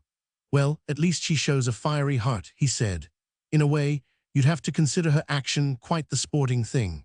You mean she's sent you a kind of declaration of war, don't you?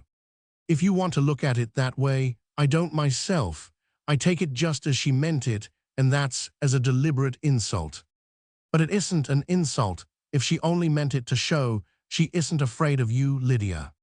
It is, though, Mrs. Dodge insisted. What she means is derision of me. It's the same as if she said, "Here's a slap in the face for you. I have the satisfaction of humiliating you as your punishment for knowing what you do know about me, and you can't retaliate because you aren't important enough to be able to injure me." It's just the same as if she'd said those words to me. It seems quite a message, he observed. Of course, I can't grasp it myself because I haven't any conception of this ruinous proceeding of hers. You were the only witness, I assume. There was a third person present, Mrs. Dodge said stiffly, but not as a witness. Then what was the third person present doing? Mrs. Dodge looked at him with severity, as if she reproved him for tempting her to do something wrong. Then she took from a basket in her lap a square piece of partly embroidered linen and gave it her attention, not relaxing this preoccupation where her husband began to repeat his question. What was the third person? I heard you, Mrs. Dodge interrupted, frowning at her embroidery.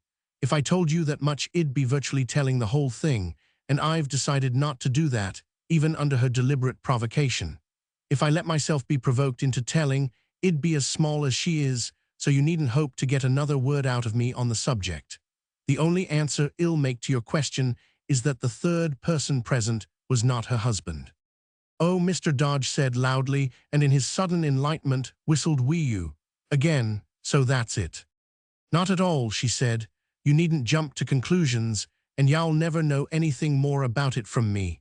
The only way you could ever know about it would be through her husband's making a fuss, and it's getting into the papers or something. I see, Mr. Dodge said, apparently not much discouraged. And since it's something he hasn't yet made any fuss about, it's evidently because he doesn't know. He, Mrs. Dodge cried, and in her scorn of Mrs. Leslie Braithwaite's consort, dropped the embroidery into the basket and stared fiercely at Mr. Dodge, though it was really at an invisible Mr. Braithwaite that she directed this glare of hers. Apparently the unfortunate gentleman was one of those mere husbands whose existence seems either to amuse or to incense the wives of more dominant men. Mrs. Dodge certainly appeared to be incensed. That miserable little pale shadow of a man, she cried. His name's Leslie Braithwaite, but do you ever hear him spoken of except as Mrs. Leslie Braithwaite's husband? He goes down to his little brass-rod works at 8 o'clock every morning and gets money for her until 6 in the evening. Then he comes home and works on the account books of her uplifts until bedtime. If they go out, he stands around with her wrap over his arm and doesn't speak unless you ask him a question. If you do, he begins his answer by saying, "My wife informs me how could that poor little creature know anything about anything." But you know, Mr. Dodge persisted. You do know, do you, Lydia? I know what I know, she replied, and resumed her preoccupation with the embroidery. But you couldn't substantiate it by another witness, I take it, he said musingly. That is, she feels safe against you because if you should ever decide to tell what you know, she would deny it and put you in the position of an accuser without proofs. It would simply be your word against hers, and she'd have the sympathy that goes to the party attacked, and also the advantage of her wide reputation for lofty character and— Go on, his wife interrupted. Amuse yourself all you like. You'll not find out another thing from me. Perhaps, if you should ever spend the morning at home digging around in our flower border along the hedge between her yard and ours, you might happen to hear her talking to her chauffeur, and in that case you might get to know something more. Otherwise, I don't see how you ever will. Lydia. What? I'm not going to dig in any flower border. I'm not going to spy around any hedge just to. Neither did I, she cried indignantly, Did you ever know me to do any spying? Certainly not, but you said. I said if you happened to. You don't suppose I hid and listened deliberately? I was down on my hands and knees planting tulip bulbs, and the thick hedge was between us. That's how it happened, and why she never dreamed anybody was near her. I didn't even hear her come in that part of the yard until I heard her speaking right by me on the other side of the hedge. Please don't be quite so quick to think your wife would be willing to spy on another woman. I didn't, Mr. Dodge protested hastily. What did she say to the chauffeur? That, his wife replied severely, is something you'll never hear from me. From whom shall I hear it then? I've just told you how you might hear it, she said, plying her needle and seeming to give it all her attention. But I can't spend my time in the tulip bed, Lydia. That's not what I meant. I said, if her husband ever makes such a fuss that it gets into the papers. If he does, I might find out what she said to the chauffeur. Oh, maybe, Mrs. Dodge said, and she gave him a sidelong glance of some sharpness, then quickly seemed to be busy again with her work. I don't make it out at all, the puzzled gentleman complained. Apparently you overheard Mrs. Braithwaite saying something to her chauffeur that would be ruinous to her if it were known, something that might cause her husband to make a public uproar if he had heard it himself. Is that it? Mrs. Dodge began to hum fragmentarily to herself and seemed concerned with nothing in the world except the selection of a proper spool of thread from her basket. Is that it, Lydia? You'll never find out from me, she said, searching anxiously through the basket. Anyhow, I shouldn't think you'd need to ask such simple questions. So that is it. What you heard her say to her chauffeur would ruin her if people knew about it. Was she talking to the chauffeur about her husband? Good gracious, Mrs. Dodge cried derisively. What would she be talking to anybody about that poor little thing for? She never does. I don't believe anybody ever heard her mention him in her life. Then was she talking to the chauffeur about some other man? Of all the ideas, if a woman were in love with a man not her husband, do you think she'd tell her servants about it? Besides, they've only had this chauffeur about 2 weeks. Have you noticed him? Yes, said Mr. Dodge. I've seen him sitting in their car in front of the house several times, and I was quite struck with him. He seemed to be not only one of the handsomest young men I ever saw, but to have rather the look of a gentleman. So Mrs. Dodge said, inquiringly, and her tone was the more significant because of her appearing to be wholly preoccupied with her work basket. You noticed that, did you? You don't mean to say? I don't mean to say anything at all, she interrupted crisply. I've told you that often enough for you to begin to understand it. All right, I do. Well, when Shed said whatever she did say to the chauffeur, what happened?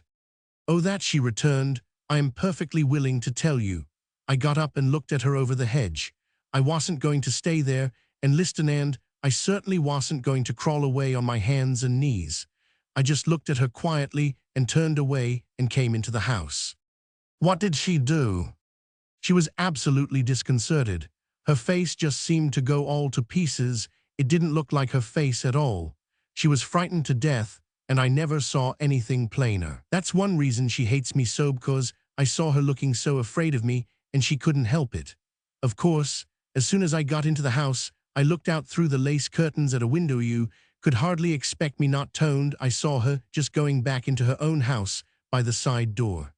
Shed braced up and looked all stainless Joan of Arc again by that time.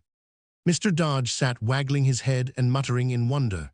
Of all the curious things, he said, human nature is so everlastingly full of oddities, it's always turning up new ones that you sit and stare at and can't believe are real. There they are, right before your eyes, and yet they're incredible. What did she say to the chauffeur? No, no, Mrs. Dodge said reprovingly, that's what I can't tell you. And she added, I should think you could guess it anyhow. Was there? He paused a moment, pondering. Did she use any specially marked terms of endearment in addressing him? No, Mrs. Dodge replied, returning her attention to her work. Not terms. Oh, he said, just one term then. She used a single term of endearment in addressing him. Is that correct? Again Mrs. Dodge became musical. She hummed a cheerful tune, but her face was overcast with a dour solemnity. "So she did," her husband exclaimed. "Did she call him dear?" "No, she didn't." "Dearest?" "No, she didn't." "Not," he said, incredulously, "not darling." Mrs. Dodge instantly resumed her humming. "By George," her husband cried. "Why, that's just awful. What else did she say to him besides calling him darling?" "I didn't say she said anything else," Mrs. Dodge returned primly. "The rest wasn't so important anyhow, and she was speaking in a low voice. I thought the rest of it was, 'Rosemary, that's for remembrance.' I couldn't be sure because I didn't hear it distinctly." "But you did distinctly hear her call him darling." "What I heard distinctly," Mrs. Dodge replied, "I heard distinctly." So what Mrs. Leslie Braithwaite said to the chauffeur was this: "Rosemary, that's for remembrance, darling. You must draw your own conclusions," she advised him severely. "I'd rather," he returned, and in a marveling tone slowly pronounced their neighbor's name, Mrs. Leslie Braithwaite. "Of all the women in the world, Mrs. Leslie Braithwaite. And when you rose up, and she saw you, she just went all to pieces and didn't say a word. I told you." "What did the handsome chauffeur do?" "Just stood there." "It's beyond anything." Mr. Dodge's amazement was not abated. He shook his head and uttered groaning sounds of pessimistic wonderment. "I suppose the true meaning of the saying, 'It's the unexpected that happens,' is that life is always teaching us to accept the incredible." "How long ago was it?" "A week ago yesterday." "Have you seen her since?" "I never talked to her or she to me. We say, 'How do you do? What lovely weather?' and that's all we ever do say. We haven't even any neighborly contact through congenial servants. Because of our having colored people, hers are white. I haven't caught a glimpse of her since it happened until this afternoon, when she came to Mrs. Cromwell's tea. Of course, she knew I was looking at her, and she knew perfectly what I was thinking, particularly about her insult to me in making such a goose of my husband. But Lydia, she was having the time of her life over that." "Well," he said reflectively, leaving out the question of whether or not I was a goose especially, "and considering her without personal bias, I must say that under the circumstances she's shown a mighty picturesque intricacy of character, as well as a pretty dashing kind of hardihood.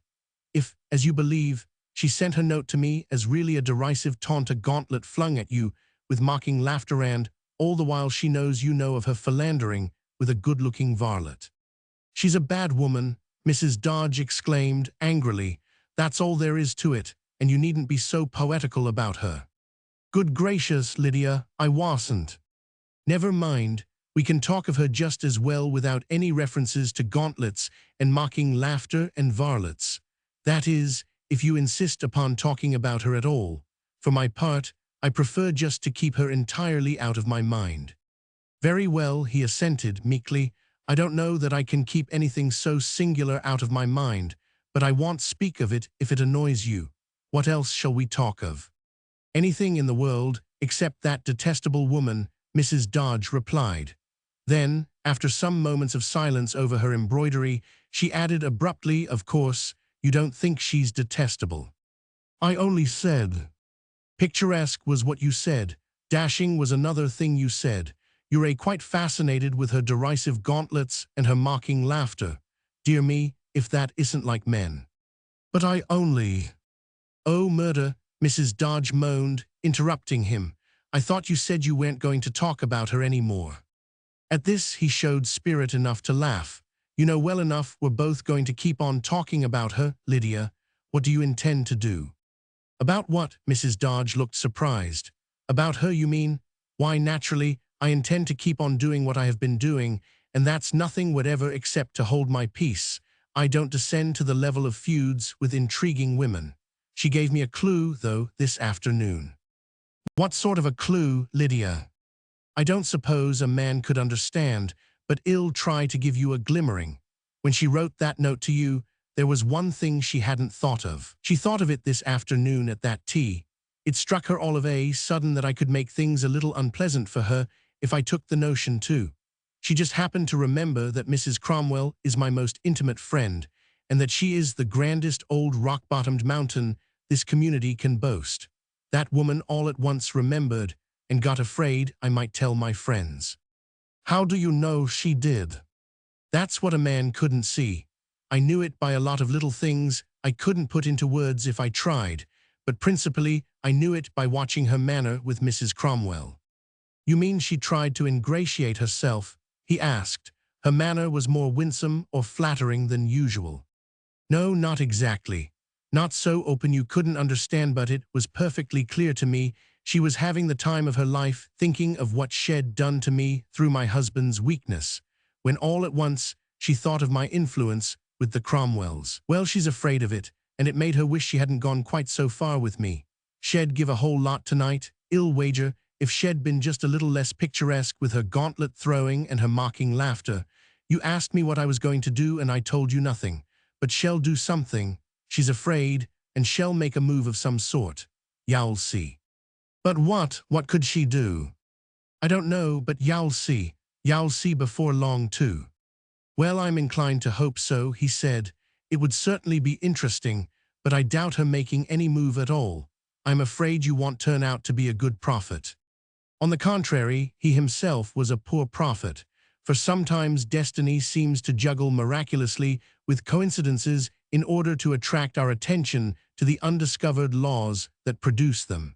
In fact, Mr. Dodge was so poor a prophet and so near to intentional burlesque are the manners of destiny in its coincidence juggling that at this moment, Mrs. Leslie Braithwaite's husband had just rung the Dodges' front door bell.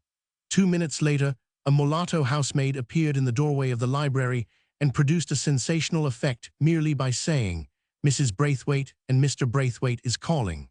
I showed him into the drawing-room. She withdrew, and the staggered couple, after an interval of incoherent whispering, went forth to welcome their guests. Romans 16. Mrs. Leslie Braithwaite's husband. Mrs. Braithwaite was superb. At least, that was Mr. Dodge's impersonal conception of her. Never before had he seen sainthood so suavely combined with a piquant beauty, nor an evening gown of dull red silk and black lace so exquisitely invested with an angelic presence. For tonight this lady looked not only noble, she looked charming, and either his wife had made a grotesque mistake or he stood before an actress unmatched in his experience. She began talking at once, in her serene and sweet contralto voice, a beautiful voice, delicately hushed and almost imperceptibly precise in its pronunciation. "It seemed to us really rather absurd, Mrs. Dodge, that you and your husband should be our next-door neighbors for so long without even having set foot in our house or we in yours. And as Mr. Dodge has lately been so generous to my poor little workers, welfare leagueth, unhappy creatures do need help so, and the ladies of the committee were so touched by your kindness, Mr. Dodge thought we'd just make that an excuse to call, even thus informally, and for only a few minutes. We wanted to express the thanks of the League, of course, and we thought it was about time to say we aren't really so unneighborly as we may have seemed, and we hope you aren't either." "No, indeed," Mr. Dodge responded with a hasty glance of sidelong uneasiness at his wife. Her large face was red and rather dismayingly fierce as she sat stiffly in the stiffest chair in the Dodge's white-walled, cold, and rigidly symmetrical drawing-room, but she said no indeed too, though not so heartily as her husband 999. In fact, she said it grimly, yet he was relieved, for her expression made him fear that she would say nothing at all. "One of the things I find to regret about modern existence," Mrs. Braithwaite continued in her beautiful voice, "is the disappearance of neighborliness even in a quiet suburban life like yours and ours. Of course, this is anything but a new thought, yet how concretely our two houses have illustrated it. So it did seem time at last to break the ice, especially as I have good reason to think that just these last few days you must have been thinking of me as quite a naughty person, Mrs. Dodge." Mrs. Dodge stared at her, appeared to stare not only with astounded eyes, but with a slowly opening mouth. What did you say?" she asked huskily. "I'm afraid you've been thinking of me as rather naughty," the serene caller said, and her ever-promised smile seemed a little more emphatically promised than it had been. "I ought to confess to you that as a collector for my poor little workers' league I am terribly unscrupulous. It's such a struggling little organization, and the need of help is so frightfully pressing, I may as well admit I haven't any scruples at all how I get money for it. Yet, of course, I know I ought to apologize for asking Mr. Dodge to contribute to a cause that you didn't feel particularly interested in yourself." "Oh," Mrs. Dodge said, and to her husband's consternation she added formidably, "Is that what you're talking about?" No disastrous effect was visible, however. Mrs. Braithwaite nodded sunnily. "I am sure you'll forgive me for the sake of the happiness the money brought to a pitiful little family. The father hasn't had any work for 8 months. There are 4 young children and one just born. If you could see their joy when—" "I dare say," Mrs. Dodge interrupted. "I am glad it did some good." "I was sure you'd feel so." Mrs. Braithwaite glanced gently at her host, whose face was a remarkable study of geniality in conflict with apprehension. Then her gaze returned to her hostess. "I wanted to make my peace not only for myself," she added, "but for your husband. I am sure you're going to forgive him, Mrs. Dodge." Innocently, Mr. Dodge supposed this to be intended as a kindly effort on his behalf and in the general interests of amiability. He was surprised, therefore, and his apprehensions of an outbreak on the part of his wife were little abated, when he perceived that its effect upon her was far from placative. Her ample figure seemed to swell. She was red, but grew redder. Her action in breathing became not only visible, but noticeable. To his appalled vision, she seemed about to snort forth sparks. For several perilous moments she did not speak. Then, after compressing her lips tightly, she said, "Mr. Dodge sent you his check upon my direction, of course." "Naturally, he consulted me. I told him that since you had twice solicited me for a subscription, it would be best for us to send you some money and be done with it." Mrs. Braithwaite uttered a soothing sound as of amused relief. "That's so much nicer," she said. "I was afraid you might have been annoyed with both of us, with both poor Mr. Dodge and myself, but that exculpates us. I am so very glad." She turned to the perturbed host. "I was so afraid it involved you, Mr. Dodge, perhaps quite beyond forgiveness." "Not at all, not at all," he said, removing his gaze with difficulty from his wife's face.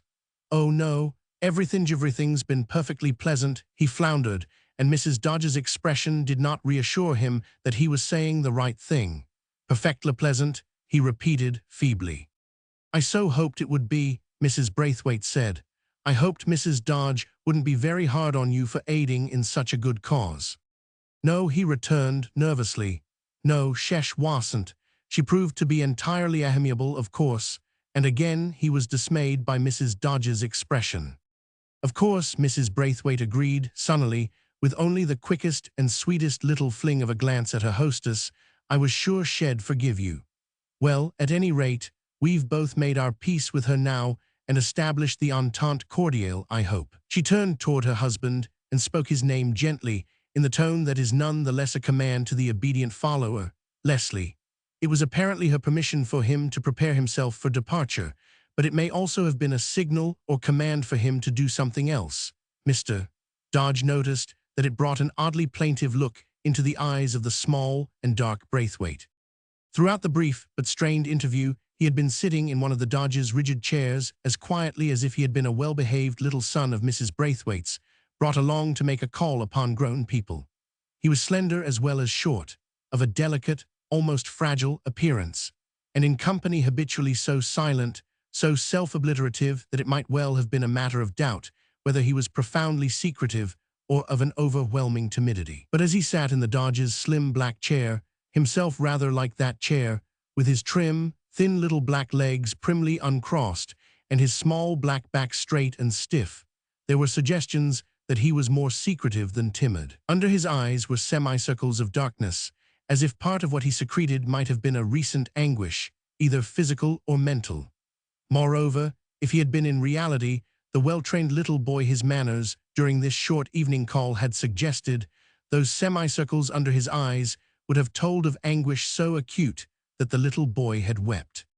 When his wife said Leslie, he swallowed. There came into his eyes the odd and plaintive look his host had noticed. It was the look now not of a good little boy, but of a good little dog. Obedient in a painful task set by the adored master, and he stood up immediately. "We really must be running," his wife said, rising too. "This was just our funny little effort to break the ice. I do hope it has, and that y'all both come in to see us some evening. I do hope y'all both come."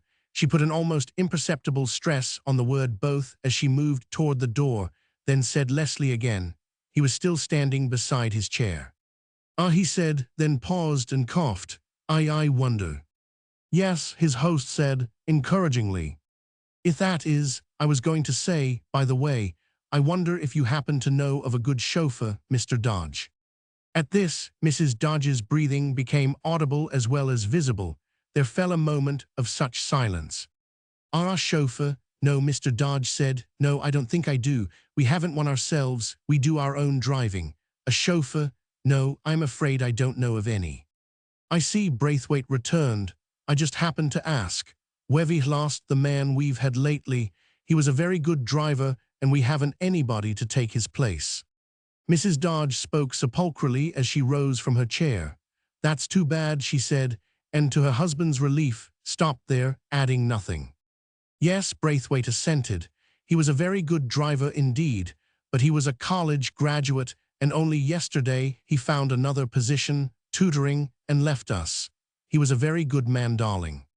What? Mr. Dodge said. Who? Darling, Braithwaite replied, and followed his wife to the door. I just happened to mention his name, darling.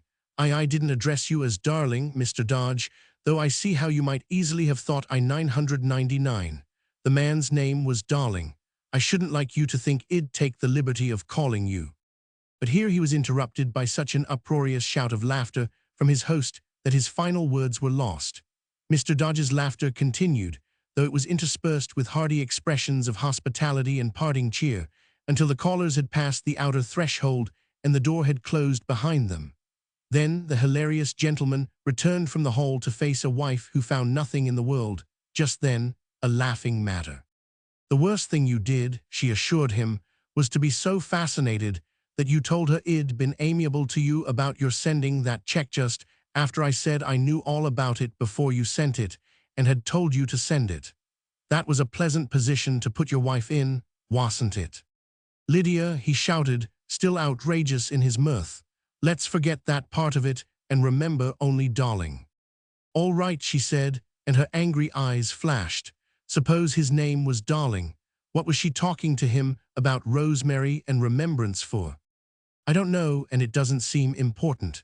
The only thing I can get my mind on is you're keeping to yourself so solemnly the scandalous romance of Darling.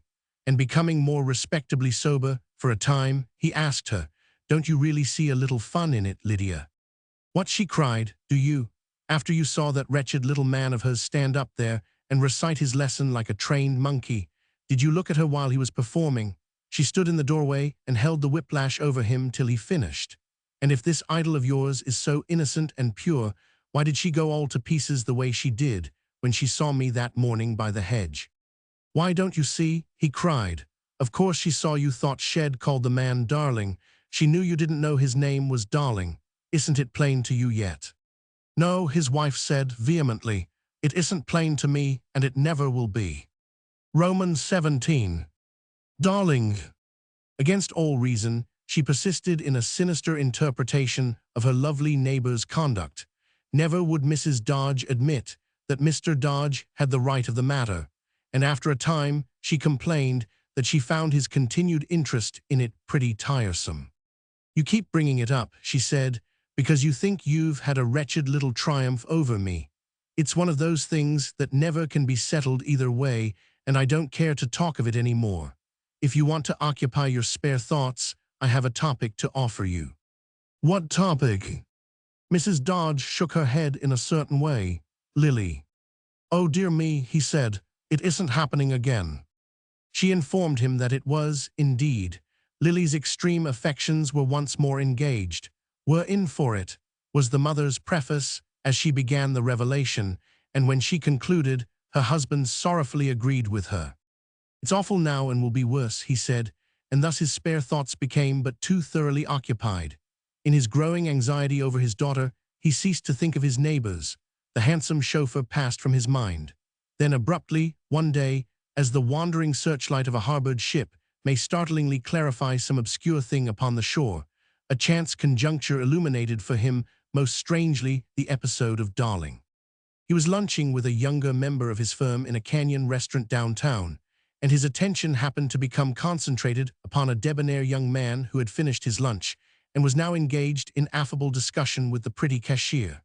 He was one of those young men, sometimes encountered, who have not only a strong masculine beauty, but the look of talent, with both the beauty and the talent belittled by an irresponsible twinkle of the eye. Standing below the level of the cashier's desk, which was upon a platform, there was something about him that suggested a laughing Romeo, and in response, the cashier was evidently not unwilling to play a flippant Juliet.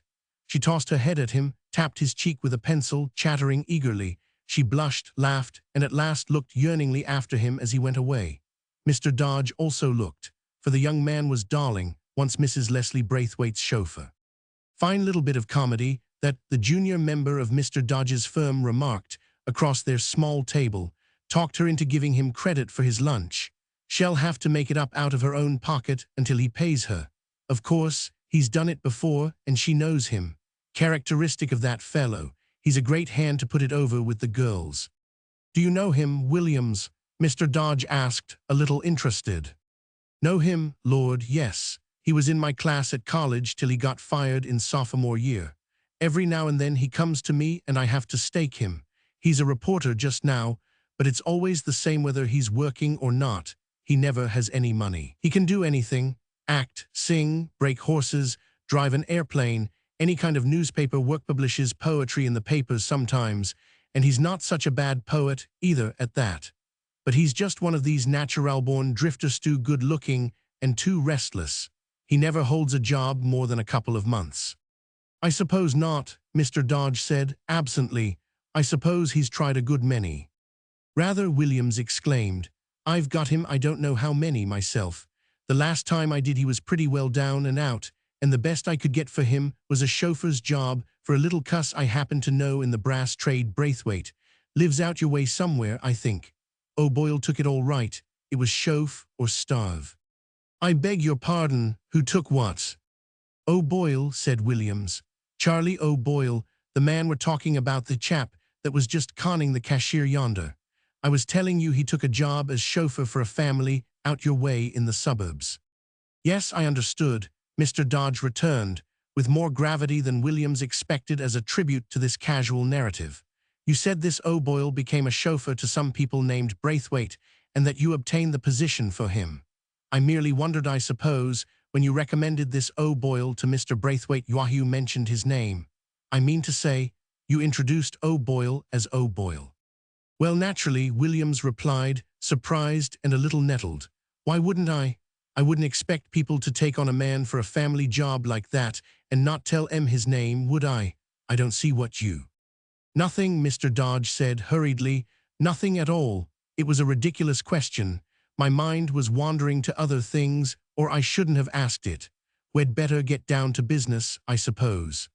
But that was something his wandering mind refused to do, nor would it under any consideration or pressure get down to business during the rest of that afternoon. He went home early, and walking from his suburban station in the first twilight of a gray but rainless November day, arrived at his own gate just as the Braithwaite's closed car drew up at the curb before the next house. An elderly Negro chauffeur climbed down rustily from his seat at the wheel and opened the shining door.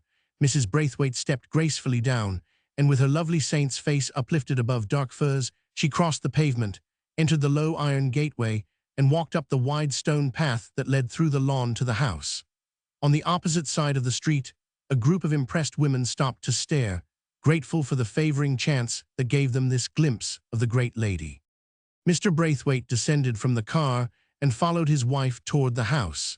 He did not overtake her and walk beside her, but his insignificant legs beneath his overcoat kept his small feet moving in neat short steps a little way behind her. Meanwhile, the pausing neighbor gazed at them, and his open mouth showed how he pondered. It was not upon this strange woman, a little of whose strangeness had so lately been revealed to him, that he pondered most, nor about her that he most profoundly wondered. For strange as the woman seemed to him, far stranger seemed the little creature pattering so faithfully behind her up the walk. In so helpless a fidelity Mr. Dodge felt something touching, and perhaps, too, he felt that men must keep men's secrets. At all events, he made a high resolve. It would be hard on Mrs. Dodge, even unfair to her. But then and there he made up his mind that for the sake of Mrs. Leslie Braithwaite's husband, he would never tell anybody, and, of all the world, he would never tell Mrs. Dodge what he had learned that day about Mrs. Leslie Braithwaite's husband's loyalty. Roman 18. Lily's friend, Ada. Indoors, Mr. Dodge, too, quickly found other matter to occupy his mind. Mrs. Dodge hurried down the stairs to set before him an account of a new phase in Lily's present romance, and they began their daily discussion of their daughter's beglamored condition. In a way, this was a strange thing for them to do, because, like many other fathers and mothers in such parental mazes, they realized that they struggled with a mystery beyond their comprehension. Lily's condition was something about which they really knew nothing, and least of all did they guess what part her dearest girlfriend had in it. Lily had formed with the sturdy Ada Corey one of those friendships that sometimes suggest to observers an unworthy but persistent thought upon the profundity of girlish vanity. So often is a beautiful girl's best girlfriend the precise companion piece to set off most abundantly the charms of the beauty. Or, if both girls of a pair be well-favored, so frequently is one dark and the other fair, and each the best obtainable background for the other, that the spectator is almost forced to suppose many such intimacies to be deliberately founded upon a pictorial basis. But this is not to say that these decorative elections to friendship are unaccompanied by genuine fondness, and although Lily Dodge found her background in the more substantial Ada, she found also something to lean upon and cling to and admire. For Lily was one of those girls we call ethereal, because they do not seem intended to remain long in a world their etherealness makes appear gross. They usually do remain as long as other people do, yet their seeming almost poised for a winging departure brings them indulgences and cherishings not shown to that stouter, self-reliant type to which Ada Corey was thought to belong. Late on that same gray but rainless November afternoon, Ada herself spoke of this elaborate difference between them. "I don't see why you worry, Lily," she said. "I believe you could get away with anything. You're the kind that can." "Oh, not this," Lily protested in a wailing whisper. No one was near them, but in her trouble she seemed to fear the garrulity of even the old forest trees of the park through which the two were taking an autumnal stroll. "Nobody in the world could get out of such a miserable state of things as I've got myself into now, Ada." But this was by no means Miss Corey's first experience of her friend's confidences of despair. "I wouldn't bother about it at all. If I were you, Lily," she said cheerfully. "I wouldn't give it a thought." "You wouldn't?" Lily cried feebly, and her incredulity was further expressed by her feet, which refused to bear her onward in so amazed a condition. She halted, facing her companion in a stricken manner. "You wouldn't give it a thought, when I've just told you that this time it's 3. "No," Ada returned stoutly, "I wouldn't. If I were you, I wouldn't. I wouldn't even if it were 4. Lily moaned, and in a hopeless appeal for a higher witness to such folly, cast her eyes to heaven, or at least to as much of the dimming sky as roofed over the tattered brown foliage above her. "You wouldn't give it a thought, not even if there were 4 of 'em." Then, as the woodland spot where they had stopped was somewhat secluded and apart from the main-traveled roads of the park, Lily felt at liberty to lean against a tree and apply a hand to her forehead in an excellent gesture of anguish. "I am a goner this time, Ada," she murmured. "I am a goner." "You aren't anything of the kind," Miss Corey assured her. "I tell you it's not worth bothering about." "Oh," Lily uttered a sound of indignation, dropped the dramatic little hand, and spoke sharply. "You stand there, Ada Corey, and tell me that if such a thing happened to you, you wouldn't give it a thought." "I didn't say that." "You did, you just said." "No, I said if I were you," Ada explained. "A thing like this wouldn't happen to me." "Why wouldn't it? It might happen to anybody," Lily returned quickly. "Suppose it did happen to you. Do you mean to tell me that if 3 separate, individual men, all pretty nearly considered themselves practically almost engaged to be married to you at the same time, you wouldn't give it a thought? You wouldn't bother about it at all?" "I said I wouldn't if I were you," Ada insisted. "Why wouldn't you?" "For just the reason I told you. Because you're the kind that can get away with anything." "But I can't," Lily cried. "I'm always in some sort of miserable mess or other." "Yes, pretty often," her friend assented. "But it's always a new one, and nobody ever does anything about the old one, so why should you care?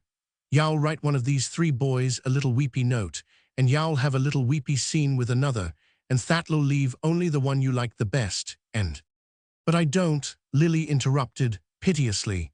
I don't absolutely know I like him as much as I thought I did, either. What? Ada cried, not even him. How can anybody ever be absolutely certain? I mean certain enough to get married. You know it's a thing you've got to look at pretty seriously, Ada getting actually married. But for the moment Ada did not seem to be sympathetic. She was staring wide-eyed at her friend. So you're going to wriggle out of it with all three of them? But maybe I can't, Lily moaned. Suppose they insisted, suppose they just wouldn't let me. Has there ever been anything anybody wouldn't let you do? Lily moaned again. You mean I am spoiled? You mean people let me make em miserable? Oh, it's true, Ada, I do wish I could be more like you. Like me? Ada laughed shortly. You wouldn't for the world. Yes, I would. Lily took her friend's hand in her own. I'd give anything in the world to be like you. You don't know what a trouble I am to my mother and father. They're always in some kind of stew or other over me, and I can't help it, because I am always getting myself into such fearful messes. You never trouble your family, you're always a comfort to em. You aren't romantic and imaginative and sentimental and fly off the handle, the way I am. You're steady and reliable, and people always know exactly where to find you. But upon this, Ada looked puzzled. Is that so? She asked gravely. Is that how I seem to you, Lily? To me, good heavens, don't you know that's the way everybody thinks of you? Everybody knows you're dependable. You're what they call so satisfactory, Ada. Your family and everybody else know y'all never do anything reckless or susceptible or dreamy. Nobody on earth knows what I'll do, because I don't myself. Just look at the difference between us. With that, as if the bodily contrast of the two expressed the contrast in character she had in mind, Lily extended her arms sidewise from her in an emotional gesture, inviting an inspection of herself, foredoomed to be damning, then pointed dramatically at Ada. Just look at you, and then look at me, she cried. See what a terrible difference it is. She dropped her arms to her sides, submitting her case to an invisible jury, who might well have returned a verdict that at least the outward difference was pleasant rather than terrible. In the twilight, beneath the trees, the fair-haired and ethereal Lily, in her slim grey dress, seemed to be made of a few wisps of mist and a little gold. About her was a plaintive grace, not a quality of her dark-eyed and more substantial companion, yet both girls were comely, both were of the peach-bloom age that follows the awkward years. Each had a grace of her own, and neither had cause to be disturbed by anything wherein she was unlike the other. Yet, as it happened, both were so disturbed. Ada's gravity had increased. You're all wrong about it, Lily, she said. I'd give anything in the world to be like you. What? Lily cried. You wouldn't? Why? Because of what I said. You can get away with anything, and people expect it. But if I ever did anything queer, it would upset everybody. There'd be no end to it. But you never will, Lily almost shouted. Won't I? Ada returned, her gravity not relaxing. What makes you so sure? Why, you simply couldn't.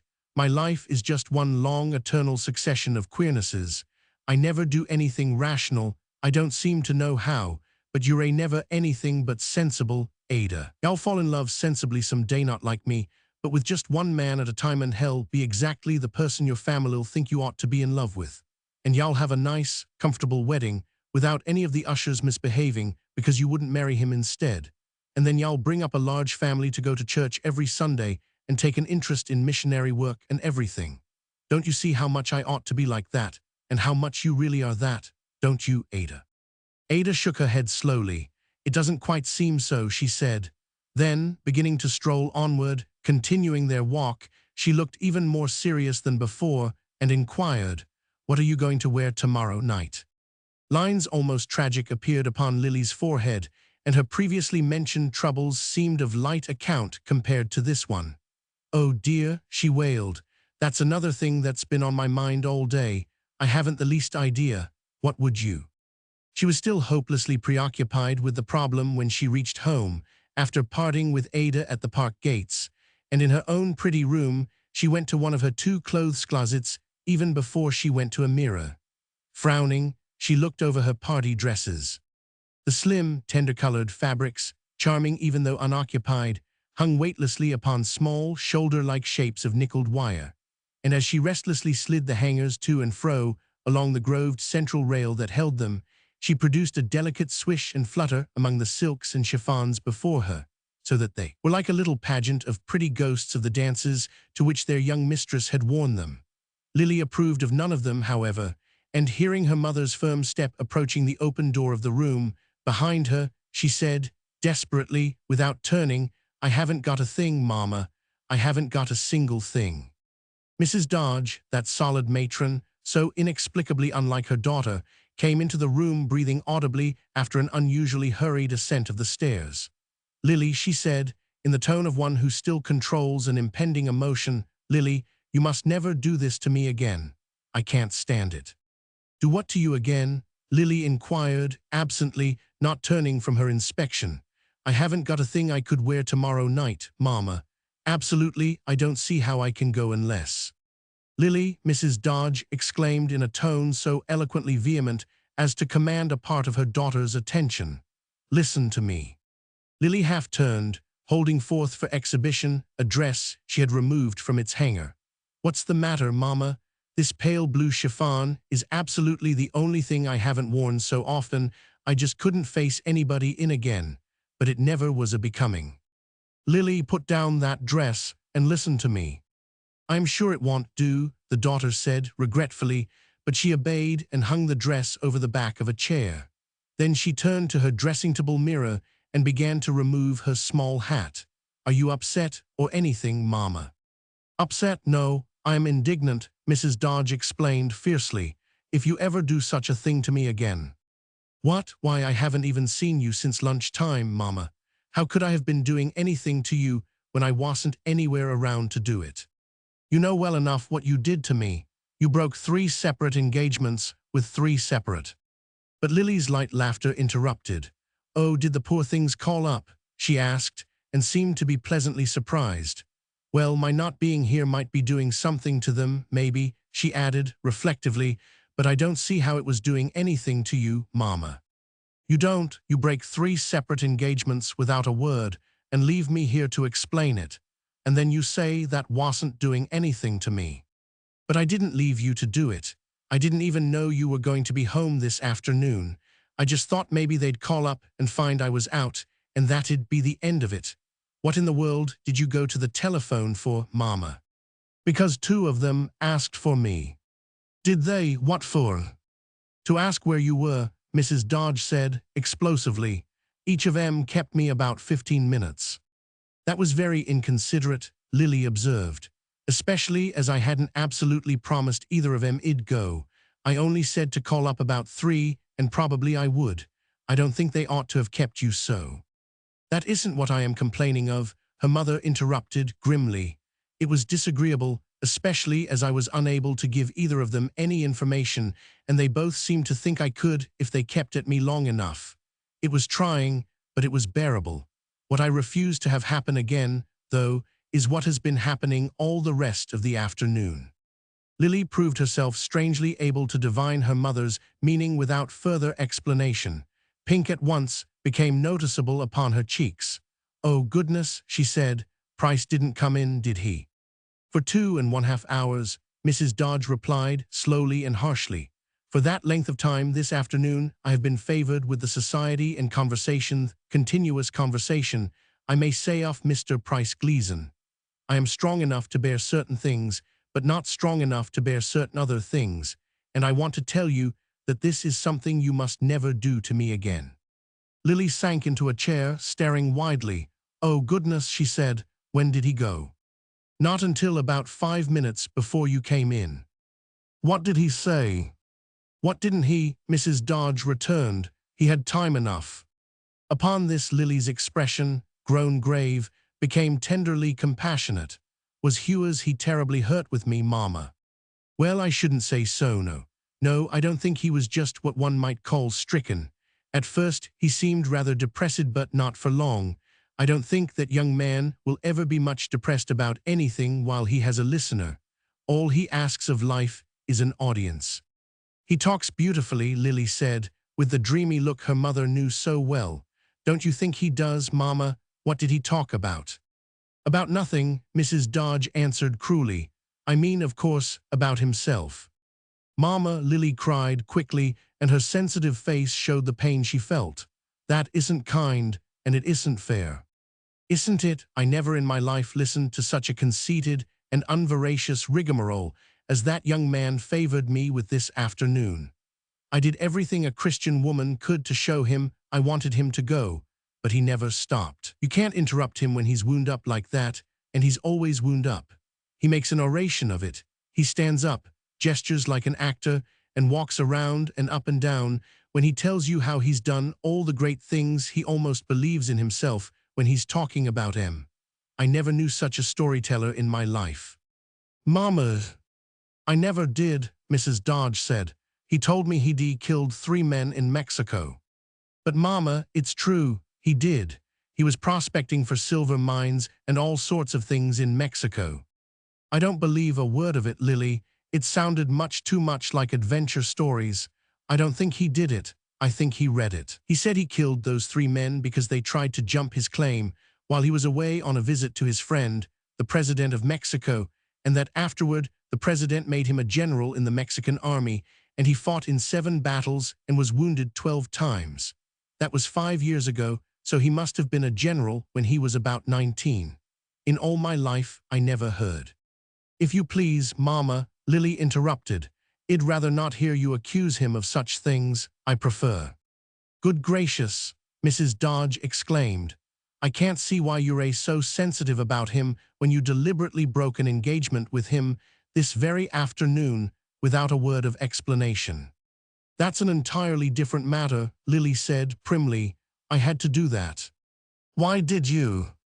Because I couldn't go with one of them without hurting both the others terribly. But why didn't you make some excuse? Because I couldn't think of anything I was sure would be satisfactory or that they mightn't find out, Lily explained seriously, and she added, I had to put that off. Until when? Until I get time to think it out, Mama. So you see, it didn't mean I care any less for Price. It only meant I was in a perplexing position. She rose, facing her mother gravely. I like him much better than the others, Mama, and I don't think it's considerate of you to speak so unkindly of him. Here Lily's lip began to tremble a little. I think he talks wonderfully, and it's every word true about Mexico, and I think you and Papa ought to respect my feeling for him. Your father, Mrs. Dodge cried. You know perfectly well what your father thinks of him. But Lily ignored this interpolation and continued, It seems to me it was very unkind of you to sit there just coldly criticizing him in your mind all afternoon when he was doing his best to entertain you. He meant nothing except kindness to you, and you were sitting there all the time coldly crit. Yes, I was, her mother interrupted. I was certainly sitting there, but I wasn't coldly criticizing him in my mind. You're wrong about that. After 2 hours of it, my mental criticism was getting pretty warm, Lily. In fact, I think it would have scorched me if I hadn't finally got rid of him. Got rid of him, Lily repeated slowly. Ma'am, you weren't. She left the sentence eloquently unfinished. Certainly I wasn't rude to him, Mrs. Dodge returned sharply. I showed him the patience of an angel as long as I could, and then I merely mentioned something I wish I'd thought of long before, and he picked up his plush hat and yellow gloves and went home. That's as unjust as everything else you say of him. It isn't plush, it's velours, Lily said. Then she asked ominously, Mama, what was it you merely mentioned? I told him it was getting to be about your father's usual time of returning for dinner. That was all. All, Lily cried.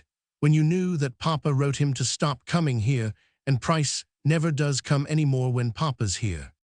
Yes, Mrs. Dodge said grimly. I'll admit he's that sensitive. Your father's letter was courteous but clear. Courteous, Lily echoed, and she became tragically rigid. She breathed visibly. Her eyes were luminous with suffering and indignation. Her sweet and searching little silver carillon of a voice became tremulous and loud. It was unspeakable. I never knew Papa had such brutality in him. And you, I thought you were my friend, Mama, but now I see what you did this afternoon. Price told you the story of his life because he was defending himself. He was trying to make you understand him. And all the while he was trying to, you sat there coldly critical and then insulted him by telling him Papa might come in. You did, Mama, you did. That's just what it amounted to. You consider it's an insult to a young man to tell him that your father may be arriving home presently. Under the circumstances, Lily returned, bitterly and quite correctly, it certainly was a deadly insult. And you say he isn't sensitive. Nobody understands how sensitive he is. And to think he has to undergo such humiliations for me. With that, becoming every moment more emotionally dramatic, Lily turned to a silver-framed photograph upon her desk and addressed it, extending her arms to it in piteous appeal. "Oh," she cried, "when I think of all you have to go through for my sake for me." Lily, her mother, shouted, "Stop it! Stop that nonsense this instant! Good heavens, your father and I both thought you were getting over it. We thought you'd begun to see the truth about Price Gleason for yourself. What on earth has started you all up again?" This was a singular question for Mrs. Dodge to be asking, since she herself was the origin of the renewal she thus lamented. Lily had indeed begun to question her own feeling for the romantic Gleason, as she had confessed to Ada within that very hour. Moreover, there had crept upon her lately some faint and secret little shadows of doubt in regard to the tale of Mexican slaughter and other tremendous narratives included by this new Othello as elements of his wooing. Left to herself, Lily might have found her doubt increasing, but her mother had changed all that in a few minutes. Mrs. Dodge believed she had been accurately describing an unpleasantly absurd and erratic young egoist who had trespassed upon her time, her patience, and her credulity until she at last thought of a fortunate device to get rid of him. But this was not the picture she had painted upon her daughter's mind. What Mrs. Dodge really made Lily see was a darkly handsome poet-adventurer, eloquently telling the story of his life, not to a stirred Desdemona such as she herself had been, but to a cynical matron who sat in frosty judgment, disbelieving him, and then put humiliation upon him. Lily's pale doubts of him vanished. Mrs. Dodge had made her his champion, with all ardors renewed. Moreover, no one in the throes of a championing emotion likes to be asked, "What on earth has started you all up again?" Perhaps Lily resented this most of all, for the expression taken by her resentment was the one best calculated to dismay the questioner. "I'm not precisely started up again, if you please, Mama," she said, suddenly icy as she turned from the photograph. "It is time you and Papa both understood clearly. I have never stopped caring for Price. I have never cared for anyone else." And having heard herself say it, she straightway believed it. Mrs. Dodge uttered a dismal cry. "Oh, murder," she said, "we've got it all to go through again." "You cannot change me," Lily informed her. "Nothing you could possibly say will ever change me." "But you know what he is," Mrs. Dodge wailed despairingly. "Your own father says there isn't a word of truth in his whole body. And besides that, didn't he inherit $4,000 from his great-aunt and spend almost every cent of it the day after he got it on an automobile, and then smash the automobile to pieces after a very wild party? You know he did, Lily. He's irresponsible and he's dissipated, too. Everybody knows he is. And that's why Mr. Corey didn't want him to come to their house any more than your father wants him to come to ours. He was interested in Ada Corey before he began to come to see you, Lily." "I know all about it," Lily said with dignity. "He told me, of course, that he had a friendship with Ada, and so did she. But Mr. Corey behaved so outrageously to him, they both thought it would be better to give it up." "Ada's father and mother saw what that young man is, Lily," Mrs. Dodge said gravely. "They told Ada it was their wish that she shouldn't receive him or encourage him in any way, and she listened to them and saw that they were right, and she obeyed them, Lily." "Yes," said Lily, "she's that sort of a girl. I am not, Mama." Mrs. Dodge's eyes suddenly filled with tears. "I know you're not," she said, simply, out of much experience. But at this Lily threw her arms about her. "Mama," she cried, "I wish I could be like Ada. I know how I trouble you, and I'd give anything to be a steady, philosophical, obedient, comfortable daughter. Oh, I do wish I could." "Then why can't you do as she did about this young man, dear? Why can't you see the truth about him as everybody else sees it? There aren't any fathers and mothers of girls in the whole place that don't feel the same way about him. He may seem fascinating to a few susceptible girls who haven't any experience, but he's just a bad sort of joke to everyone else. Why can't you be as sensible as—" But the moment of melting had passed.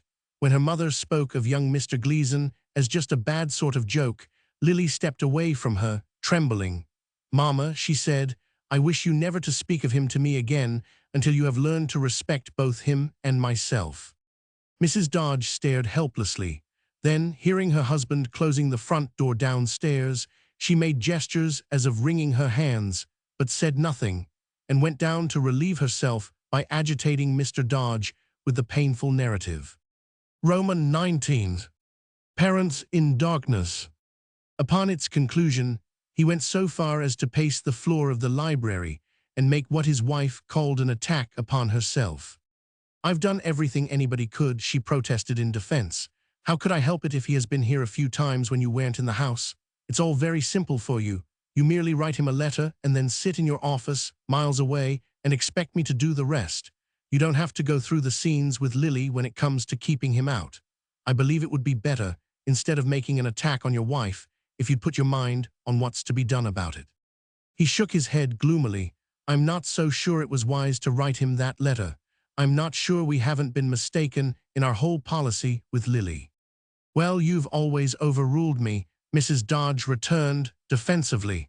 "What mistake do you think you've made?" "I think we've probably been wrong from the start," he said. "Looking back over all our struggles with Lily, it's begun to seem to me that we never once accomplished anything whatever by opposing her.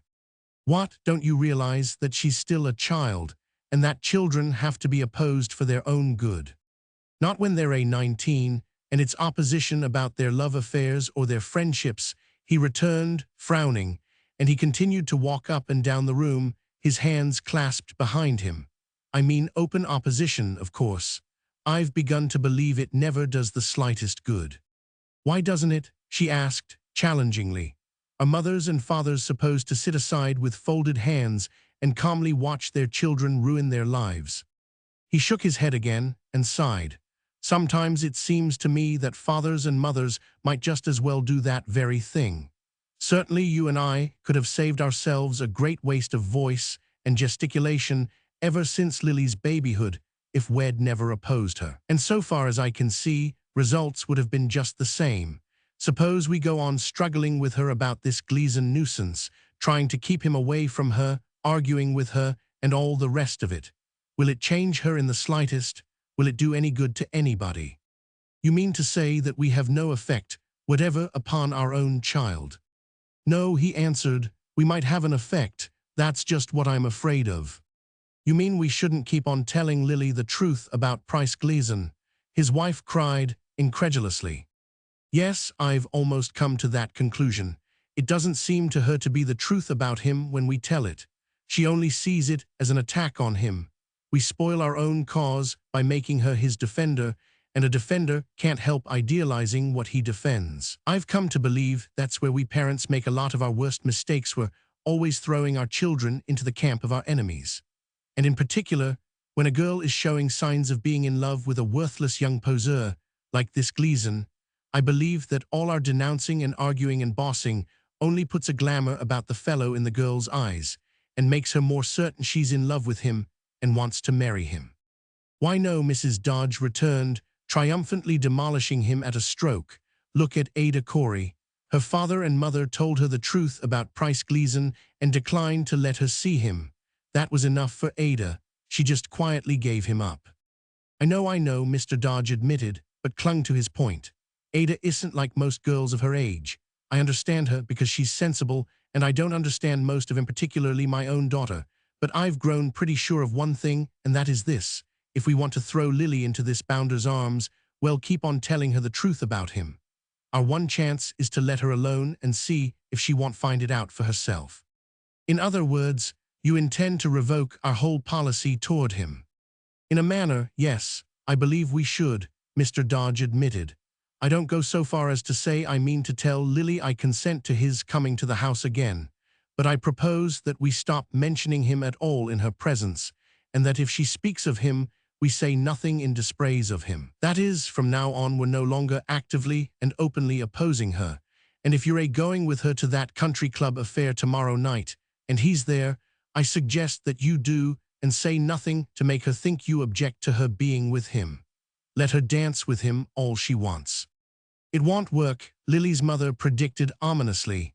Ada Corey's father took the right course. He simply put his foot down, and that ended the matter. "Why can't you do as Mr. Corey did?" Mr. Dodge uttered sounds of rueful laughter. "I've put my foot down with Lily so many times I've worn the sole off my shoe. Remember, too, it's not so long ago since she cured herself of another infatuation because you thought it would be better for us to withdraw our opposition. That was utterly different, and the whole Osborne affair was a mere childish absurdity. Lily's older now, and you're proposing a terribly dangerous thing. Nevertheless, let's try it. What else can we do but try it?" "I suppose we've got to, since you've made up your mind," his wife said stubbornly, "but I consent to it under protest. She's absolutely infatuated, and we're throwing her straight in his arms. You'll see." This tragic prophecy of hers was in a fair way to be fulfilled almost immediately, she thought, the next evening, as she sat in the little gallery of the Blue Hills Country Club ballroom and looked down upon the dancers. The radiant Lily danced again and again with the picturesque Gleason, and her posture, as they moved gracefully together, was significant. Her vivid, delicate face was always uplifted, so that her happy eyes, sweetly confident, seemed continuously engaged with pretty messages to her partner. The poetically handsome Price, on his part, bent his dark head above her ardently, and a stranger would have guessed them at first sight to be a pair newly betrothed. In fact, Mrs. Dodge was disquieted by much such a guess of her own, and her heart sank as she watched them. Moreover, while her heart sank, her indignation rose. This, then, was the result of Mr. Dodge's new policy, and she wished that he had been beside her to see its result and to hear her opinion of it. Her guess, however, like that of the supposititious stranger, was not quite accurate. Lily was not engaged to Mr. Gleason, not absolutely so, to report her own feeling in the matter, but she would have admitted being almost engaged that night. The Mexican hero had never definitely proposed marriage, any more than she had felt herself prepared for a definite consent to such a proposal, but his every persuasive word and look, and all her own reciprocal coquetry, pointed to that end. And as the evening continued, and they danced and danced together, murmuring little piquancies to each other meanwhile, the haziness implied in almost seemed more and more on the point of being dispersed. Lily preferred that it be not quite, but her partner was wonderful to look up to and to listen to as she looked. He had warmly appreciative dark eyes and a stirring mellow voice, and he danced, if not like a Mordkin, then at least like a Valentino, which may sometimes be preferable. All in all, she might have been swept away if he had pressed the sweeping. She was the happier because he did not. Indefinite almost was so much pleasanter and more exciting, and she had what she defined as a simply magnificent time. Now and then she knew, in an untroubled, hazy way, that a mute doomfulness hovered above her in the gallery, but she felt that her mother was behaving excellently, most surprisingly, too, in not interfering at all. The one thing to bother Lillian that only a little, and because it puzzled her, came at the very end of the evening. It was something her friend Ada said to her as they were alone together in the corner of a cloakroom, preparing to go home after the last dance. Roman 20. Damsel dark, damsel fair. "Didn't I tell you that you could get away with anything?" Ada said. "Weren't all three of 'em just as wild about you tonight as if you hadn't done it?" "Done what?" "Skipped out to walk with me and didn't leave any word behind when you'd made engagements with all of 'em." And then, as Lily's flushed and happy face showed a complete vagueness upon the matter, Ada exclaimed, "Good gracious! Yesterday." Lily remembered, but as one remembers things of long ago. "Oh, that," she said dreamily, "it wasn't anything." Ada looked at her sharply and oddly, and Lily afterward recalled the strangeness of this look. Ada's eyes, usually placid, were wide and lustrous. Her color was high, and she seemed excited. "Have you done anything to get out of being practically almost engaged to any of them?" she whispered, leaning close. "If you haven't, you don't need to worry anyhow, Lily." She spoke hurriedly, all in a breath, then kissed Lily's cheek quickly and whispered, "I am sorry." She ran out into the crowded hallway, drawing her cloak about her as she ran. "Why, what in the world?" Lily began, but Ada was already out of hearing and disappeared immediately among the homeward-bound dancers near the outer doors. Lily followed, but could catch not even a glimpse of her, though she found an opportunity to say good night again to Mr. Gleason, who was departing. "Good night, but never goodbye, I hope," he said, with a fervor somewhat preoccupied. "You've been beautiful to me. I hope you'll always be my friend." And with the air of a person pressed for time, he touched her hand briefly and passed on. Lily attributed his haste to the approach of her mother, who was ponderously bearing down upon them, but this interpretation may have been a mistaken one. Mr. Gleason had much on his mind at the moment, and Mrs. Dodge carefully withheld herself from joining her daughter until he had gone. Mr. Dodge had not retired to bed. He was smoking in the library when the two ladies of his household returned from their merrymaking. Lily kissed him enthusiastically, while his wife stood by, pure granite. "You've had a jolly evening, Lily." "Beautiful," she said. "Oh, simply magnificent," and she ran upstairs to bed. That is to say, she was on her way to bed, and she ran up the stairs as far as the landing, but there she paused. The acoustic properties of the house were excellent, and from the stairway landing one could hear perfectly what was said in the library when the library door was open. What stopped Lily was the bitter conviction in her mother's voice. "Do you see?" Mrs. Dodge demanded. "Do you see what you're doing? It's just as I told you it would be. Absolutely." "Oh no," he protested. "This much isn't a fair trial. You haven't given it a chance." "Haven't I?" Mrs. Dodge laughed satirically. "It's had chance enough to show where it's certain to end. Don't you see that for yourself?" "No, what makes you think I should?" "I'll tell you." But before going on to relate her impressions of the evening, Mrs. Dodge had a deterrent thought. She stood silent a moment, then went to the door and called softly upward, "Lily." "Yes, Mama, I am just going up to bed," Lily said diplomatically, and proceeded upon her way as her mother closed the library door. Lily wondered if they were talking about her, though she was unable to see how giving something a fair trial could have anything to do with her. She could no longer hear the words her parents were uttering, though the sound of their voices still came to her in the upper hall, and it was evident that they were beginning a spirited discussion. Her father's voice sounded protestive, her mother's denunciatory, and Lily decided that they probably weren't talking about her at all. She was in high spirits and laughed to herself over their earnestness. Older people got excited and argued so over such dull matters, she thought. It would be a terrible thing ever to get middle-aged like that. She never would be like that, she said to herself as she undressed. Never, such a thing couldn't happen. To be like Mama and not care much what you wear or anything, and with a good dry old husband at home and also dusty and musty and settled and not able to look at another man. I could never in the world be like that. Ada Corey could, but I couldn't. I'd 1,000 times rather die. And with the thought of Ada, she remembered Ada's rather enigmatic remarks to her in the cloakroom and the queer look Ada had given her. The recollection of that oddly sharp look disturbed her, and when she had gone to bed, kept her a while from sleeping. There had been something appealing in that look too, something excitedly reticent, as of strange knowledge withheld, and yet something humble and questing. And what in the world had she meant by saying, "I am sorry," as she ran out of the room? Lily had to give it up, at least for that night, but she made up her mind to call Ada on the telephone early in the morning and reproach her for keeping people awake by suddenly becoming mysterious. Of course, though, the explanation would be simple, and the mystery would turn out to be nothing of any importance. Ada never knew any exciting secrets and probably hadn't intended to be mysterious at all.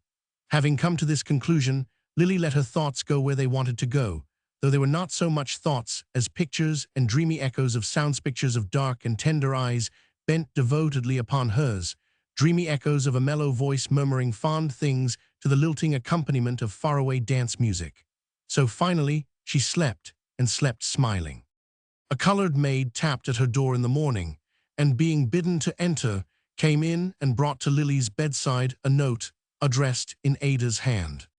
"Must been left here in the night time, Miss Lily, or else awful early this morn. It was stickin' under the front door when I went to bring in the newspaper." Lily read the note. "It was the only thing we could do, Lily, to keep my people from guessing what was really going on. We didn't mean to let it go on so long, but we had to wait until we could save up enough to start with. Of course, I know everybody will say I am hopelessly mad and reckless, and my family will be terribly upset. I told you I wished I were like you. If it were you, you could get away with a thing like this, and after a day or so, nobody would think anything about it. But I know how awful and different it will seem to everybody because I am the one that does it. I'm glad you told me. It didn't really mean anything serious to you. I was sure it wouldn't. I hope you won't feel I ought to have given you my confidence, and I would have given it if it hadn't been such a serious matter. Besides, the real truth is, Lily, our whole friendship seemed to be centered on your affairs, and you, never on me or mine. You were so interested in the confidences you made to me, you never even seemed to think I had any to make of my own, and you never invited any. Please don't take this for criticism and please wish me happiness. Lily dressed hurriedly. Ada had indeed mystified and disturbed her now, and she was eager to get to the telephone downstairs and find out what in the world this strange communication portended. But as she passed the dining room door on her way to the little telephone table in the hall, her mother called to her. Mr. and Mrs. Dodge were at breakfast.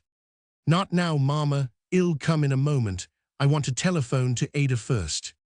"Lily," her father said, urgently, "I wouldn't."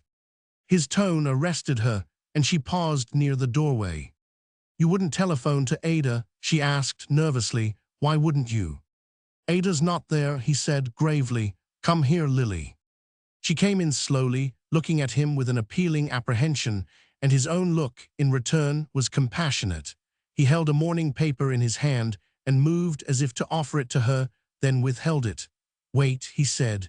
"Your mother and I both think her family have behaved foolishly. If they'd shown a little more discretion, but she's the sort of girl nobody'd have dreamed would be up to this sort of thing, and I suppose they must have been terribly upset. Of course, they might have known the papers would get it, though, when they began calling up the police to look for her and stop the police." Lily gasped. "Papa, what are you talking about?" "Ada Corey," he said. "She never came home from the dance last night. She's run away with that crazy young Price Gleason. They eloped from the country club, and the paper says they were married at a village squire's office about an hour afterward." With that, not looking at her, but at his plate, he offered her the newspaper. Lily did not take it. She stared at it, wholly incredulous. Then she reddened with sudden high color, and remembering Ada's queer look of last night, needed not even the confirmation of the queerer letter just read to understand that the thing was true. She said nothing, but after a moment went to her chair at the table, and although he did not look at her, Mr. Dodge had a relieved impression that she was about to sit down and eat her breakfast in a customary manner. Then his wife rose suddenly and moved as if to go to her. "Let me alone," Lily gasped. She ran out of the door and up to her own room. She felt that she could not live. No one could live, she thought, and bear such agony. The dimensions of her anger, too great to be contained, were what agonized her. "To think of their daring to make me a mere blind," she cried out to her mother when Mrs. Dodge followed her. "To think they dared. It's the treachery of it, insolence of it. I can't live and be made a mere blind. I can't, Mama." Roman 21. Mrs. Cromwell's niece. In the meantime, touching these mothers and daughters, there was a figure not thus far appeared among them, yet destined to be for a while their principal topic and interest. She was, indeed, at this time, a lonely figure, a niece of Mrs. Cromwell's, but not well known to her, and living a day's rail journey to the westward. On the November day of Lily Dodge's agony, this niece of Mrs. Cromwell's was as agonized as Lily.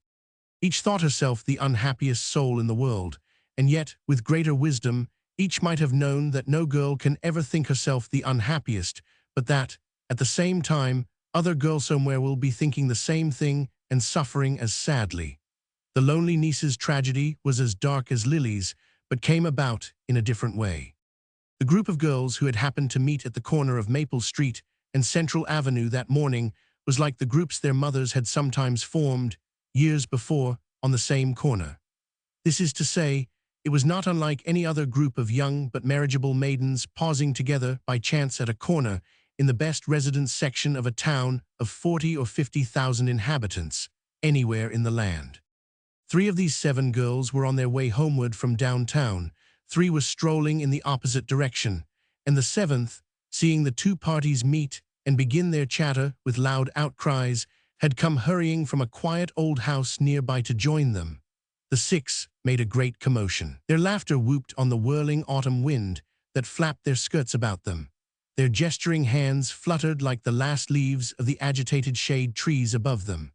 Their simultaneous struggles for a hearing, shattering the peace of the comfortable neighborhood, were not incomparable to the disorderly uproar of a box of fireworks prematurely exploding on the 3rd of July. The 7th girl, who had come across the lawn of the quiet old house on the corner to join them, also shouted, begging to be told the cause of so much vociferation. "What's happened? What on earth's the matter?" she cried, going from one to another of the clamorous damsels and trying to make herself heard. "What is it? What's going on? What's it all about?" 1 or 2 took cognizance of her with a nod and a hasty greeting, "Hello, Elsie," but found no more time for her, and the rest paid no attention whatever to her or to her eager inquiries. They were too busy shouting, "But listen, my dear," or "I never in all my life," or "My dear, you never saw anything like it." Though the smallest of them, a pretty brunette with the most piercing voice of all, did at last begin an explanatory response to the repeated entreaties of this Elsie. Paul Reimer said, but as if realizing the waste of so much energy upon a person unconcerned in the matter, she immediately turned to the others, shrieking, "Listen. For heaven's sake, listen. He said he'd be along before we got halfway home, he said." Then even the small brunette's remarkable voice was merged in the conglomerate disturbance, and Elsie was no wiser than before. She continued to go from one girl to another, shouting, "What about Paul Reimer? What's he done? What about him?" But for all the response she got, she might have been both invisible and inaudible. The uproar the 6 girls were making had no coherence. It accomplished nothing. It was merely a happy noise, and yet it seemed to be about something that concerned the 6, and was understood by them, something that had nothing to do with the 7th girl and could not be understood by her. The 6 were not hostile to her. They were merely unaware of her, or at least, in their excitement, too dimly aware of her to pay any heed to her. So presently she gave over her efforts and stood silent, a little apart from the shouting group and smiling, but her smiling was only an expression of hers, not a true token of feeling within.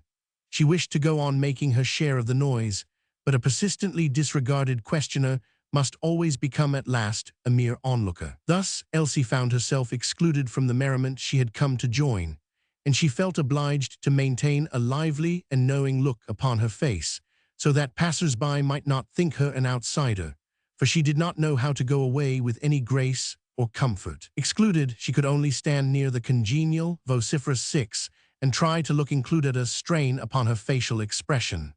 The strain became painful as she still lingered, and the merry group grew merrier. But what pained her more was her regret that she had rushed out so hopefully to meet an exclusion she should have known enough to expect. She might have known enough to expect it because this was an old familiar experience of hers, an experience so much worse than customary that it was invariable. And another familiar old experience, or phase of this one, was repeated as she stood there, smiling and somewhat glassily beaming, trying to look knowing and included. From down the street there came swiftly into nearer view an open touring car, driven by a slender young gentleman of a darkly handsome yet sprightly aspect, and upon this the 6 clamored far beyond all clamors they had made before. The debonair motorist steered his machine to the curb, close to them, jumped out, was surrounded by the vociferators, and added his own cheerful shoutings to theirs. What they all meant to convey was for the most part as unknown to Elsie Hemingway as if they gabbled Arabic, though the name Paul was prevalent over the tumult, amidst which the owner of it was seized by his coat lapels, his shoulders, even by his chin, and entreated to listen. Finally, however, some sort of coherent communication seemed to be established among them, and the young man emerged from the group, though the small girl with the piercing voice still clung to one of his coat pockets. "Call up Fred," she screamed. "Tell him we won't wait one instant." He detached himself. "Elsie, can I use your telephone?" he asked, but evidently regarded the question as unimportant, for he was already upon his way and did not pause. "Oh, do," she cried, enthusiastically, glad to seem a part of the mystery at last, and she turned to go with him. "Do you want to call up Fred Patterson to bring his car? Are you getting up a party, Paul? What's the—" He had rushed ahead of her and was at the open front door of the house. "Where do you keep it?" he called back to her. "Wait, it's in the back hall. Wait till I show you," she cried, but he ran into the house, found the telephone, and was busy with it before she reached him. "Did you get Fred's number?" she asked, eagerly. He was smiling, and his eyes were bright with anticipations that seemed to concern not Elsie, but the instrument before him. He did not look at her or seem even to hear her, but moved the nickeled prong up and down impatiently. "Can't you get him?" Elsie inquired, and she laughed loudly. Her air was that of a person secretly engaged with another upon a jocular enterprise bound to afford great entertainment. "Old Fred is the slowest old poke, isn't he? Suppose I try, Paul." Young Mr. Reamer's eyes wandered to her and lost their luster, becoming dead with absent-mindedness immediately. He said nothing. "Let me try to get that funny old Fred," Elsie urged in the same eager voice, and she stretched forth a hand for the instrument. Upon this he moved his shoulder in her way, turning from her, and at the same time a small voice crackled in the telephone. Mr. Reamer's brightness of expression returned instantly. "You bet it's me," he said, "and if you don't hurry up here in that old tin boat of yours, you're going to get killed. The whole gang's out here on the curbstone, simply raving, right in front of Elsie Hemingway's." "I believe it is Fred," Elsie exclaimed. "I believe you've got him after all. Does he say?" "You better hurry," the young man said to the mouthpiece as he dropped the receiver into its hook. Then, as he turned toward the door, he seemed to become conscious, though vaguely, that he was not alone. "Much obliged, Elsie," he said. "Goodbye." Wait just a minute, Paul." "What for?" "Fred isn't on his way yet, I don't suppose," she said, timidly. Let's wait in Papa's library till he comes. There are some pretty interesting books in there I'd like to show you. Papa's great on bindings and old editions. Wouldn't you like to see some of them?" "Well, another day maybe," he answered, obviously surprised. "You see, Mamie Ford and all the girls are out there, and I—" "Wait," she begged, for he was in motion to depart. "Aren't you ever coming to see me again, Paul?" "What?" He appeared to have no comprehension of her meaning. "Aren't you ever coming to see me again?" She laughed lightly, yet there was a tremor in her voice. "I don't believe you've been in our house for over 2 years, Paul." "Oh yes, I have," he returned. "I must have been here a whole lot in that much time. Gee, bye, Elsie, the girls are—" But again she contrived to detain him.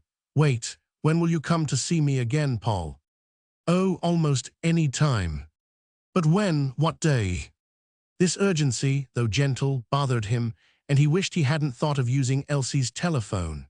He was a youth much sought, as he had reason to be pleasantly aware, and life offered him many more interesting vistas than the prospect of an afternoon or an evening or a substantial part of either, to be spent tete-a-tete with Elsie Hemingway. Pressed to give a definite reason why such a prospect dismayed him, he might have been puzzled. Elsie wasn't exactly a bore, she wasn't bad-looking, and nobody disliked her. Probably he would have fallen back upon an explanation that would have been satisfactory enough to most of the young people with whom he and Elsie had grown up. Elsie was just Elsie Hemingway, he would have said, implying an otherwise unexplainable something inherent in Elsie herself, and nothing derogatory to the Hemingway family. "When will you come, Paul?" "Will we write soon, Elsie? Honestly, I will. I'll try to, that is, honestly ill." "Paul, it's true you haven't been here in over 2 years." Elsie's voice trembled a little more perceptibly. "The last time you were here was when you came to Mother's funeral. You had to come then, because you had to bring your mother." "Oh no," he said, a little shocked at this strange reference. I wanted to come. I'll come again, too, some day before long. I must run, Elsie, the girls." "You won't say when?" She spoke gravely, looking at him steadily, and there was more in her eyes than he saw, for he was not interested in finding what was there, or in anything except in his escape to the gaiety outdoors. He laughed reassuringly. "Oh, sometime before very long, I'll honestly try to get round. Honestly, I will, Elsie. Listen." There were shriekings of his name from the street and lawn. "Gee-bye, I am coming," he shouted, and dashed out of the house to meet the vehement demand for him.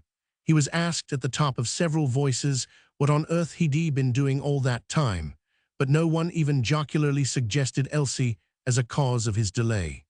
When he had gone, she went to the front door and closed it, keeping herself out of sight. Then she stood looking through the lace curtain that covered the glass set into the upper half of the door. The amiable youth she had called Old Fred, accompanied by a male comrade, was just arriving in a low car wherein they reclined almost at full length rather than sat. The small but piercing Miss Ford leaped to join them, and the other girls, screaming, each trying to make her laughter dominant, piled themselves into Paul Reamer's car. Both machines trembled into motion at once and swept away, carrying a great noise with them up the echoing street. Elsie stood for a little while looking heavily out at nothing. Then she went slowly up the old, carpeted stairway to her own room, where she did a singular thing.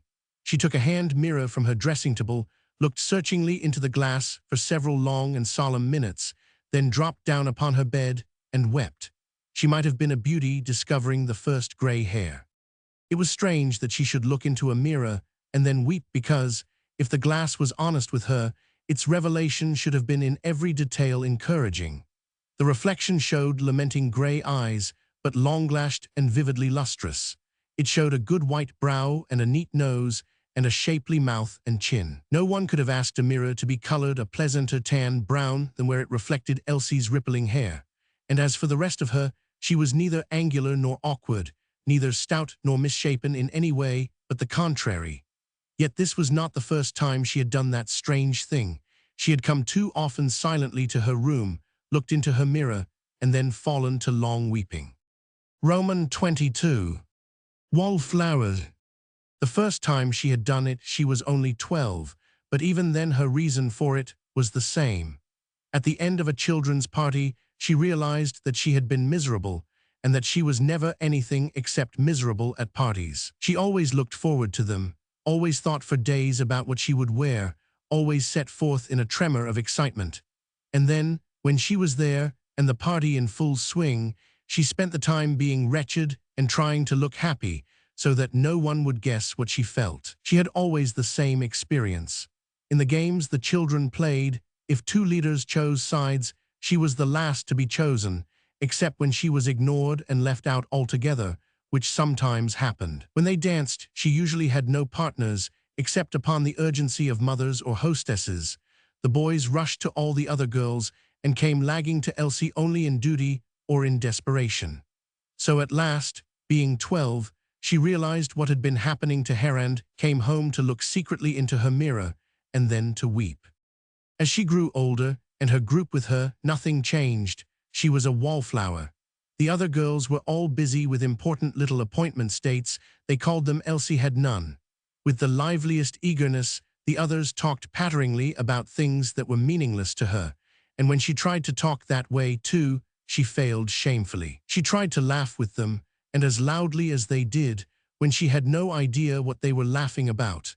And for a long time, she failed to understand that usually they were laughing about nothing. On summer evenings, the boys and girls clustered on other verandas, not hers, and sitting alone, she would hear the distant frolicking and drifts of song.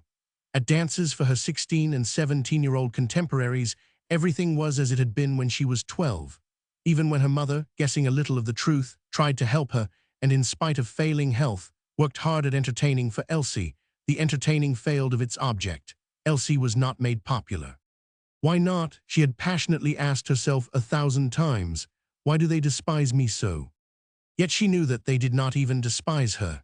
At times, they did despise one of their group, usually a girl, for it seems to be almost a necessity in an intimate circle of young people that from time to time there shall be a member whom the rest may privately denounce, and in gatherings vent their wit upon more or less openly. During the greater part of her 17th year, the dashing Mamie Ford had been in this unfortunate position without any obvious cause. The others were constantly busy talking about her, finding new faults or absurdities in her, snubbing her, and playing derisive practical jokes upon her, for it is true that youth is cruel. Self-interest takes up so much room. Elsie envied her, for at least Mamie was in the thick of things and the center of the stew. That was better than being a mere left-outer, Elsie thought, and Mamie fought too and had her own small faction, whereas a left-outer has nothing to fight except the vacancy in which she dwells a dreary battling. Mamie's unpopularity passed, for no better reason than it had arrived. She was now, at 19, the very queen of the roost, and Elsie, wondering why, could only conclude that it was because Mamie made so much noise. Elsie had long ago perceived that, of the girls she knew, those who made the loudest and most frequent noises signifying excitement and hilarity were the ones about whom the boys, and consequently the other girls, most busily grouped themselves. Naturally, the simple males went where vivacious sound and gesture promised merriment, and of course, too, a crowd naturally gathers where something seems to be happening. So far as Elsie could see, the whole art of general social intercourse seemed to rest on an ability to make something appear to be happening where nothing really was happening.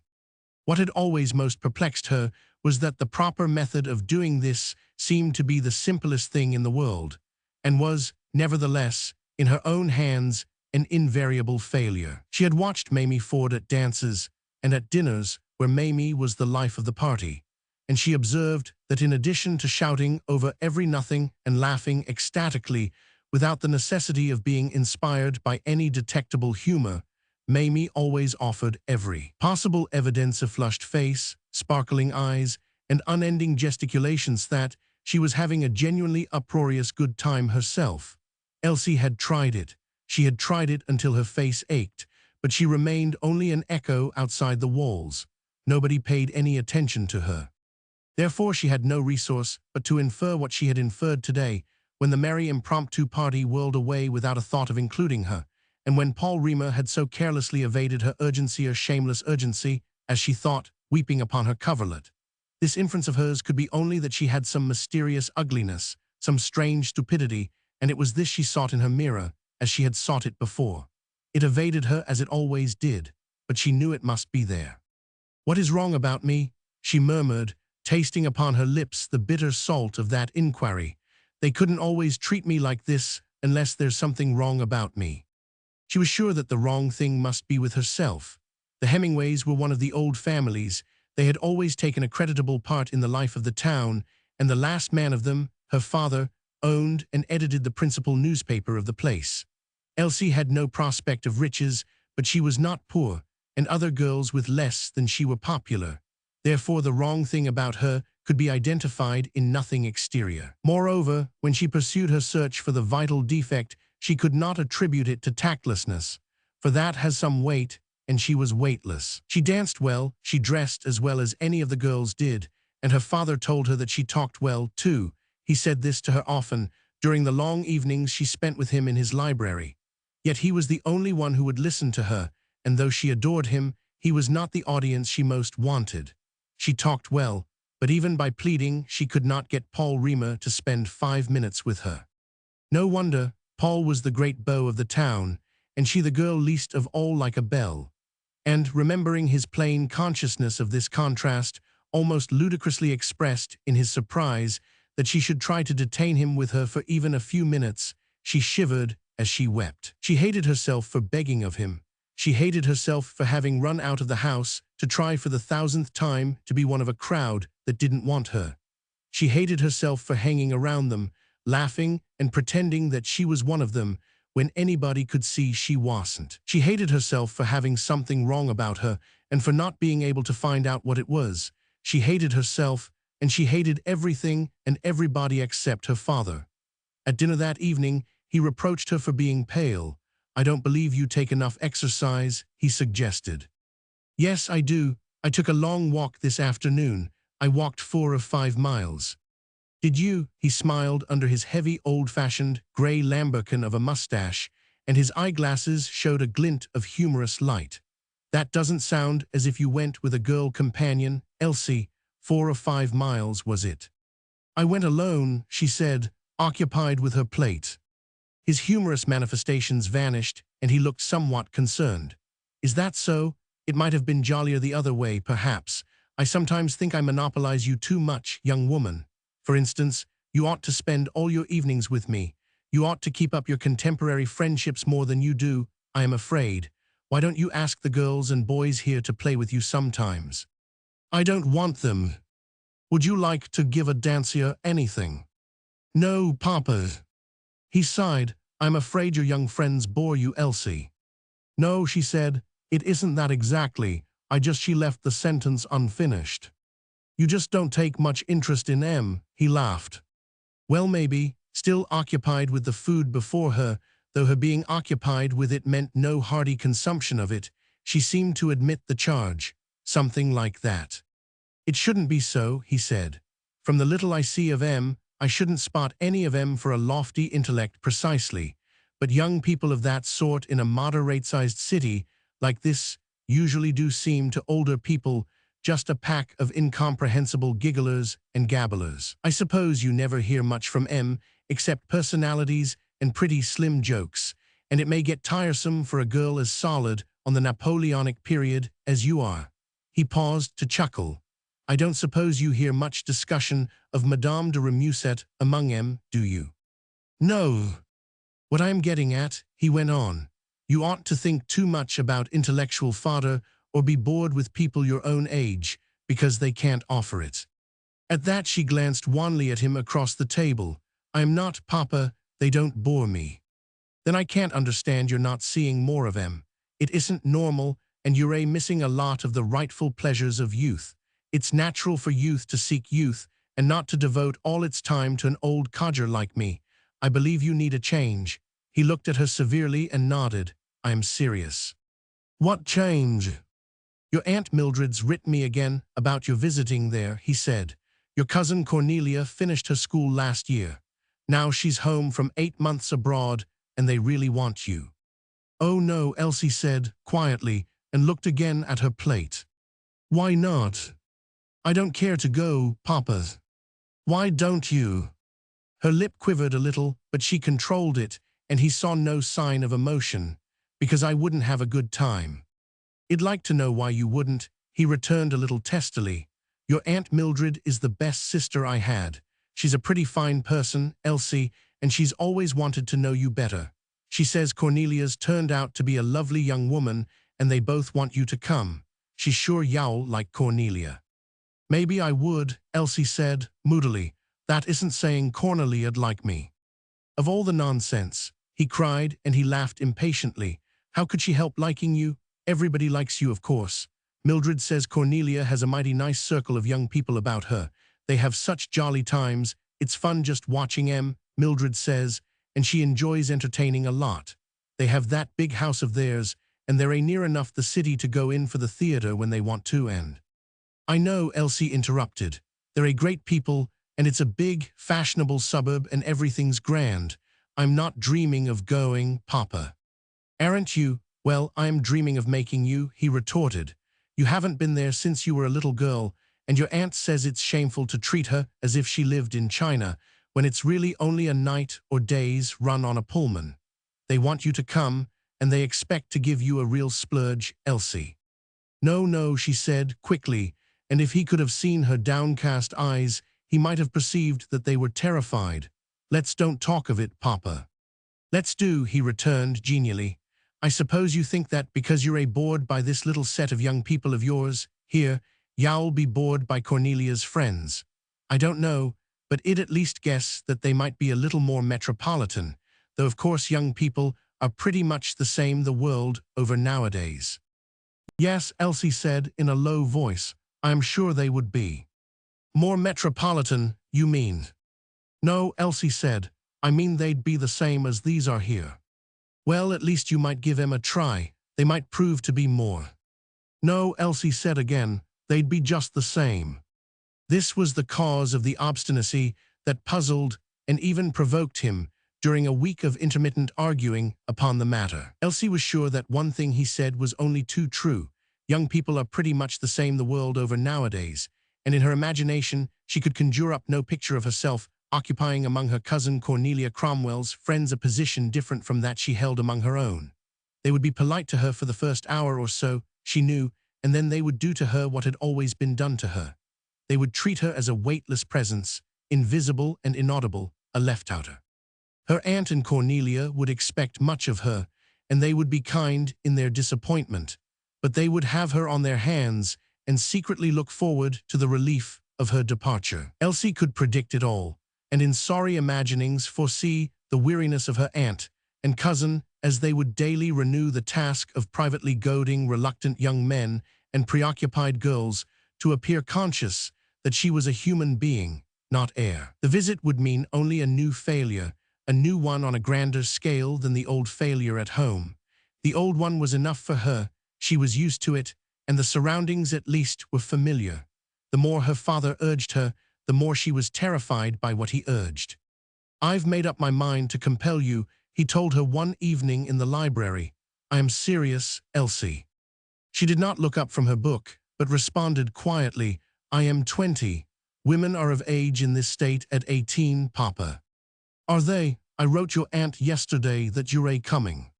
"I wrote her yesterday, too. I told her I couldn't." "No other explanation."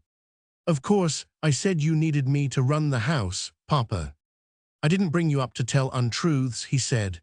"You've learned, it seems, but this one won't do you any good.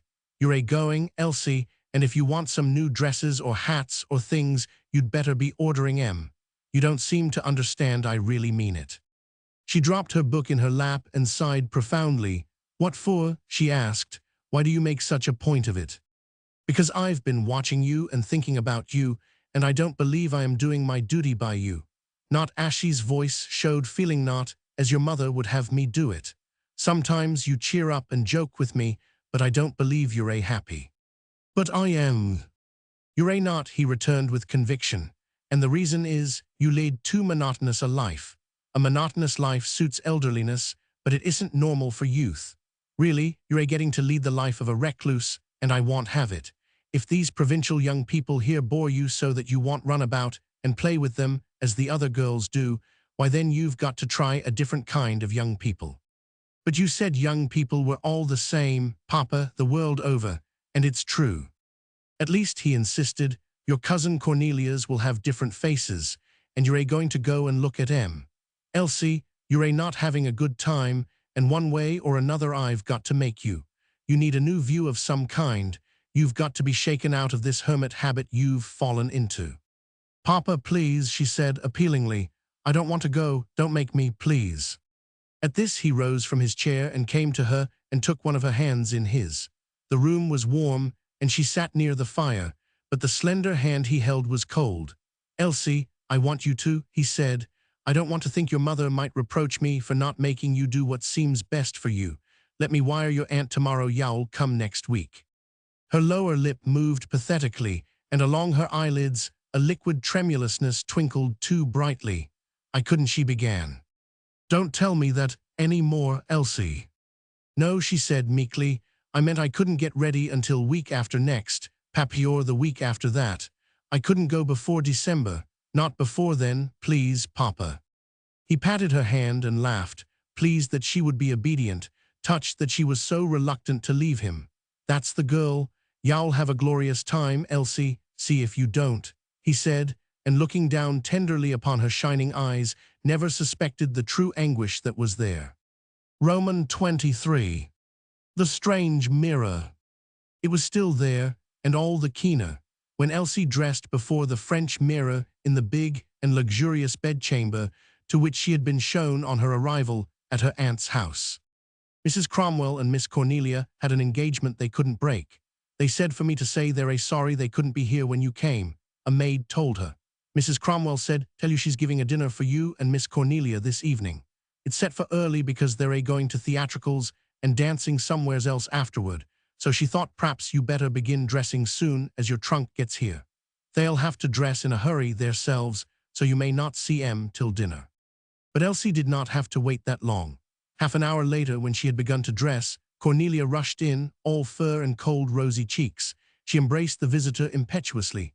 "Do you mind being hugged by a bear?" she asked. "I couldn't wait even to take off my coat, because I remembered what an awfully nice little thing you were.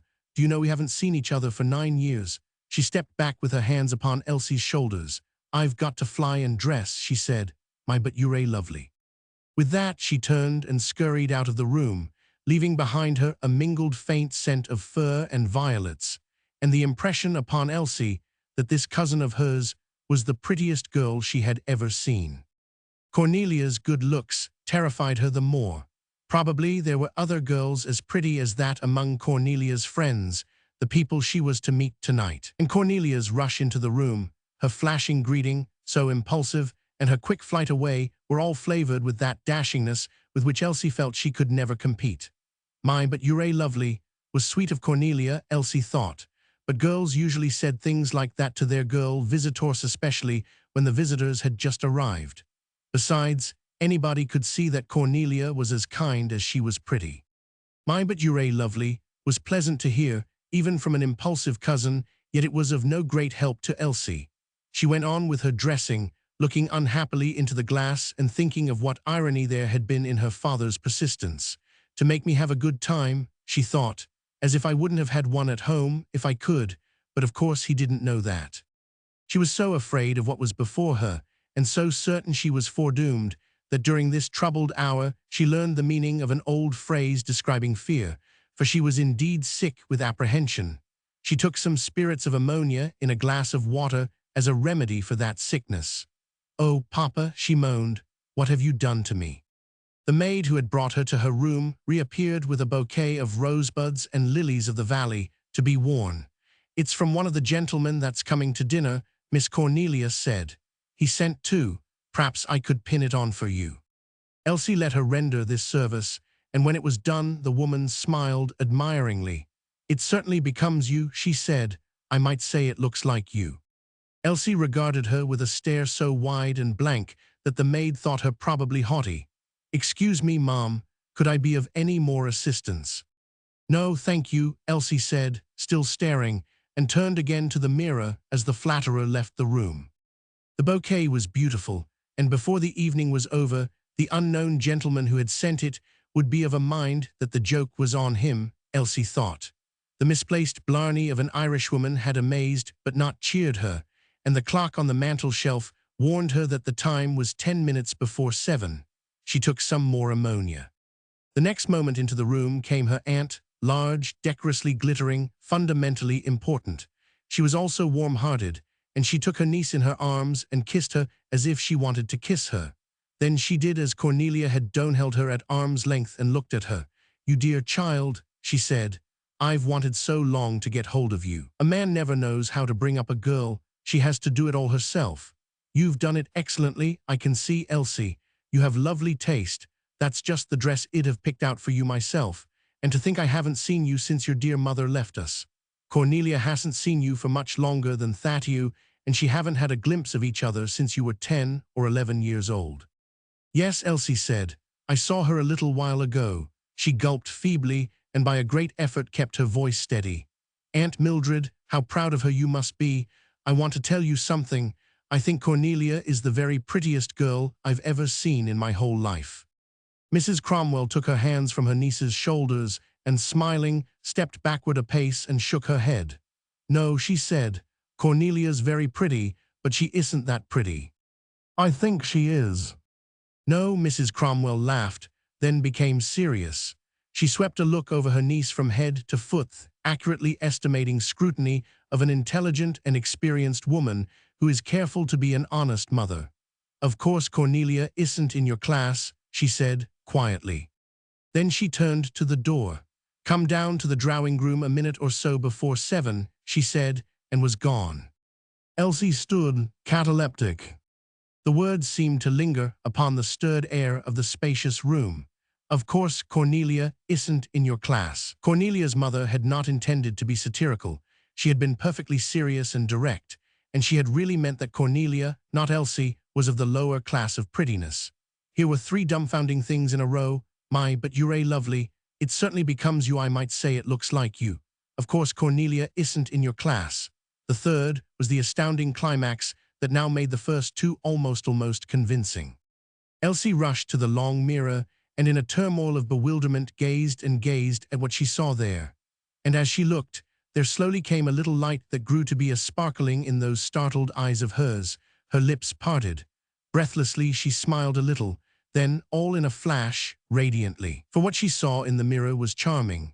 No fear of hers, no long experience of neglect, could deny it, and at last she was sure that whatever the wrong thing about her was, It could be nothing she would ever see in a mirror. She was actually what at home she had sometimes suspected and then believed impossible. She was beautiful and knew it. Marveling, trembling with timid and formless premonitions of rapture, she stood aglow in the revelation. She leaned closer to the mirror and spoke to it in a low voice, almost brokenly. But you're a lovely, I might say. It looks like yow, of course, she isn't in your class." Then, with new and strange stars in her eyes, this sudden Cinderella went out of her room and down the wide stairway, dazed but not afraid. The miracle had already touched her. Her uncle met her at the doorway of the drawing-room. "This is not little Elsie," he said. "Why, good heavens, your father didn't write us his Elsie had grown up into anything like you." Immediately he took her upon his arm and turned to cross the room with her, going toward the dozen young people clustered about Cornelia. But Cornelia came running to her cousin.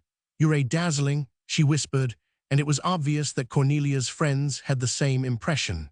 They stopped talking abruptly as Elsie entered the room, and they remained in an eloquent state of silence until Cornelia began to make their names known to the visitor. Even after that, they talked in lowered voices until they went out to the dining room. Roman 24. Transfiguration. They were livelier at the table, but not nearly so noisy as Mamie Ford and Paul Reamer and their intimates would have been at a dinner party at home, Elsie thought, though this was but a hasty and vague comparison flitting through her mind. She was not able to think definitely about anything for a time. She was too dazzled by being dazzling. Her clearest thought was an inquiry. Was this she herself? And if she was indeed Elsie Hemingway, were these queer, kind, new people now about her quite sane? The tall young man with the long face who sat at her left talked to her as much as he could, being hampered by the circumstance that the fair-haired, short young man on her right did his best to talk to her all the time, except when she spoke.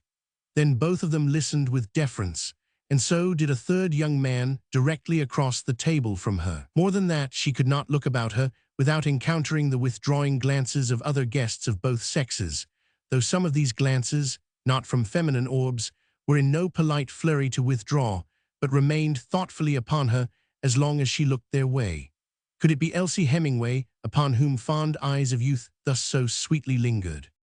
Too centered upon the strange experience to think much about these amazing people, except as adjuncts to her transfiguration, she nevertheless decided that she liked best the tall gentleman at her left. He was not so young as the others, appearing to be as far advanced toward middle age as 20, possibly even 29.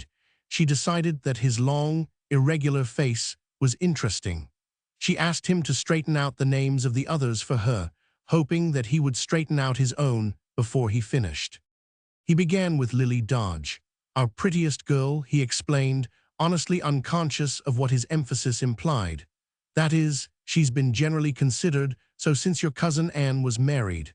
The young man on Miss Dodge's right, and in such a plain state of devotion, is named Henry Burnett just now.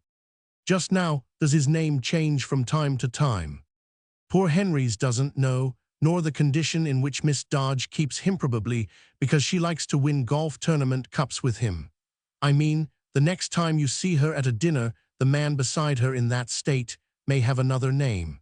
She changes M. "I see," Elsie said. She looked absently at Miss Dodge, not aware that there could be anything in common between them, much less that in a manner they had shared a day of agony no great while past. "She seems very lovely." In her own way, yes, her neighbor returned without enthusiasm, the man on her left. Elsie laughed and interrupted. "What I meant to get at, if you don't mind, was the name of the man on my left." "Of course you wouldn't have caught it," he said. "You naturally wouldn't remember hearing it spoken with the others." "No," she said. "Yet I think I do remember that Cornelia spoke it a little more impressively than she did any of theirs. That's only because I am in her father's firm, the most junior member, of course. They use me as a wastebasket." "As what?" "A wastebasket. When Mr. Cromwell and the really important partners discover some bits of worthless business cluttering up the office, they fill me up with it. Every good office has a young wastebasket, Miss Hemingway." "But you haven't yet told me this one's name." "Harley." He laughed ruefully, and she asked why. Harley doesn't seem a funny name to me, she said. I don't understand your laughing. It's to keep from crying, he explained. My father was dead before I was born, and my mother died just after. I was taken over by my grandfather, and he named me for 3 of Napoleon's marshals, Berthier, nay Junot Harley. It takes a grandfather to do things like that to you. But Junot wasn't a marshal, Elsie said. He hoped to be, but the emperor never made him one. Junot was too flighty. Mr. Harley stared. I remember that's true. I spoke of 3 marshals hastily. I should have said 2 and a general. My grandfather brought me up on M, and I still collect First Empire books, but imagine your knowing. You mean you think I don't look? He interrupted earnestly. I am afraid it's too soon for you to let me tell you how I think you look, but you do laugh at my names, don't you? No, they don't seem funny to me. Don't you ever laugh except when things are funny? He asked. Yes, I do, she said. I've laughed thousands of times when everything was horribly unfunny. Then why did you laugh? For an instant she looked at him gravely. To try to be popular, she said. Plainly he thought this funny enough for laughter. That is a joke, he said. But if laughing makes you any more popular than you would be without it, I hope for this one evening at least you'll be as solemn as an obelisk. Of course, Elsie said. Why? Because if you laugh, I won't get to see anything of you at all. I'm afraid I won't anyhow. He spoke with gravity, meaning what he said, and the event proved his fear justified. He got halfway round the country club ballroom with her, after the theatricals, a surprising number of times, but seldom much farther. However, he conclusively proved his possession of that admirable quality, dogged persistence, and so did the other young gentlemen of the dinner party. So did more than these, including probably a majority of the men and youths, married or single, present that evening at the Blue Hills Club. Elsie wondered when the spell would break.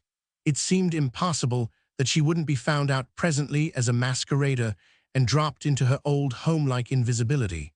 But whether the break came or not, she knew she would never again be so miserable as she had been, because she was every moment more and more confidently daring to know that she was beautiful. She laughed at a great many things that weren't funny during this gracious evening, for laughter may spring as freely from excited happiness as from humor, but she made no effort to be noisiness appeared to be not a necessity at all, but superfluous. And what pleased her most, the girls were nice to her too, as she defined their behavior. They formed part of the clusters about her when the music was silent, and they eagerly competed to arrange future entertainment for her. Elsie loved them all, these strange, adorable people who had not seen the wrong thing about her. The old walls built round her by her own town, enclosing her with such seeming massive permanence and so tightly, now at a stroke proved to be illusion. She was discovering that they were but apparitions all unreal, and that this world is mysterious and can be happily so. Something of its humorous mysteries in dealing with young hearts another person near her also learned that night, for Cornelia Cromwell, by coincidence, had a queer experience of her own. Beyond the outer fringe of dancers, she saw her mother standing among a group of the older people. One of these was Miss Bailey, the principal of the suburban school in which Cornelia had once been a pupil. Cornelia had not seen her for several years and went conscientiously to greet her. Principal and former pupil made the appropriate exchanges, but Cornelia was rather vague with the grayish gentleman who had Miss Bailey upon his arm. Mrs. Cromwell said something as in correction of an error, but it was too late, and the couple had moved away before Cornelia understood. You called her Miss Bailey, Mrs. Cromwell explained. She's been married to Professor Bromley for 2 years. What was that funny little old Cornelia checked herself, but the tactful mother had already turned away to speak to someone else. The daughter stood and gazed at the stiff little old-fashioned gentleman standing punctiliously arm-in-arm with his wife. Oh, dear me, Cornelia whispered. Then she ran back, wittied, to rejoin an anxious lad who had arrived late. Look here, he said. You've missed another chance to let me meet your cousin. What did you run away like that for? To learn something important, Cornelia told him. Come on, I'll get you through to Elsie somehow. For the unmasking of Elsie, that dreaded break in the spell, still postponed itself as the evening wore on. Her miraculous night continued to be a miracle to the end, and she was a girl grateful for wonders when she talked them over with her cousin in the big bedroom after 2 o'clock in the morning. "I never met such darling people in the whole world," she declared. "I never knew." "What nonsense," Cornelia laughed. "You must be perfectly used to being a sensation wherever you go, Elsie." "A sensation," Elsie cried. Don't tell me you don't know it." "Cornelia, you don't understand. Nobody was ever really nice to me at a party before tonight in my whole life." At that her cousin beamed upon her. "I believe that's what I like best of all about you, Elsie." "You mean nobody ever being nice to me before?" "No," Cornelia laughed. "I mean you're not admitting that you know it. Of course you do know, because it's impossible for a girl like you not to realize the effect you have on people, but I love you for pretending you don't see it." "But it's true," Elsie insisted. "Until tonight nobody ever—" "Yes, yes, go on. It's very becoming, and it's what placates the other girls so that you get both sexes in your train, you clever thing." "I'm not clever, though," the visitor protested. "I'm no good at all at pretending things. I am not." "Aren't you?" Cornelia laughed. "Well, it's nice of you to try to be modest, then. You're thinking you ought to be is one of your charms. It isn't the biggest one, though. Everybody saw that one the instant you came downstairs tonight and stood in the drawing-room doorway just before Father went to bring you in. It was very striking, Elsie." "I don't know what you mean." "That's right, you ought to know," Cornelia said seriously. "It has to be spontaneous, I suppose, and it probably can't be imitated or done deliberately." "But I didn't do anything," Elsie cried. "I know you didn't, that's just what I am pointing out. Maybe it was something they call magnetism, but anyhow it was more than just being a beauty. Of course you're that." "Nobody ever told me so, not before." "Nonsense," Cornelia interrupted. Then she went on. "It seemed to lie in not only being a beauty, but in being a beauty with a kind of glow. I don't know just how else to express it, because it's better than having what they call the come-hither look. It was, well, charm, I suppose. People might never notice that a beauty is a beauty if she doesn't have something of it, but charm is too vague to express it exactly. It was a look as if Cornelia hesitated, groping. Well, I can't find any way to tell it, except to say it was as if you knew something mysterious and lovely about yourself, and it makes everybody else crazy to know it, too." She jumped up, pointing at the clock upon the mantel. "Good heavens, and we've got engagements for every minute of the next 2 weeks, beginning at 8:30 tomorrow morning. Don't bother to put those flowers in water, Elsie. It'd only be a waste. There'll be more tomorrow." "I'd like to keep these," Elsie said. "I think I'd like to keep them forever." "Dear me, did he make that great an impression on you?" "Who?" "Elsie, you are a hypocrite. Berthier ne do not Harley. I didn't even know it was he that sent them. I wanted to keep them because they'd remind me of everything." And when Cornelia, touched by the way this was spoken, had kissed her fondly and gone out, Elsie put the pretty bouquet in a vase of water. Then she took one of the rosebuds from the cluster of them and pinned it upon her breast for the night. She had liked Berthier Harley best, but it was not on his account that she wore his rosebud through her dreams. It was to remind her of everything. She awoke early, smiling, and the bright wings of all her new fairy memories were fluttering in her heart. Then, reflecting, she became incredulous. Somewhere she had heard that every girl, no matter what her looks, has one night in her life when she is beautiful. Her own night had come at last. She could never doubt that. But what if it were the only one? She jumped up and ran to the mirror. No, tousled and flushed from warm and happy sleep, still drowsy, too, she was beautiful in the early sunshine. She knew it, and it was true. Last night had been her night, but it was not to be her only night. And so, half laughing in her delight, she nodded charmingly to this charming mirror and began to think about what clothes to wear for the first day of her triumphant visit. She had no serious doubt now that it would remain triumphant, and so long as she kept upon her that glamour Cornelia had described as the look of knowing something mysterious and lovely about herself, Elsie was right not to doubt. She kept the look, and the longer she kept it, the easier it was to keep. Her visit was all glorious. Roman 25. Glamour can be kept. Young Mr. Paul Riemer had been away too that winter. With no profession or business to localize his attention and a heritage sufficient to afford him comfortable wandering, he had tried California for a change, as he said, and on his return he went at once to tell Miss Ford about Hollywood. She was not at home, but he waited. She came in presently and made a satisfactory noise over him. "To think of my not being here when you came," she exclaimed when she had reached a point of more subdued demonstrations. "I'd just run over to Elsie's for half an hour." "Where?" "To Elsie's. I spend about half my time there, I expect, and—" "You do?" He looked puzzled and a little amused. "What for?" "Why, everybody does," Mamie returned, surprised. "That is, when she's home. She's away a good deal of the time, you know." "You mean Elsie Hemingway?" "Why, naturally. What other Elsie is there?" "I don't know." He looked more puzzled and more amused. "You say everybody spends about half the time there?" He laughed. "That sounds funny. What on earth's made her house such a busy place all of a sudden?" "Oh, it isn't sudden," Mamie said.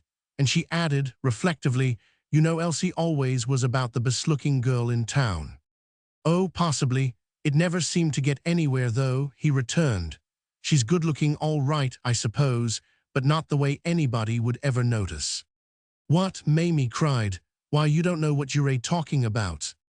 "I don't," he laughed incredulously. "Look here, what is all this about little Elsie Hemingway when I left town?" Miss Ford interrupted. "Have you seen old Fred yet?" "No, I haven't seen anybody." "Well, you'd better see old Fred and ask him what is all this about little Elsie Hemingway. He'll probably fall in your arms and burst right out crying." "What for?" "Why, for the same reason some of the others would do the same thing." Paul shook his head. "I don't think it's friendly to try to fill me up with fairy stories, ma'am. You're not just the first minute after I've come home anyhow. When I went away—" "Oh, there've been lots of changes," Miss Ford assured him. "Y'all have to get used to 'em. We've been used to the change about Elsie so long now, I suppose, we hardly realize there was a change. I guess what happened was that we never used to appreciate her, and she had a way of not seeming to feel she counted much herself. But now we've got a little older and have more sense, or something, and we all see what a wonderful girl she is. You ought to hear old Fred. When he gets started, well, of course, I think she's great myself, but after I've listened to poor old Fred's babble for a couple of hours, I almost hate her." Again Mr. Riemer shook his head. "It doesn't seem to me my hearing's exactly right. Are you really telling me?" "You better go see," Mamie advised him. "Oh, y'all get it too. You think you won't, but you will. Y'all get it as bad as any of 'em, Paul Riemer." The experienced young man laughed in sheerest incredulity. But that evening, his curiosity being somewhat piquantly aroused, he acted upon Miss Ford's advice and went to find out if it could possibly be true that he had overlooked anything important in so long overlooking Elsie Hemingway. It didn't seem probable, but if it proved to be the fact, he was somewhat amusedly prepared to make good to himself what he had lost by the overlooking. The moment he saw her, when she came into the old-fashioned living room of the quiet house that had once been too quiet, he understood that he had much more to repay himself for than he had dreamed could be possible. Elsie's look of knowing something mysterious and lovely about herself was still upon her, and Mr. Riemer set himself ardently and instantly to the task of self-repayment. "Elsie," he said, "I've been away for a long, dreary time, and I've just got back. I've come to spend my very first evening with you." He was too late. Following Elsie from the library, where the three had been having coffee and discussing the Battle of Waterloo, came two gentlemen. One was Elsie's father, and he walked with his hand upon the other gentleman's shoulder. The other gentleman was a tall young man from out of town, who had been named for 2 marshals and a general of the First Empire. Roman 26. Desert sand. We speak now of that parent-troubling daughter of Mrs. Dodge's, as she came to be through weltering experience, most of it hurried and all of it crowded. For do we not know that there are maidens of 23 who have already lived a lifetime? Such is their own testimony. They have had a view of all the world can offer, and foresee the rest of their existence as mere repetition, not stirring to the emotions. Life henceforth is to be but drab, they say, several decades of them having strongly favored the word. And this mood, often lasting for days at a time, usually follows one form or another of amatory anticlimax. Not infrequently the anticlimax is within the maiden herself. She finds herself lacking in certain supremities of feeling that appear not only proper but necessary, if the sentimental passions are to be taken at all seriously. It is all over. I shall never care for any man. I shall never marry. I shall never feel anything about anything again. Such a one wrote to a girl confidante abroad and fully believed what she wrote. I am tired of everything, she continued. I am all dead within me. I look at things, but I do not see them. I see nothing, absolutely. And yet at that very moment, as she glanced absently out of the window beside her pretty green-painted desk, her attention became concentrated upon a young man passing along the suburban boulevard below. He was a stranger, but a modish and comely one. She could not accurately call him nothing, nor maintain that he was invisible. Her eyes followed him, in fact, until he had passed out of the range of her window. Then, with perfect confidence that she set forth the truth, she turned back to her letter and continued. I cannot by the farthest stretch of my imagination picture myself as feeling the least, the slightest, the most infinitesimal, featherweight of interest in any man again so long as my life shall last. I broke my engagement last night simply on that account. It was not in the most formal sense an engagement, since it hadn't been announced, but Henry made as much fuss as if I had turned back at the altar. He was frantic, especially as I could give him no reason except that I did not feel for him what I had expected to. He begged and begged to know what he had done to change me. I could only tell him he had done nothing. I had simply become incapable of caring. I think now that I fell in love too often and too intensely in my younger days. My grand passion came too soon, and since then I have cared less and less each time that I have fancied my interest intrigued. The absurd boy was my Sungedand, yet I see now that he is and always was a ridiculous person, and I laugh when I remember how I glorified him to myself. He meant nothing. Price Gleason meant nothing. Lawrence Grover, Paul Arthur, Capt. Williams, and all the others meant nothing. Henry, so long and tediously a pursuer, means nothing now. None of them mean anything. The spring has gone dry, and my heart, that bloomed once so eagerly, is desert sand, my dear. She was rather pleased with this bit of metaphor and read it over aloud, speaking the words lingeringly. Upon the wall beyond the pretty desk, there was a mirror facing her. She could see herself when she chose, and she chose to see herself now in her mood of poetic melancholy. She saw a winsome picture in that mirror, too, when she made this Chasean exquisitely fair, delicate creature slim, though not so fragile as she had been, and in spite of her heart of desert sand, all alive indeed. Probably induced by pleasure in the metaphor just written, the young lady in the glass was at the moment more sparkling, in fact, than seemed suitable. Therefore, her face became poignantly wistfulan, effect so excellent that a surprised approbation was added, a little incongruously, to the wistfulness. The approbation was removed in favor of an inscrutable pathos, which continued throughout a long exchange of looks between the image and its original.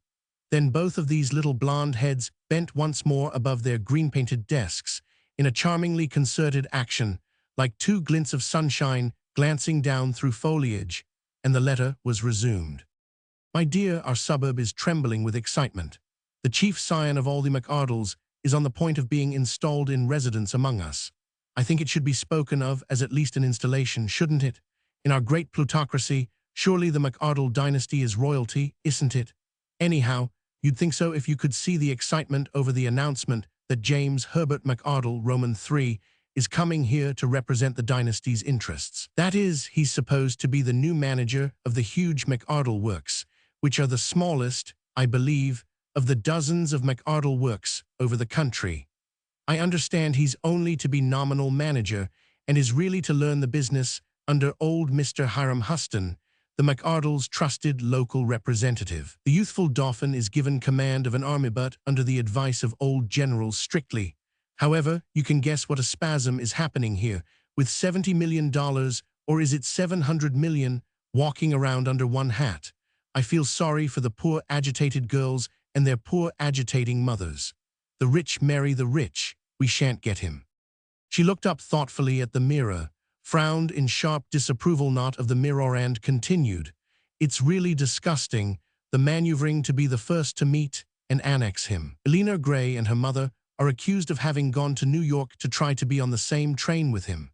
Yesterday, there was a rumor that he had arrived at the Jefferson Road Inn, which is to be his temporary quarters, and the story went all round that Harriet Joyce thought she recognized him there at tea and actually fainted away in order to make him notice her. My dear, I believe it. Really, you simply couldn't imagine the things that are going on. As for me, it is the piteous truth that this stupendous advent fails to stir me. I wish it could. But no, upon my life, I haven't a flicker, not the faintest flicker of ordinary human curiosity to know even if he looks like his tiresome pictures. These curiosities, these stirrings are for the springtime of life, my dear, while I, as I told poor Henry last night, I am autumn." Thus wrote Lily, that most April-like of all maidens, and within the hour went forth, looking like the very spring itself, to meet an adventure comparable to adventures met only in the springtime of the world.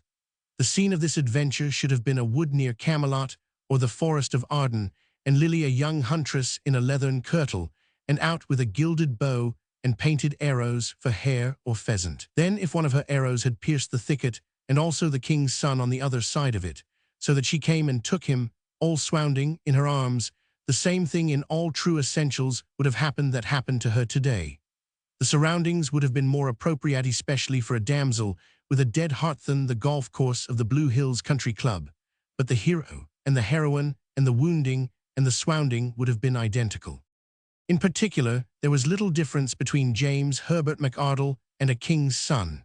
From the time of his birth, which was announced by greater tongues than those of royal heralds, these greater tongues being the principal newspapers of the world, he was a public figure. At the age of 4, his likeness, and those of his favorite goat and dog, were made known to his fellow citizens up and down the land, by means of photographic reproductions in magazines and in the Sunday prints. Lest there be fear on the part of the public that he might alter beyond recognition as he grew up, these magazines and prints continued reassuringly to present portraits of him, playing in the sea sand, or seated upon the knee of his portentous grandfather, or with tutor and attendants up on the platform of his father's private car. And later, when he reached a proper age, being instructed in the technique necessary for driving his earliest automobile. His first evening after matriculating as a freshman at a university was spent in dining and conversing with the university's president. When, as a sophomore, he was found equal to a position in left field on the varsity nine, and the nine went out of town to play, reporters interviewed him and neglected to mention the captain. When he had graduated, and his father and grandfather began to prepare him for the ponderous responsibilities that would someday rest upon his shoulders, there were spreading feature articles about him everywhere. Wherever he went, important old men hurried beamingly to his side, eager to be seen conversing with him. Magnificent old ladies went beyond all amiability in caressing him. Many of his contemporaries were unable to veil their deference, and lovely girls looked plentifully toward him. All his life he had been courted, attended, served, pointed out, focused upon, stared at, and limelighted before the multitude. No wonder the poor young man liked solitude better than anything else. When he contrived to be alone, he protracted the experience as far as he was able.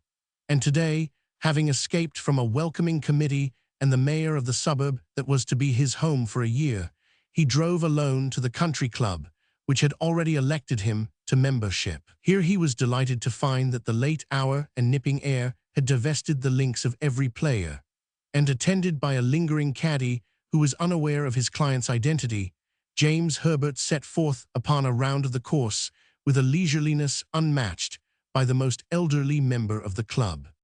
It was a leisureliness so extreme indeed that it annoyed a player who arrived in full equipment a quarter of an hour after young Mr. McArdle had made his first drive on that course. Her equipment was too complete to please her, as it happened, for he had taken the last caddy, which was another item in her list of indignations. Lily had found time to acquire such a list since finishing her letter. Most of the items concerned that unfortunate Henry, mentioned as having been dismissed on the previous evening. Henry had called, had been turned away at the door with not at home, and then, by an unworthy pretext though his lamentable state of mind might have offered some excuse, had secured her presence at the telephone, where merely what he said to her was furniture enough for any ordinary list of indignations. She decided to cool her temper by a solitary but vigorous round of the golf course. Lily was one of those favored creatures who have a genius for this most inviting, yet most baffling of all the pastimes of mankind, and persistence had added so much to her native gift that a long shelf at home was needed to support the tournament prizes she had won. Various ladies' championships were hers, too, and she was known among all the country clubs for miles around on account of a special talent, well practiced, for marvelous little precisions of accuracy. Moreover, Lily was what players have been heard to call conscientious about her game. She wished ever to excel herself, to play excellently even when she played alone, and she was never quite at her best when she had no caddy. Therefore she was annoyed with the gentleman ahead of her on that account, as well as because of his leisure. If she could play all the way round with a fine score before darkness stopped her, Lily felt that her irritations within might be a little soothed, but she found them, on the contrary, increasing. She might have passed the laggard player if she had chosen, but his figure bore an accurate resemblance to that of a gentleman named in her letter as Captain Williams. Lily had her own reasons for avoiding any conversation with Captain Williams, to whom she had been as enigmatic 6 months earlier as she had yesterday been to Henry. She was almost certain, in fact, that the languid golfer was Captain Williams, and so kept far behind him, a difficult matter for one who wished to play at all. She talked broodingly to herself, addressing him. "Old thing," she called him between her teeth. "Slow poke, aren't you ever going to hit that ball? Oh my heaven, what are you doing now? Writing your score or writing a book? Snail, tortoise." And as his procrastinations continued, she called him worse. "Mule," she said, and corroborated herself vehemently. "Mule, mule, mule. You're a mule once, you're a mule twice. You're a mule 187 times over, and that's only commencing to tell you what you are." For now, as she waited and waited, withholding her strokes intolerably as the late light waned and waned, she hated him with that great hatred most human beings feel for all things unconsciously and persistently in their way. But in the deepening twilight haze, she felt safe to approach him more closely, until finally she was less than an arrow's flight away. He was upon the last of the greens by this time, and she, unnoticed, stood waiting for him to leave it so that she might drive her ball upon it. But here he delayed interminably. He lay prone upon the ground to study a proper aim, though he studied it so long that his purpose might have been thought a siesta, and when he rose it was to examine the sod by inches. Finally, having completed all these preliminaries and benefited little by them in their consummation, he remained standing upon the green, preoccupied with his scorecard. "You go on," Lily said dangerously. "You aren't writing a dictionary. Go on." But he continued to stand, amending and editing his card, as though eternity were at everyone's disposal. The long red ribbons in the western sky merged with the general fog color of the dusk, and he was but a hazy figure when at last he moved. And as he turned his back and lifted a slow foot to leave the green, Lily, impatient beyond all discretion, cut the air with her heaviest implement. "Mule," she said furiously instead of four, and put that fury into her swing. Nevertheless, the ball sped true in direction, though in the thickened air it sped invisibly and would far have overshot the mark if nothing had stopped it. Straight to the short dark hair on the back of the languid player's head the little white ball flew with fiercest precision, and being hard, and on its way to a place much farther on, it straightway rendered him more languid than ever. He dropped without a moan. Roman 27. Miraculous accident. "Oh, murder," Lily gasped, not greatly exaggerating when she used that word. She stood gazing toward him miserably, waiting for him to rise. And then, as the stricken player's inertia remained complete, she ran forward, screaming to the caddy, who was disappearing toward the clubhouse. He came back, and together they turned the prone figure over so that it lay upon its back, revealing an interesting young face of a disquieting pallor. "I guess you must have killed him this time," the caddy said, unreasonably, and then seemed to wish to solace the assassin, for he added, "He ain't a member, though." Lily was already on the ground beside her victim, rubbing his hands. "Run," she cried. "Get a doctor, run." She failed to recognize the fallen player, and so did the steward and 3 waiters from the clubhouse, which was just then vacant of members. James Herbert McArdle's features were not so well known as those of the President of the United States, nor probably as those of the more conspicuous actors in moving pictures. Nevertheless, his face was familiar to those who now sought to identify it, and as they worked to restore the expression of life to it, they were aware of elusive clues. The steward said he was sure he knew the gentleman, who must often have been about the club, though he couldn't quite place him. The waiters had the same impression and the same disability precisely, while the trembling Lily herself was troubled by stirrings of memory. Either she had once known her victim, she thought, or else he was like someone she knew. But a white face inanimate, upturned to the evening sky, is strange even to those who know it most intimately. The likeness remained evasive, and the prostrate young man both unconscious and unidentified. Lily was relieved of her first horror. At least he was not dead. On the other hand, certainly he was not well, and when she drove that ball she had hated him. Of course she had not intended this dolorous stroke, yet when she made it, had she really cared whether or not it laid him low? She had no and now regret shook her. Perhaps she would have felt it less profoundly had the maddening player proved indeed to be Captain Williams, but with the lifeless head of this well-favored and unoffending stranger upon her lap, her remorse was an anguish. She would not leave him or cease to do what she could in every humble way. She chafed his hands and bathed his forehead. She helped to carry him to the clubhouse, and when the hospital ambulance came, she went in it to the hospital with him. She stood in the corridor outside the door of the room to which they carried him there and waited while a surgeon examined him. Indeed, she waited, weeping. She knew the surgeon, and when he came out of the room she rushed to him. "Doctor, wait, tell me, don't spare me. He's got a concussion. It's no joke, but anyhow it isn't a fracture.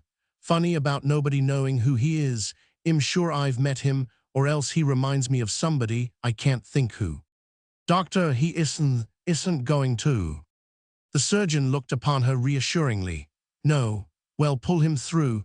You quit thinking about him and go home and get your dinner and then go to bed and go to sleep." "I couldn't," Lily said, choking. "I couldn't do any of those things." He laughed sympathetically. "Then I guess I'll have to call up your mother and tell her to come and make you." But when not only her mother but her father, too, arrived in hurried response to the telephone, they could not get the tearful Lily to leave the hospital, and they remained with her, engaging in intermittent argument, until midnight. At that time, Dr. Waite informed them that the unknown patient was in a torpid but not critical condition. He had mumbled a few words to the effect that he wanted to be let alone. "And as that's just what we're doing with him," the surgeon said to Lily rather sharply, "and as you can't do any possible good to anybody in the world by staying here, I suggest that you take his advice, too, and obey your father and mother." Not until then would the suffering girl allow them to lead her away, but so far as sleep was concerned, she might as well have stayed at the hospital. So might her father and mother, almost, for she was at their door in her nightdress 3 separated times, the last being at 4 o'clock in the morning. "Papa, do you think he'll die?" Mrs. Dodge wearily conducted her to bed again, but Lily only wept upon her pillow, and in whispers begged it to forgive her for not calling for. Sunrise found her dressed, and in the chilly November early morning she slipped out of the house, crossed the suburban park to the hospital, and immediately heard news indeed. Dr. Waite was already there, and with him were 3 other surgeons and a physician, all of them important. He came to speak to Lily. "All this distinguishedness for your unknown patient," he said, with a gesture toward the group he had just left, and as her expression began to be grievous, he added hastily, "He's perfectly all right. At least he's going to be. The importance yonder is only because he turns out to be so unexpectedly important himself. You've found out who he is." "Somewhat," he returned with humorous emphasis. "We've managed to keep your name out of the paper so far." "What papers?" "All of them, take your choice," he said, and he offered her 2, but one at a time was enough for Lily. Headlines announced that a mysterious accident at the Blue Hills Country Club had resulted in grave injury to James Herbert McArdle. The illustrious youth had lain unconscious and unrecognized until a short time after midnight. The more sober text of the report informed her. Mr. H. Huston, the McArdle representative, had been alarmed by Mr. McArdle's disappearance and continued absence, subsequent to the reception of an address by the Suburban Welcoming Committee, and in the course of an exhaustive search Mr. Huston had caused inquiries to be made at the Blue Hills Country Club. Here it was learned that an unknown gentleman had been struck in the head by a golf ball driven with such force as to cause a concussion of the brain. The club's employees had withheld the name of the person responsible for the injury, but a reporter had ascertained that it was a lady and that she had accompanied the wounded man was the newspaper's phrasing the ambulance and had insisted upon remaining at the hospital until a late hour. Mr. H. Huston had reached the hospital not long after midnight. Mr. McArdle had just become conscious and revealed his identity to the nurse in charge. Mr. Huston had said to a reporter that Mr. McArdle positively declared himself ignorant of the name of the person who had caused his injury. Altogether, there was an air of mystery about the affair, and Mr. McArdle's condition was still grave, though the surgeons said that he would probably recover. It is to Lily's credit that the strongest emotion roused in her by this reading concerned these final two words. She repeated them pathetically to Dr. Waite. Probably recover, probably. He laughed. Don't you know newspapers? Didn't I tell you last night he'd be all right? We wired his family an hour ago that there was no reason for any of them to come on. All that surgical and medical impressiveness over yonder only represents old Hiram Huston's idea of the right thing to do for a McArdle with a bump on his head. The young fellow may have to stay here quietly for a week or 10 days possibly, but by that time, he ought to be pretty nearly ready to stop a ball for you again. Don't joke about it, Lily said huskily. When can I see him? Think you better. Why not? The newspapers called it a mystery, you know, he explained. They'll probably be inquisitive. They might get your name. What do I care? She cried. Do you think I'd let that stop me from asking him to forgive me? So, the doctor said, looking at her twinklingly, so that's why you want to see him. She stared, not understanding his humorous allusion. Why, what else could I do? Nothing, he answered. I was only thinking I'd heard that a good many young ladies were anxious to make his acquaintance. I imagine you'll be the first, my dear. Well, oughtn't I to be? She demanded. If you'd done as terrible a thing as that to anybody, wouldn't you think you were entitled to ask his pardon about as soon as he was able to listen? Without doubt. In the meantime, I think you'd better go home and to bed again. She protested, but proved meeker under advice than she had the night before. She went home, though not directly, for she stopped half an hour at some greenhouses that were a mile out of her way. She sent to Mr. James Herbert McArdle at the hospital a prodigious sheaf of flowers enough to cripple her rather moderate monthly allowance from her father the following morning. Since the allowance was already so far gone, she did the same thing. Having thus fallen into the habit, she was as lavish upon the third morning after the accident, so that at 3 o'clock of this same day, when Dr. Waite took her into his patient's room, he seemed to be conducting her into a conservatory. Like Fair Elaine, James Herbert McArdle in a silken gown lay white and motionless, embowered among blooms, but his eyes glimmered in surprised appreciation when they beheld his serious visitor. Grey was becoming to the fair and slim Lily. Her clothes didn't depend upon her allowance. Seemed she was never more charming than when she was serious. My goodness, said the frank convalescent with a feeble kind of forcefulness. I didn't expect anybody like you. I was sure it would turn out to be some old hag. Lily was a little given to the theatrical, though only when occasion warranted it, as this one did if any occasion could. She swept forward softly, her sensitive face all compassion and remorse. She knelt beside the iron bed. Someday you may forgive me, she said, tremulously, and her voice was always stirringly lovely when it trembled. Someday you may be able even to forget what I've done to you, but I want you to be sure that I shall never forget it or forgive myself. Here, he said, there's nothing to that. They tell me you came in the ambulance with me and hung around and did all sorts of things. And look at all these greenhouses you must have bought out. A person's liable to get a clip on the head almost anywhere these days. Let's shake hands but not forget it. You can't. I haven't got anything to forgive you for, of course, he said. You don't forgive accidents, you just forget 'em. What I mean is, I don't want to forget this one. No, I've seen you, I don't. Well, Lily said, vaguely, but I'd like you just to say you forgive me, want you? All right, he moved his hand toward her, and she took it for a moment. I forgive you, but I think you ought to do something for me. What? How long did the doctor say you can stay here? 5 or 10 minutes.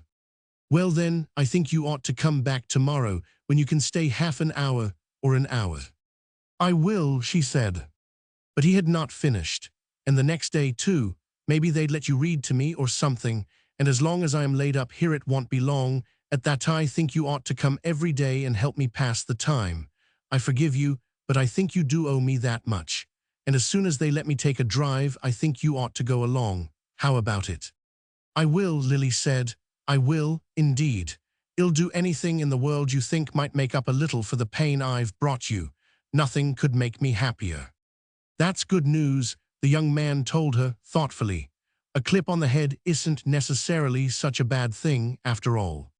More and more he seemed to incline to this opinion. In fact, he went so far as to assure Dr. Waite, 3 days later, that he preferred the hospital to the apartment old Hiram Huston was preparing for him. I think I'd like to sort of settle down to the life here, he said. It's nice and private and suits me exactly.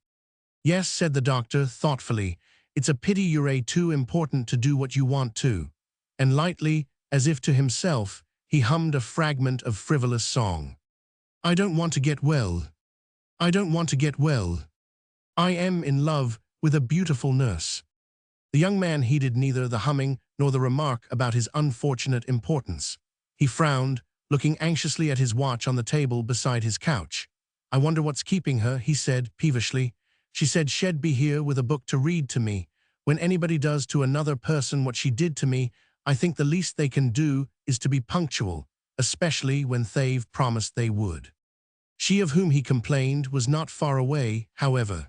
At that moment, she had just been greeted and detained by 2 girl friends of hers who encountered her in the park on her way to the hospital. Their manner did not please her. Lil, they shouted from the distance at sight of her. They whistled shrilly, and as she looked toward them, they waved their arms at her, then came running, visibly excited and audibly uproarious. They seemed to be bursting with laughter, yet when they reached her, what they said was only, "Where you going, Lily?" And before she replied, they clutched each other, perishing of their mutual jocularity. From the first, Lily did not like their laughter. It had not the sound of true mirth, but was the kind of mere vocal noise that hints of girlish malice. She looked at them disapprovingly. I am going to the hospital, she said with some primness. What's so funny? What you going to do at the hospital, Lily? Read to Mr. McArdle, she replied. He's better and... But their immediate uproar cut her short. They clung together, shrieking, That's not your fault, is it, Lily? One of them became coherent enough to inquire, whereupon they both doubled themselves, rocked, gurgled, screamed, and clung again. What's not my fault, she asked. That he's better. With that they moved to be upon their way, still uproarious, still clutching each other, and as they went, they looked back to shout at her.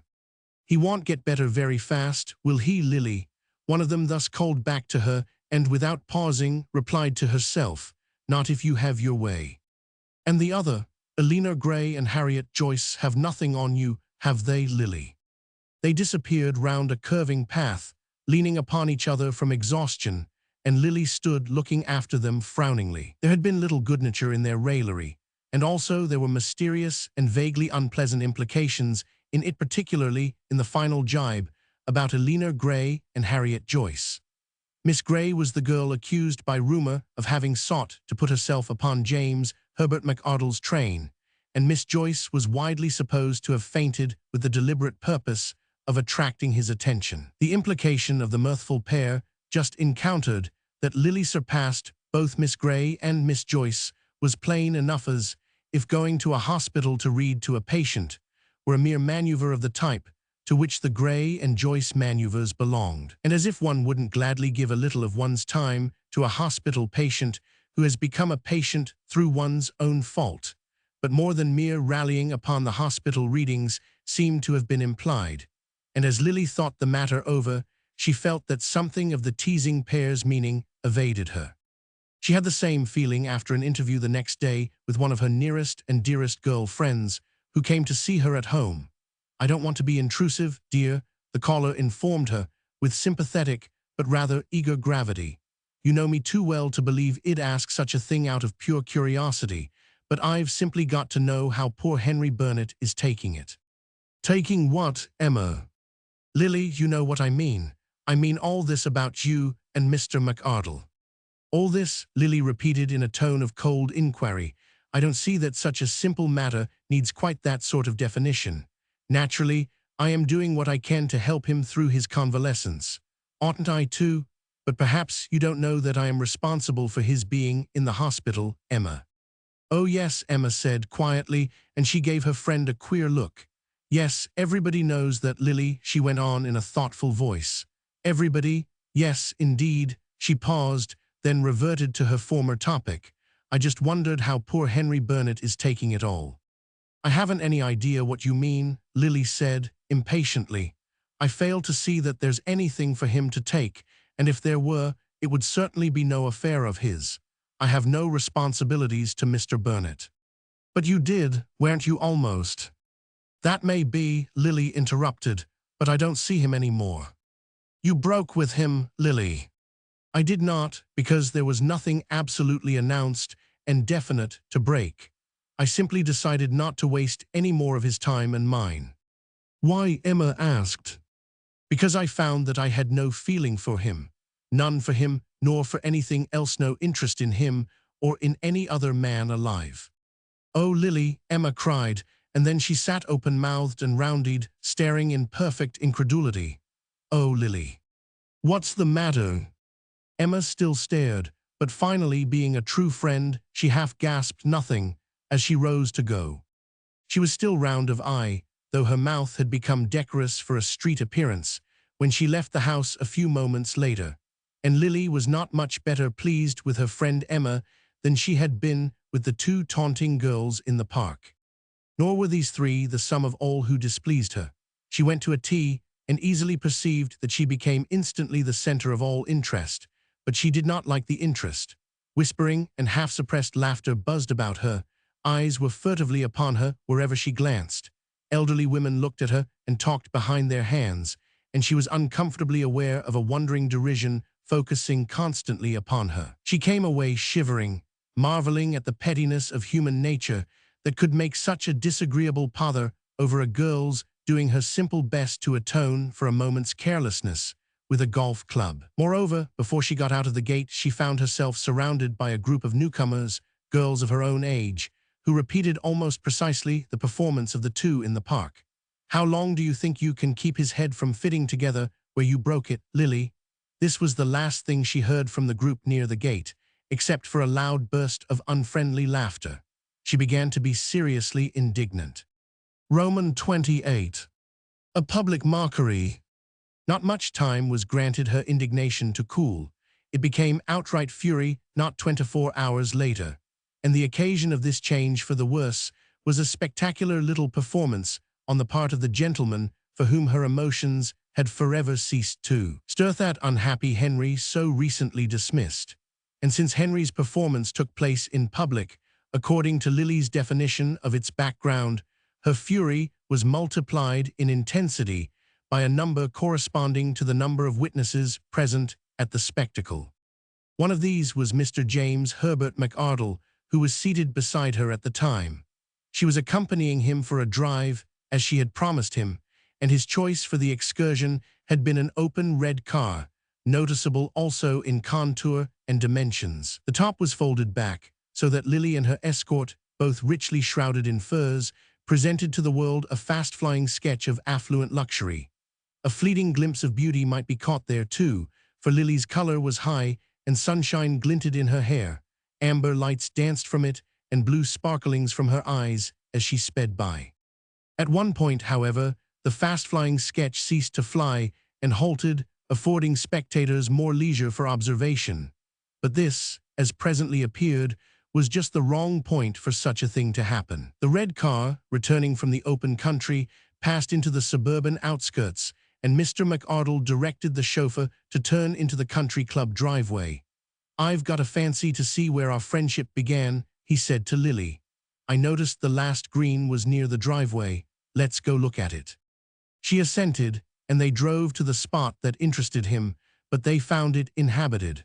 A score or so of people were there, watching the conclusion of a match evidently of some special interest as an exhibition of proficiency. When the red car stopped, the last shot into the cup was in the final crisis of action, and a popular triumph was thereby attained, as the spectators made plain. They instantly raised a loud shout, acclaiming the successful player, cheering him and rushing forward to shake his hand, though he himself seemed far from elated. On the contrary, there gleamed a bitter spark in his eye, and his appearance, though manly, was one of so dark a melancholy that he might have been thought an athletic and Americanized Hamlet. Not speaking, he waved the enthusiasts away, tossed his club to his caddy, and turned to leave the green. But as he did so, his glance fell upon the red car in the driveway nearby. He halted, stock-still, while a thrilled murmur was heard rustling among the bystanders. Everybody stared at Lily, at her companion, and at the morbid winner of the golf match. There was a moment of potent silence. Then the somber player advanced a step toward Lily, and looking her full in the eye, took off his cap and swept the ground with it before her in mocking salutation, derisive humility before satirized greatness. A startled but delighted "oh" came from among the people about the green. They began to buzz, and silvery giggles were heard. Lily's eyes shot icy fire at the bowing harlequin. "Tell the driver to go on," she said to McArdle. "Who was that fellow?" he asked her as they drove away. "I had a notion to get out and see if I couldn't make him bow even a little lower." "No, no," she said hastily, "you shouldn't have. You aren't well enough, and besides, he's only a ruffian." "But who is he?" "I've just told you," she said fiercely. "He's a ruffian. His name is Henry Burnett, if you want something to go with the definition of him I've just given you." "But what did he do it for? What made him bow like that?" "Because he is a ruffian," Lily said. Her eyes were not less fiery than they had been, and neither were her checks. "I believe I never knew what it was to hate anybody before," she went on in a low voice. "When I've thought I hated people, it must have been just dislike. I am sure I've never known what it was to hate anybody, as he's just made me hate him." "But see here," young Mr. McArdle was disquieted. "What's it all about? Telling me he's a ruffian doesn't explain it. What made him do it?" "This," Lily said between her teeth. "For a while I thought I cared a little about him, not much, but some enough to let him know I thought so. Well, I found I didn't." "How'd you find it out?" he asked. "I discovered that I was absolutely indifferent to him, and that nothing he could ever do would have the slightest power to make me feel anything whatever. I told him so in the gentlest way I could, and since then he's behaved like the brute that he is." "But is it true?" "Is what true?" she asked sharply. "I mean," he said, "is it true you're indifferent to him?" "Good heavens," she cried with the utmost bitterness. "Don't you see that I hate him so that I'd like to wring his neck? I would," she cried fiercely. "I could almost do it too, if I were alone with him for a few minutes." And she held up to his view her slender white-gloved hands, with her fingers curved as for the fatal performance. Mr. McArdle seemed to be relieved. "Well, I guess it's all right," he said. "That is, if you're sure you don't like him." Then as she turned angrily upon him, he added hurriedly, "And I see you don't. I'm sure you don't." He laughed with a slight hint of complacency not unnatural in an important and well-pitted invalid. "I think you kind of owe it to me not to go around liking other men from now on. I mean, well, you know how I'm getting to feel about you, I guess." Lily sat staring straight forward at the chauffeur's back, though that was not what she saw. What she saw was the tall young man of the tragic face, mocking her before delighted onlookers. "I know what I feel about him," she said, too preoccupied with her fury to listen well to her companion. "I'm glad you do," he said earnestly. "I wouldn't like to feel you were thinking much about anybody but me. Of course, I know you've been giving me a good deal of your time, but the fact is, I'll want you to give me even more of it, especially the next week or so before my mother comes out to visit me. Will you?" As she did not answer, but still gazed fiercely at the chauffeur's back, he repeated, "Will you?" "I could," she said, But this was evidently not a reply to his question, for she again held up her curved fingers to view. I could, and I would. If I were left alone with him for 5 minutes, I know I would. Let's forget him just now, young Mr. McArdle suggested. I was telling you about my mother's coming out here to visit me in a week or so. My family's really pretty terrible about keeping tabs on me, you know I mean, for fear I'll get engaged to anybody except my second cousin Lulu. She's one of the female branch of the family, you know, that married into the Banks, and of course they all feel it ought to be kept together, and Lulu would be a great advantage.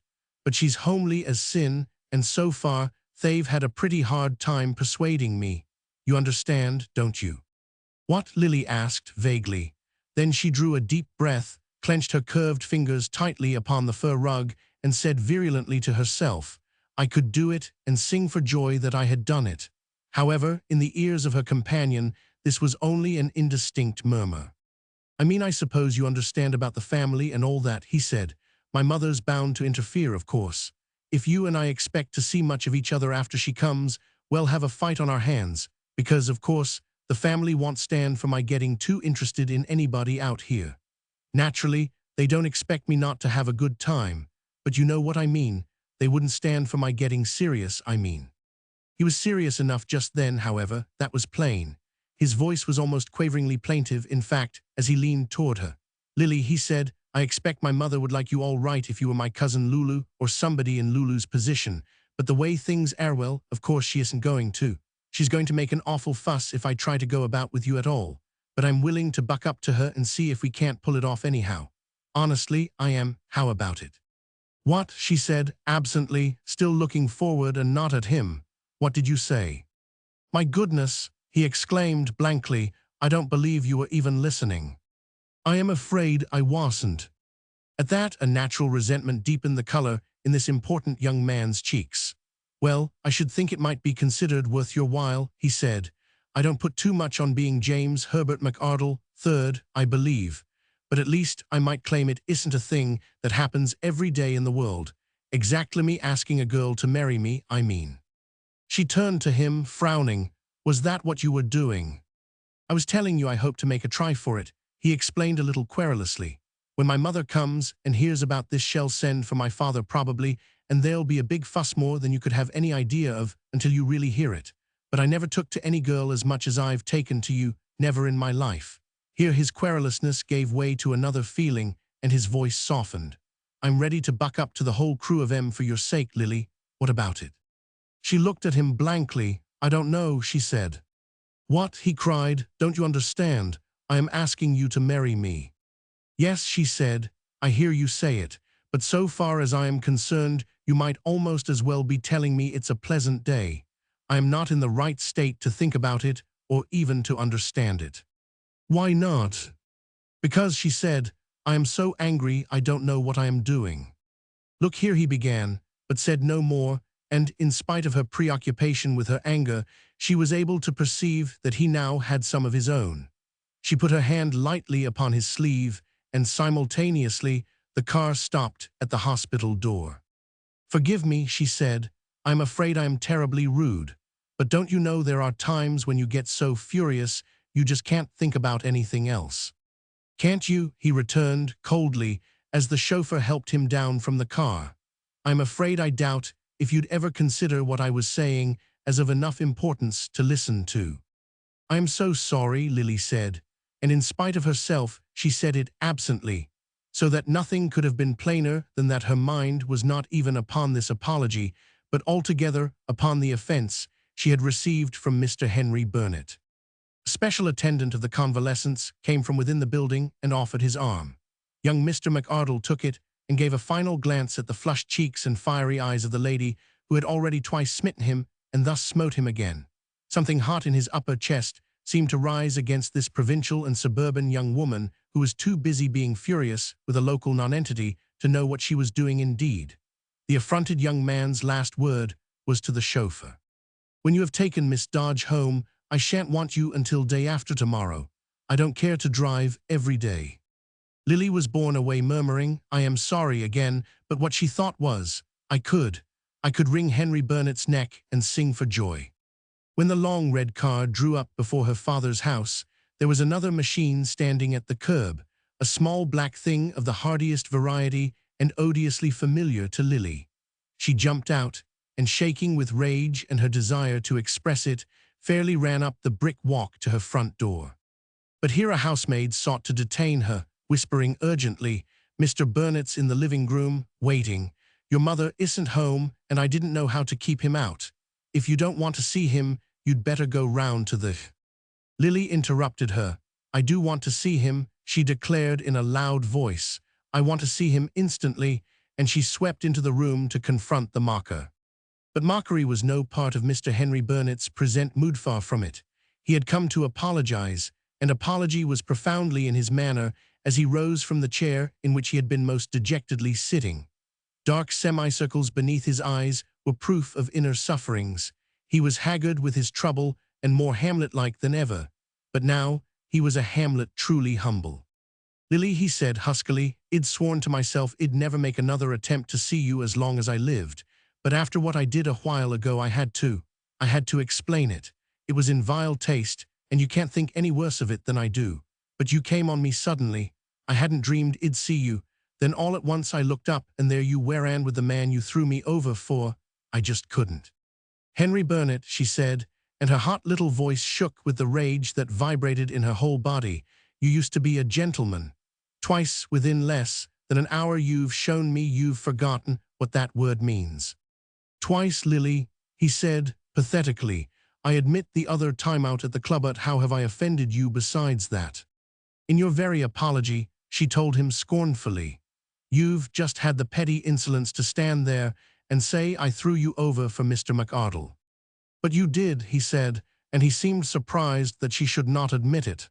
"Why, it's we, Lily, everybody knows that." "What, you dare to repeat it?" He looked at her in the most reasonable astonishment, his eyes widening. "But Lily, I am not the only one. Everybody repeats it." "Who does?" "Everybody," he said. "You certainly couldn't expect a thing like this not to be talked about, with the whole place in the state of excitement it was about McArdle's coming here, let alone what's happened since.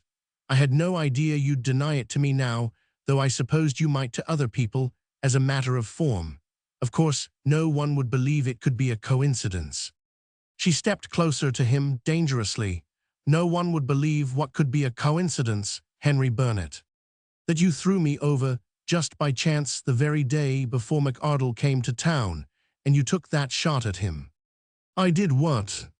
"Hit him in the head," Henry explained.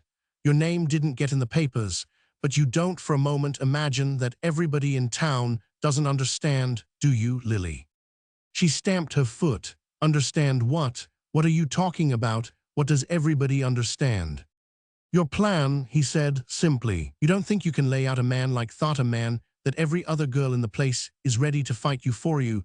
Don't think you can do it in such a way as to make you the only girl who has a chance to see him, and then spend all your time with him, and day after day send him so many bushels of flowers that the florist himself gasps over it and read to him hour after hour, and drive more hours with him. You can't do all that and expect people not to see it, can you?" Lily's high color was vanishing, pallor taking its place. "You needn't believe I don't hate you because I stopped telling you so for a moment," she said. "But there's a mystery somewhere, and I've got to get at it." "What do you mean, I mustn't expect people not to see?" "Why, the truth about how he got hurt." Lily stepped back from him. "Henry Burnet," she said. "Henry Burnet, do you dare?" Henry interrupted her. He had come to apologize, but what he believed to be her hypocrisy was too much for him. "I don't see the use of your pretending," he said. "The whole population knows you did it on purpose." "Did what on purpose?"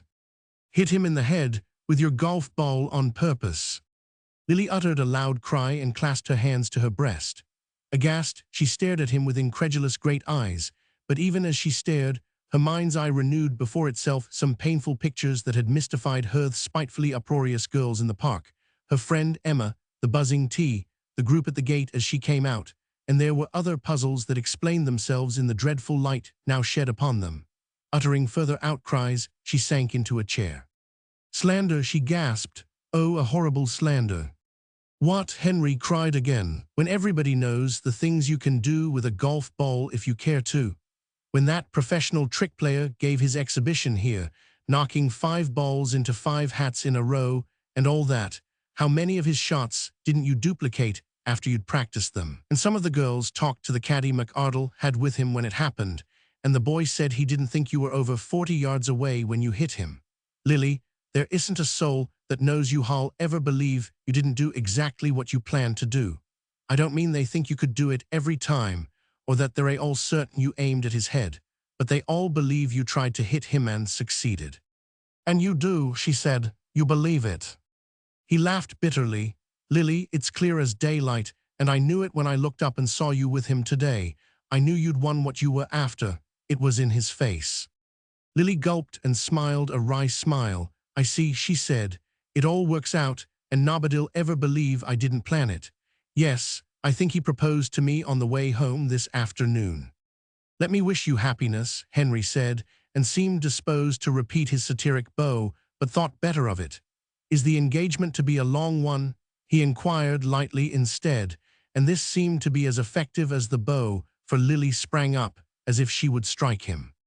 I could murder you, she cried. And oh, how I'd like to. I'm not sure Mr. McArdle proposed to me. I only think he 999. I told him I couldn't listen because I was too angry. Too angry with whom? Henry asked, frowning. With you, Lily shouted fiercely. At that, it was his turn to utter a loud cry. Lily, is it true? Did you hate me so that you couldn't even listen to him? Is it true? 1,000 times true, she said, and in her helpless rage began to weep. But I hate you worse than that. And you sent me away because I couldn't make you feel anything, he cried. Lily, when will you marry me? Do you think I'd ever be engaged to you again? She sobbed, when you believed I'd do a brutal thing like that on purpose. Lily, he said again, when will you marry me? Never, she answered. I'll never marry anybody. But even as she spoke, the fortunate young man's shoulder was becoming damper with her tears. Roman 29. Mrs. Cromwell's oldest daughter. All of the players except 3 had returned to the clubhouse before the close of the fine April afternoon, and, after an interval in the locker rooms, had departed either in their cars or strolling away on foot, homeward bound to the pleasant groups of suburban houses east of the country club. Westward lay the links, between ploughed fields and groves of beech and ash and maple, a spacious park of rolling meadows with a far boundary of woodland, and beyond that, nothing but a smoky sunset. All was quiet. There were no sounds from within the clubhouse, nor came any from the links, and although no kind wound slowly o'er the lay and no ploughman plodded his weary way, the impending twilight in such a piece might well have stirred a poetic observer to murmurous quotation from the elegy. Nevertheless, in this sweet evening silence, emotion was present and not peaceful. There was emotion far out upon the links, and there was more upon the western veranda of the clubhouse where 2 ladies sat, not speaking, but gazing intently toward where the dim and hazy great sun was immersing itself in the smoke of the horizon. These 2 emotional ladies were sisters. That was obvious, for they shared a type of young matronly fairness so decidedly that a photograph of one might have been mistaken, at first glance, for that of the other. A student of families, observing them, would have guessed immediately that their mother was a fair woman, probably still comely with robust good health, and of no inconsiderable weight in body as well as in general prestige. The 2 daughters were large young women, but graceful still, not so large as they were going to be someday, nor less well-favored than they had been in their slenderer girlhood. They were alike, also, in the affluence displayed by the sober modishness of what they wore, and other tokens of this affluence appeared upon the club driveway, where waited 2 shining, black, closed cars, each with a trim and speechless driver unenclosed. The sisters were again alike in the expectancy with which they gazed out upon the broad avenue of the golf links, but there was a difference in their expressions. For the expectancy of the younger one was a frowning expectancy, an indignant expectancy, while the expectancy of the other, who was only a year or 2 the older, appeared to be a timid and apprehensive expectancy, an expectancy, in fact, of calamity. This elder sister was the one who broke the long silence, though not by uttering words, the sound she produced being an exclamatory gasp and but faintly audible. It appeared to be comprehended as definite information, however, by the younger sister. "Where Mildred?" she asked. "I don't see them yet." The other's apprehension was emphasized upon her troubled forehead, as she nodded in the direction of the far boundary of the links. There, upon the low crest of rising ground capped with the outermost green, appeared 6 tiny figures, dwindled by the distance and dimmed by the mist that rose into the failing light. For the sun was now so far below the dark horizon that the last ruddiness grew dingy in the sky. "Yes," said the younger sister, and her angry frown deepened. "It's they." "Oh, Anne," the older murmured. "Oh, Anne." "Yes, I should say so," this Anne returned decisively.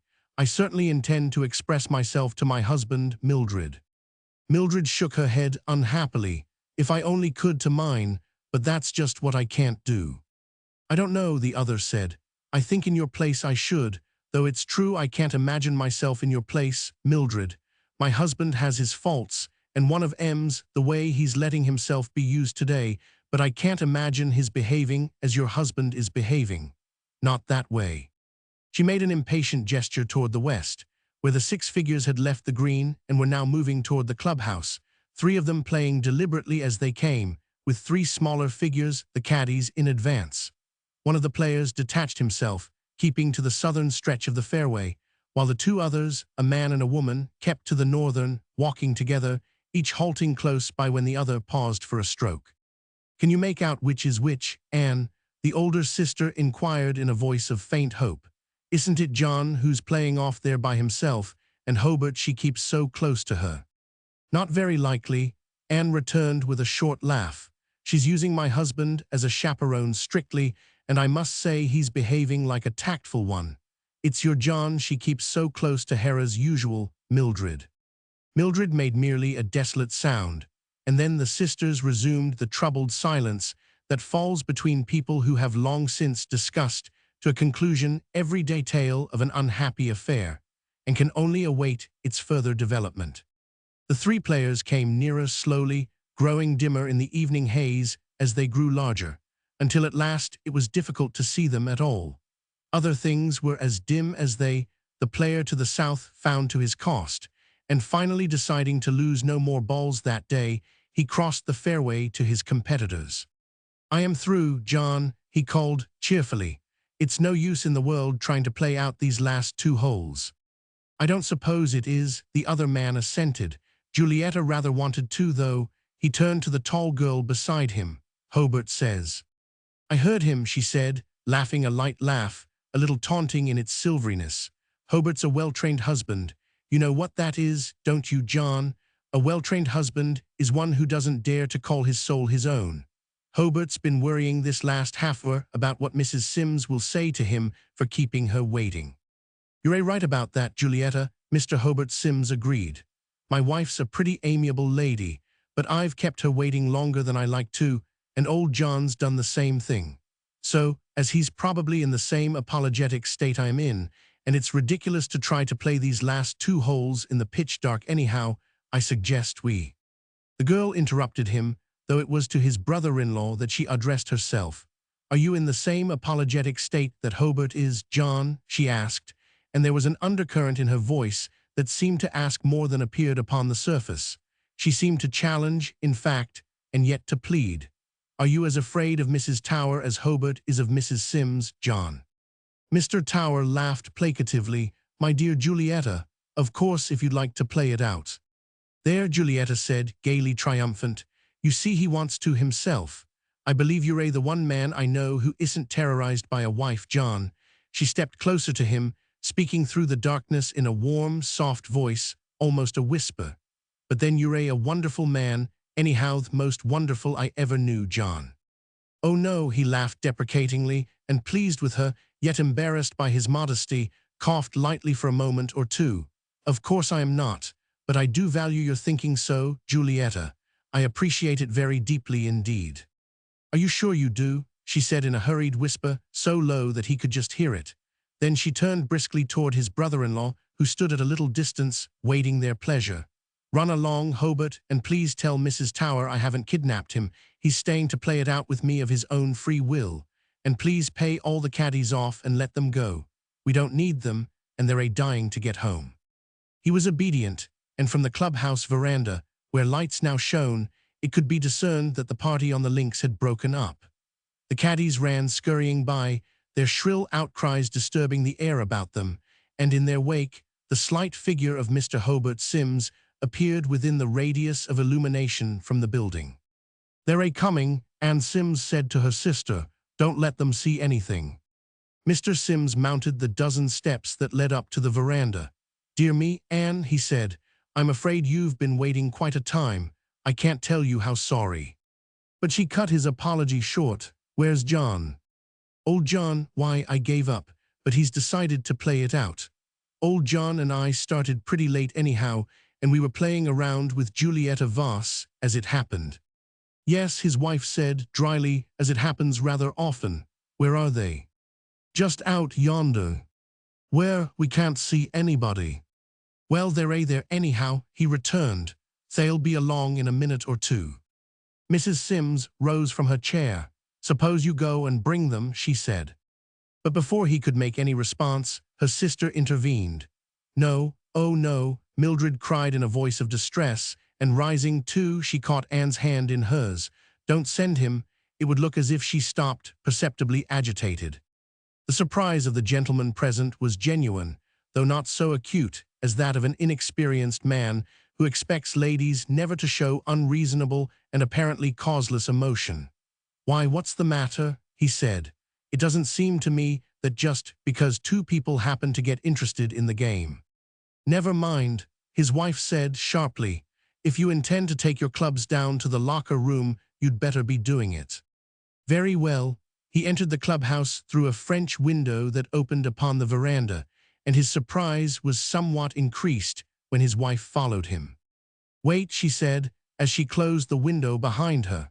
"Hobart Sims, I never dreamed you'd allow yourself to be put in such a position." "What?" he said. "What position am I in?" "I didn't think you were this kind of man at all," his wife informed him with continued severity. "I always believed you were intelligent, Evan, about women." "Oh no," he protested. "Don't go so far as that, my dear." He laughed as he spoke, but despite both his protest and his laughter, his looks deserved what Mrs. Sims declared to have been her previous opinion of him. Bodily, he was still a featherweight, and of that miraculous slimness which appears inconsistent with the possession of the organs necessary to sustain life, but his glance was the eagle's. "I did think so," his wife exclaimed. "I used to think you were different, and that women couldn't fool you any more than men could." "Anne, what woman has taken enough interest in me to fool me?" "Nobody. She doesn't take any interest in you. She only uses you." "Who is she?"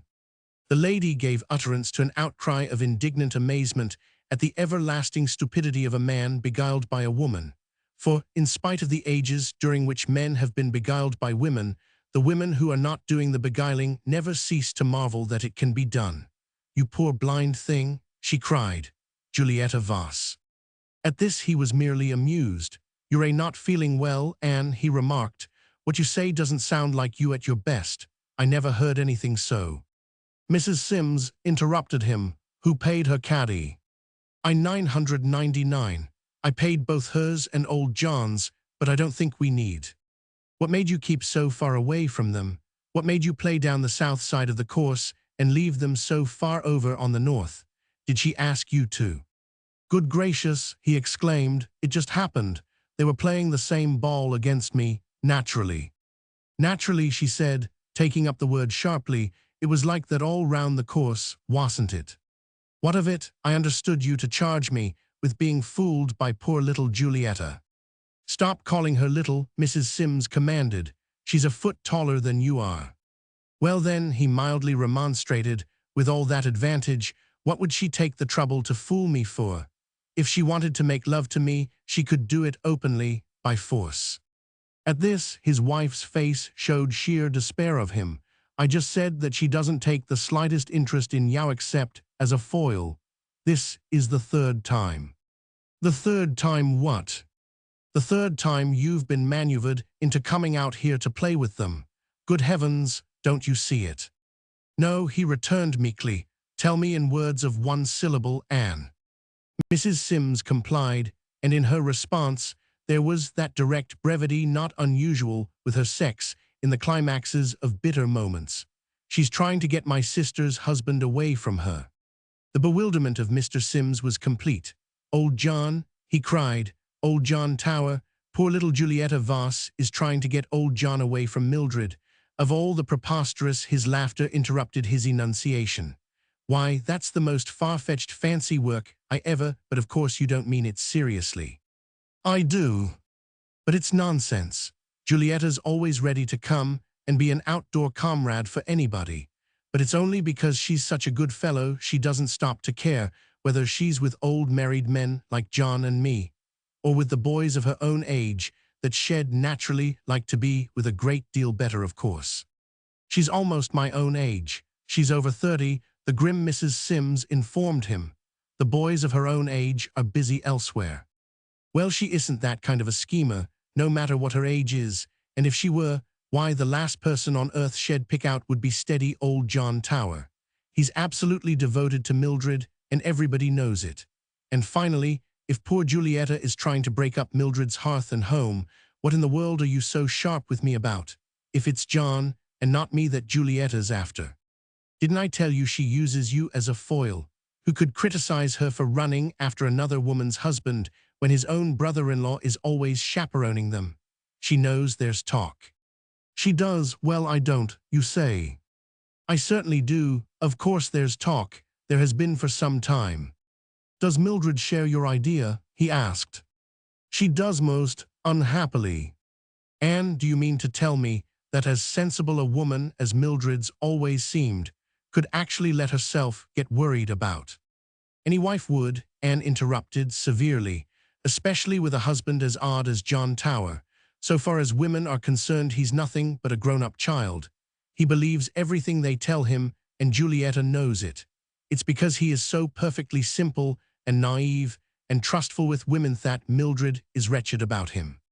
What's she said to old John about it? Nothing. Why not? Because if she did, Mrs. Sims explained, it might look as if she were jealous. Well, she is, isn't she? Not at all. She's terribly hurt, and naturally she's angry and rather disgusted to think her husband would let such a person as Julietta Voss have so much effect upon him. Hobart's intelligent forehead became lined with the effort to solve the puzzle before him. You say she's terribly hurt, and she's angry, and she's disgusted, because she thinks her husband is letting another woman carry on with him, but she's not jealous. How would you define jealousy, Anne? As nothing that a girl like Julietta Voss could make a lady feel, Anne returned, with no little heat. Mildred is a lady, and I am going back to her.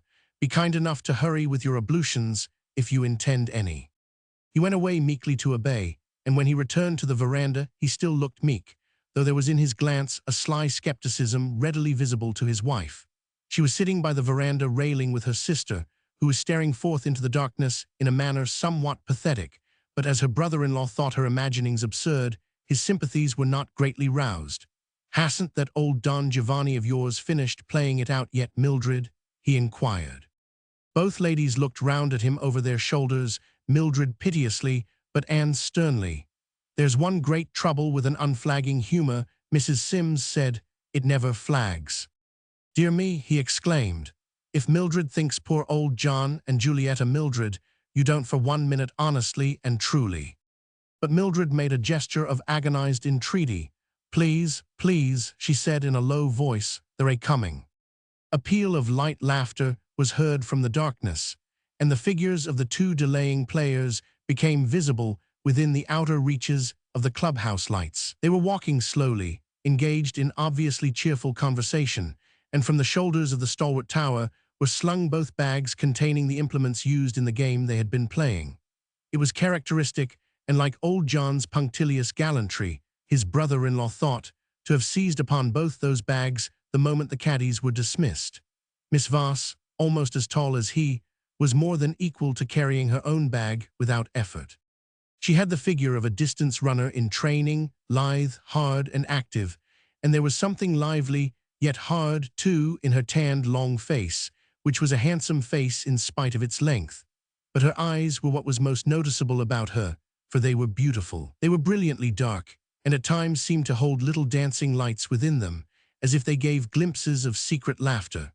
All in all, she was a cheery companion for an outdoor afternoon, but by no manner of means a tricky witch, Mr. Hobart Sims decided, as he looked down smilingly upon her, and upon that odd man, his brother-in-law and junior partner, old John Tower.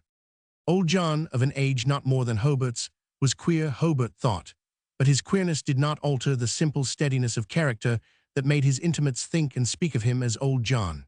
Moreover, his oddity lay mainly in his literal, simple truthfulness under all conditions, in his belief that others were as truthful as himself, and in an indefatigable formal politeness of manner, sometimes a little stately, that was really the expression of a kind heart.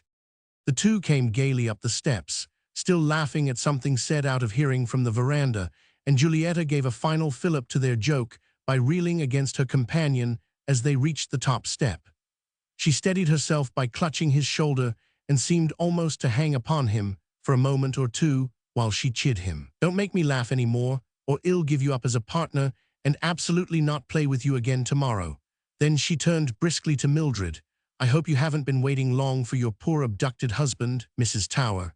I am afraid he's the kind of man who never gives up anything he sets out to do, even when he has to finish it in the dark. I suppose that's why he's a great man." "Do you think he's a great man, Julietta?" Hobart Sims inquired in a carefully naive manner. "Everyone knows he is," Julietta returned. "Of course you're a great man, John, since Hobart asks me." "At least it's most lovely of you to say you think so," Mr. Tower responded, bowing his dark head before her gratefully. "I'm only a feeble assistant to Hobart here, who really is a great man, but it's charming of you to say I am one too. Really, it's most kind of you, Julietta." He turned to his wife. "My dear, I hope you haven't been waiting long, and I hope, if you have, you haven't minded." "No, not at all," she murmured, "but can't we go now?" "Just a moment. I must take these bags to the locker room and freshen up the least bit. Julietta, if y'all give me the key to your locker, I'll have your bag put away for you." But Julietta laughed ruefully and shook her head. "Just leave the bag here. It takes every penny of my poor little allowance to keep me a member of the club. They charge too much for lockers. I told you the other day I didn't have a locker." The kindly John struck his hands together in a sharp sound. He was shocked by his forgetfulness. "Dear me, so you did. Of course, you must allow me to make up for my omission. I'd meant to attend to that yesterday. Of course you must have a locker. I'll see to it at once and bring you the key." Julietta said promptly, "How lovely of you," and he went toward the French windows, but a murmur from his wife stopped him. "John, it's very late. Couldn't you postpone seeing about lockers and things like that, and let's be starting home?" "In just a moment, my dear," he said in the kindest tone. "I'll just arrange about a locker for Julietta and leave our clubs. It won't take a moment." "He's so thoughtful always," Julietta said, looking after him gratefully as he departed. "I think I never knew a man so careful about all the little things most men don't seem even to be conscious of." "Thanks, Julietta," Mr. Sims said cheerfully, and was immediately aware that his wife looked at him with some tensity. She had not spoken since the arrival of Julietta and her companion upon the veranda. "Thanks for the rest of us." "Oh, you," Julietta said, and the dancing lights in her extraordinary eyes sparkled as she turned to him. "You're a great man, really, as dear old John just explained, and we all know what everybody says about you and Julius Caesar, is it Napoleon? You've scattered fortunes around among your friends, taking them into your corporations, the way he scattered kingdoms around among his relatives. You're so great you don't have to bother being thoughtful about little things." "Julietta," he responded, "you sound like a testimonial banquet. I hope y'all convince my wife, though." "She'd be the last to need convincing," Julietta returned. "Wouldn't you, Mrs. Sims?" "I might be," Anne replied dryly. "Hobart, I think you'd better run and tell John he's keeping us all waiting." But the absent gentleman returned before his brother-in-law, moving to obey, could go in search of him, and he came with a key in his hand. "There, Julieta, if you'll be so kind as to use this." "You dear man," she cried enthusiastically. "Now just for that I am going to forgive you for making me laugh so hard, and we'll finish that game tomorrow, because Hobart didn't play it out with us today. Don't you think we could all three be here a wee bit earlier tomorrow, say by 4 o'clock? At this, Mildred Tower turned to her sister in an almost visible appeal for help, and Anne hurriedly endeavored to respond with the succor besought. "So far as Mr. Sims is concerned," she began, but Tower, unaware that she was speaking, had already accepted Julieta's invitation. "Delightful," he said, bowing. "Julieta, that will be delightful. I shall be here by 4 o'clock promptly. Thank you for thinking of it." "You'll be sure to come too, Hobart?" Julieta asked. Hobart's wife began again, and her tone was emphatic. "So far as Mr. Sims is concerned," but again she was interrupted, this time by her husband. "Why, yes, Julieta," he said, amiably, "I'd like very much to play it out. I'll be here at 4. For a moment or two, there was a silence during which his consciousness that both his wife and his sister-in-law were looking at him became somewhat acute. Then, without even a murmur of leave-taking or any sound at all, Mildred Tower walked quickly to the steps, descended them, and went toward the waiting cars. Her sister, after a final look, which swept scorchingly over both gentlemen though, but one of them, her husband, was aware of its heat, turned sharply away and hurried after her. Only the best of women are capable of doing things so embarrassing, thought the philosophical Mr. Sims, and then realized that his brother-in-law was not embarrassed at all. "Wait a moment, my dear," Tower called placidly after his wife. "Julieta has been kind enough to say we could drop her at her house on our way. She's going with us." No response came from the hurrying Mrs. Tower. "My dear," her husband called. "Julieta is going to permit us then." As Mildred disappeared silently into the interior of her car, he remarked with unsullied confidence, "She doesn't hear me." Julieta laughed and put her hand upon his arm, looking up at him. "Do you think she wants me?" "My dear Julieta, of course she does. Everybody wants you. Why shouldn't she? Perhaps she thinks I live too far out of your way, and she's in a hurry to eat her dinner," Julieta said, wistfully. "It isn't everyone that's too generous to keep thinking of food when someone needs a little lift. It isn't everybody who remembers all the little thoughtful things as you do, John, you know." "Nonsense," he exclaimed. "Mildred will be only too delighted to have you, though I do appreciate your kind opinion of me." He looked down at her hand, which was still upon his coat sleeve, and taking it in one of his, tucked it under his arm. "You're a charming Julieta," he said, beaming upon her. "Indeed you are, perfectly charming. Shall we go down and get into the car?" It was time for the third person present during this little interview to depart. That person decided. Hobart. His wife called from her car, and her voice was threateningly eloquent. Hobart delayed no longer, though he was thinking with some concentration just then, and bidding Miss Voss and his brother-in-law a quick good night, he went by them and hurried toward the summoning voice. Descending the steps arm in arm, and talking, old John and Julieta did not seem to hear the word of farewell. Hobart was some distance away when the scrupulous Tower called after him. "Hobart, did you say good night? I beg your pardon, I was listening to Julieta." "Good night, Hobart." "Good night, Anne." Then, as Hobart got into his own car, he could hear his brother-in-law busily talking beside the other. "And now, my dear Julieta, if you'll be so kind as to step in and sit beside Mildred, I believe you'll be quite comfortable. There's an extra rug, Julieta, if you—" But Mrs. Sims had already spoken to her chauffeur, and the engine was in motion. As they drove away, she and her husband could still hear the thoughtful old John addressing himself to the subject of Julieta's comfort and replying to her thanks. "Not at all, my dear Julieta. It's the greatest imaginable pleasure. And if you'll be so kind as to allow me to place this other rug over your knees, Julieta." The Sims car passed out of hearing, and within the dark interior, its owner continued to be thoughtful. He was still certain that Mildred indulged herself in mere folly when she worried about steady, simple old John. But he was not so sure of the artlessness of Julieta.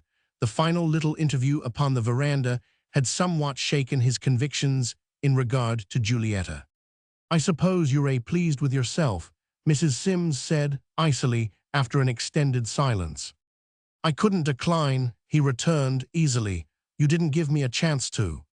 "Hobart, that's really too much. You stopped interrupted me when I was in the very act of declining for you." "That was the reason," he explained. "I couldn't let you decline for me. It might have looked as though I let my wife do embarrassing things for me that I haven't backbone enough to do for myself." "How diplomatic," she said. "May I ask your real reason for accepting her invitation after what Id just told you about her? Perhaps, though, it was merely to hurt Mildred and irritate me. In that case, you made a perfect success of what you intended." "It wasn't precisely that," he laughed. "For one thing, if what you and Mildred believe has any foundation, why, old John certainly needs a chaperone. And for another thing, I wanted the chance to see for myself if there is any reason to believe what you told me." "Oh so," she uttered a little cry of triumph and laughed in the tone of her outcry. "So you're not so sure as you were a little while ago when you implied that my mind was wandering. So you see there is something in it." "Only this. I admit the possibility that Julieta might want to have him attached to her as a sort of providing friend, to do little useful things for her, and—" "Little useful things," his wife said scornfully. "Don't you understand what type she belongs to? Only a few minutes ago you paid her caddy for her, and John rented a locker for her. Last week he got her a new set of golf clubs, Mildred told me. Julieta complained of her old ones, and he sent away for the most expensive clubs you can get in the country. When she said you put your friends into fortunes, she meant more than just to flatter you about the fortune you've put John Tower into.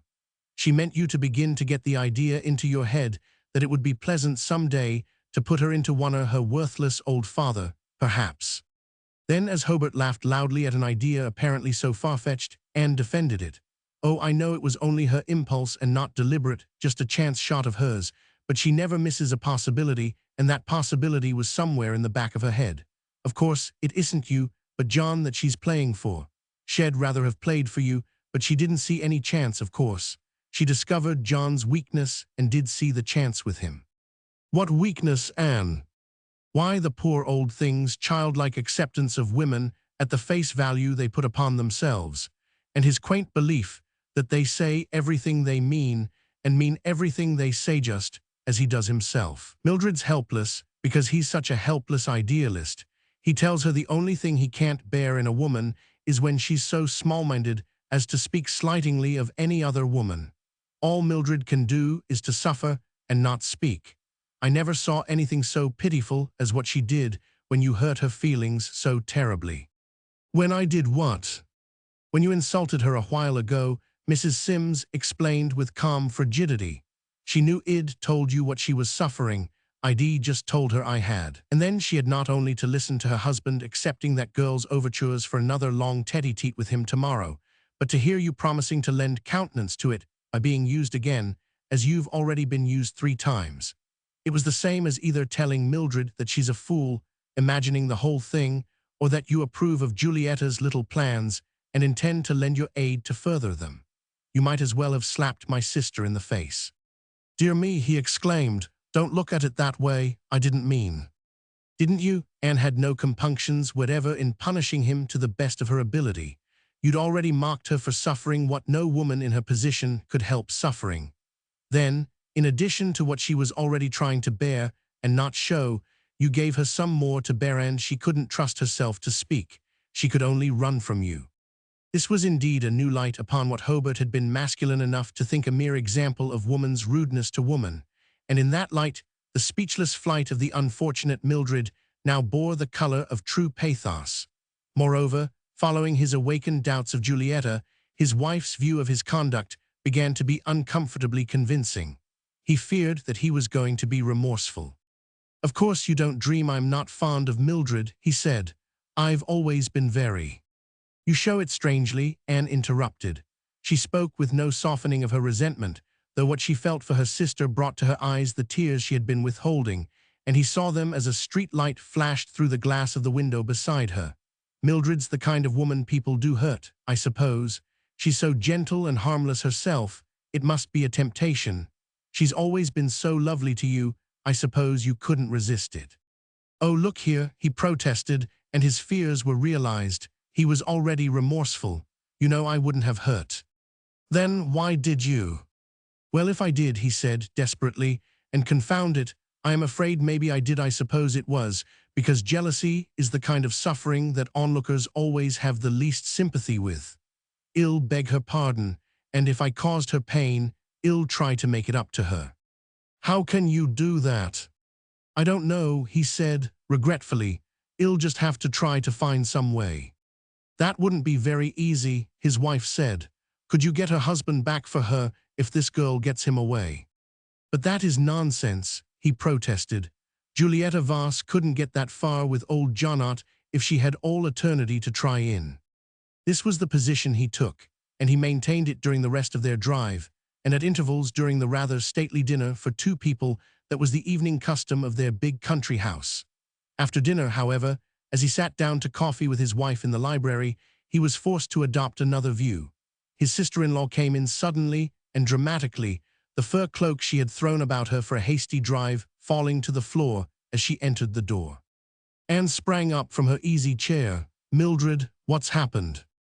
For Mildred's pallor and her visible struggle for composure, as she stood with both hands upon the back of a chair to steady herself, left no doubt that she came because of some definite happening. Hobart moved to withdraw. I imagine you and Anne might like to have a talk together, Mildred. I'll just. No, Mildred said in a strained and plaintive voice. I've come for help. You've both got to help me somehow, because I can't stand it. I really can't. He was distressed for her. Anything in the world. I hope you mean it, Mildred said, staring at him with wide and desperate eyes. If anyone can do anything to help me, it's you, Hobart, because you've always been able to do everything you've ever wanted to do. Maybe you won't want to help me.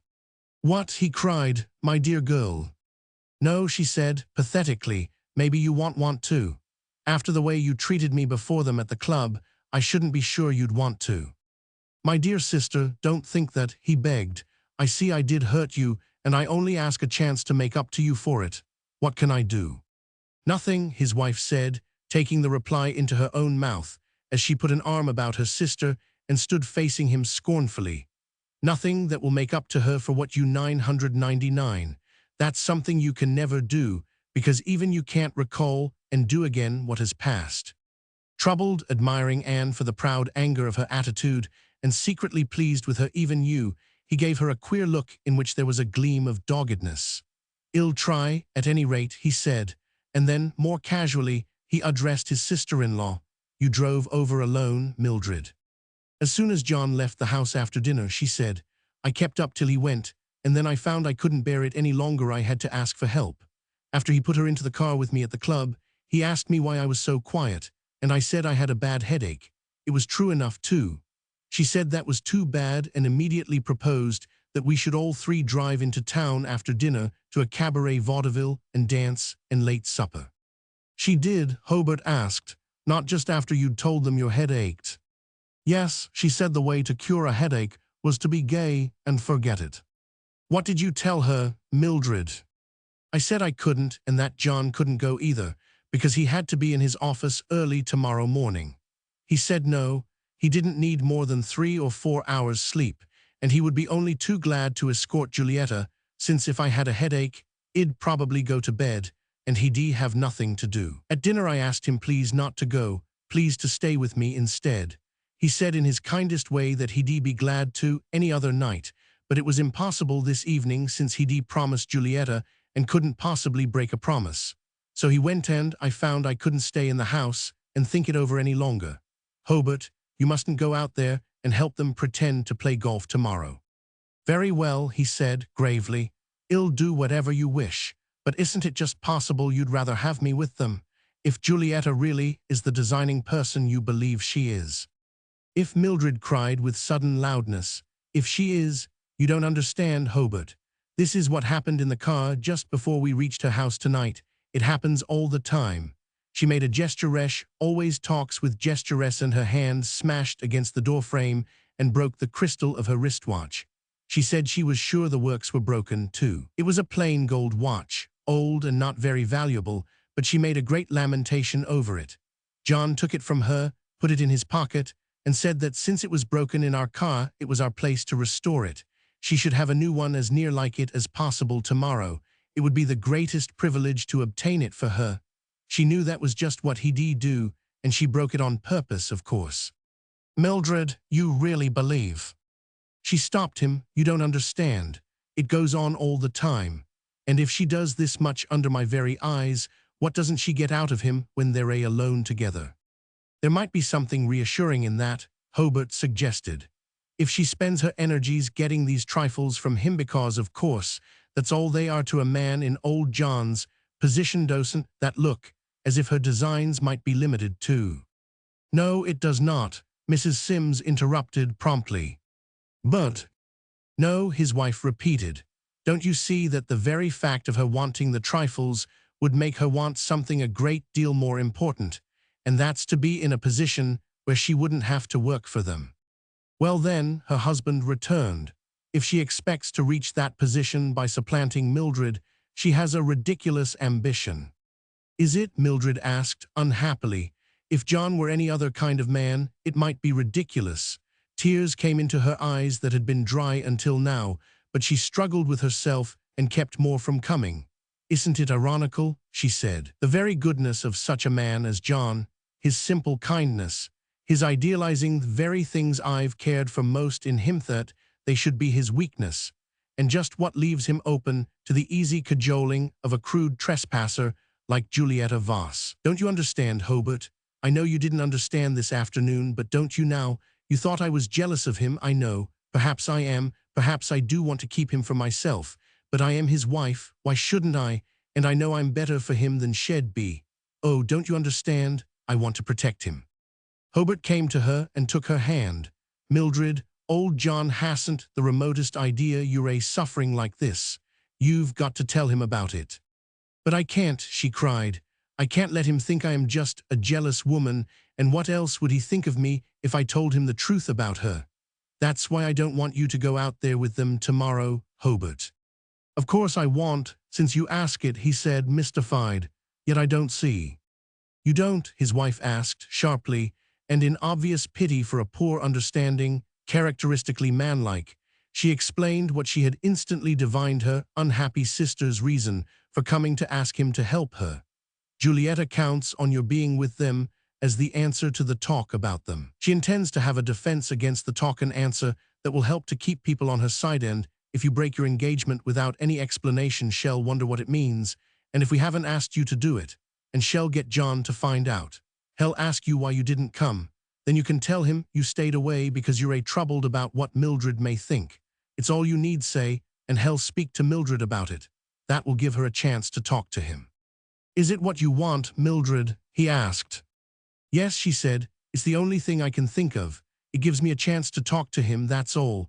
It may make him despise me anyhow. I don't know what he'll say, but I've got to do it. I can't go on any longer not saying anything.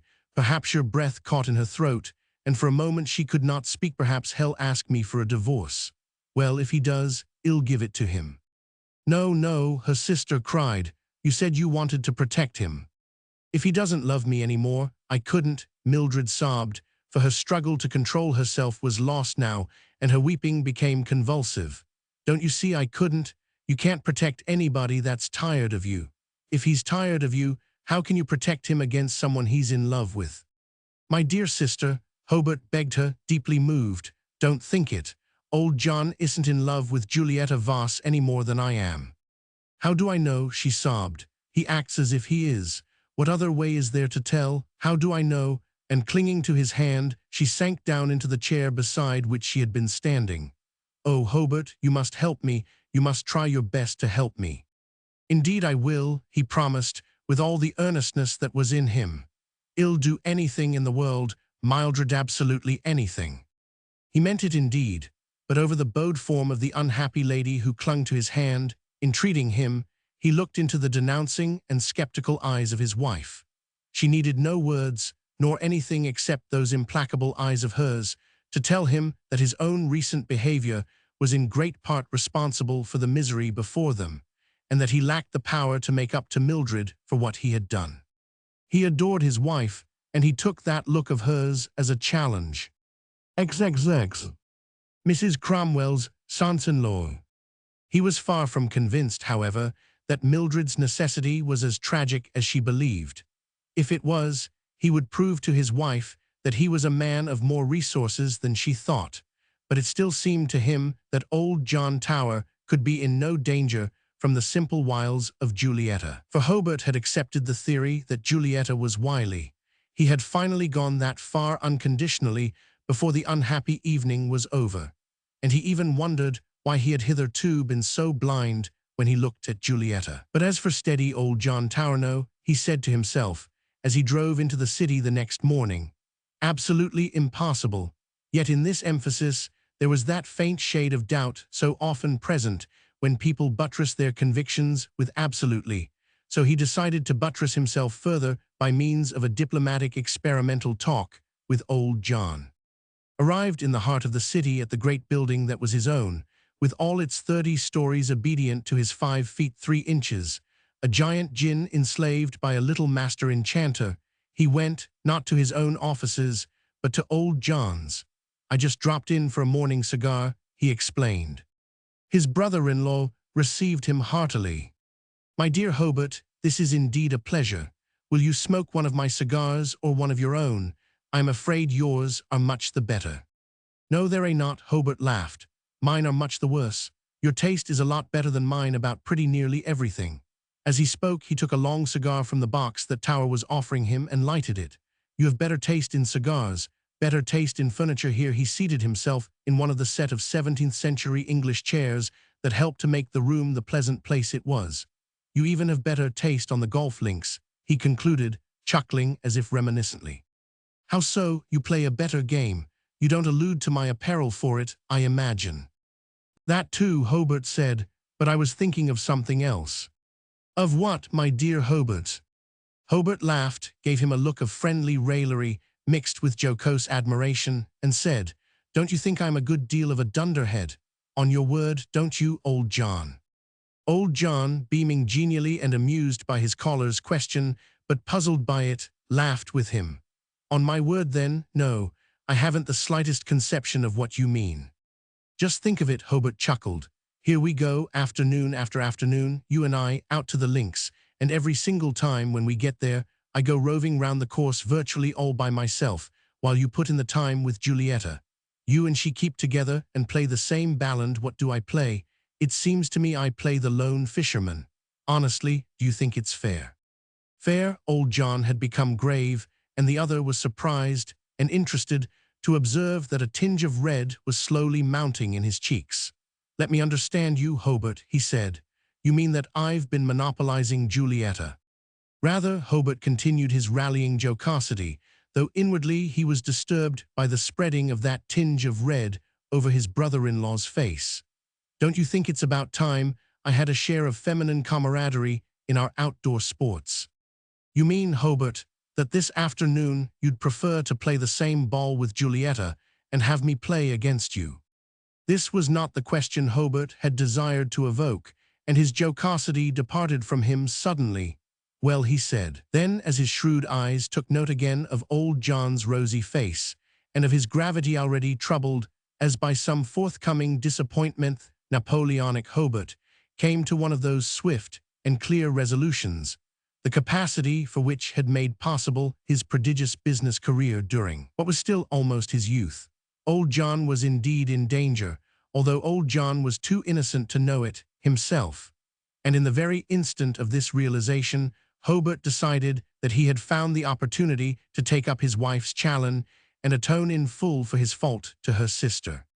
"Oui, yes," he said slowly. "Don't you think it's about time? You wouldn't mind very much, would you?" Old John's large and well-favored face grew redder than ever, though otherwise it was expressive of the most naively plain regret. "I suppose it would be fair," he said.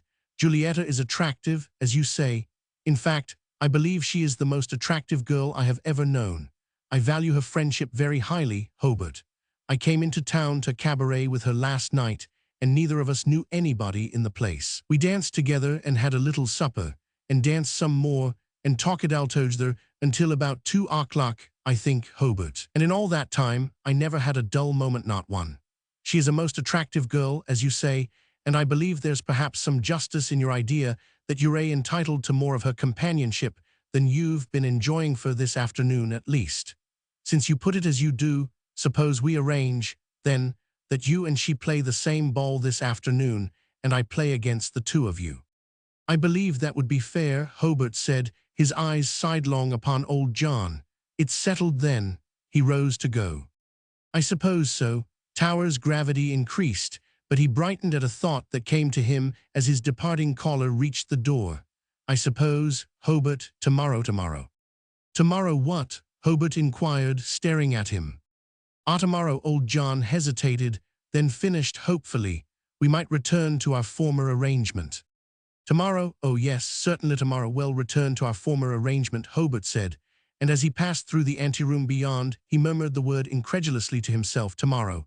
He laughed shortly, and in his imagination continued the dialogue with old John. Day after tomorrow too, I suppose, and the day after that, and the next. Why yes, why not? Then he became serious. You poor dear old thing, there's got not to be any tomorrow. He took the affair into his own hands for complete settlement, and at noon he went to a jeweler's and bought the most expensive wristwatch in the place, a trifling miracle of platinum, intricately glittering with excellent white diamonds.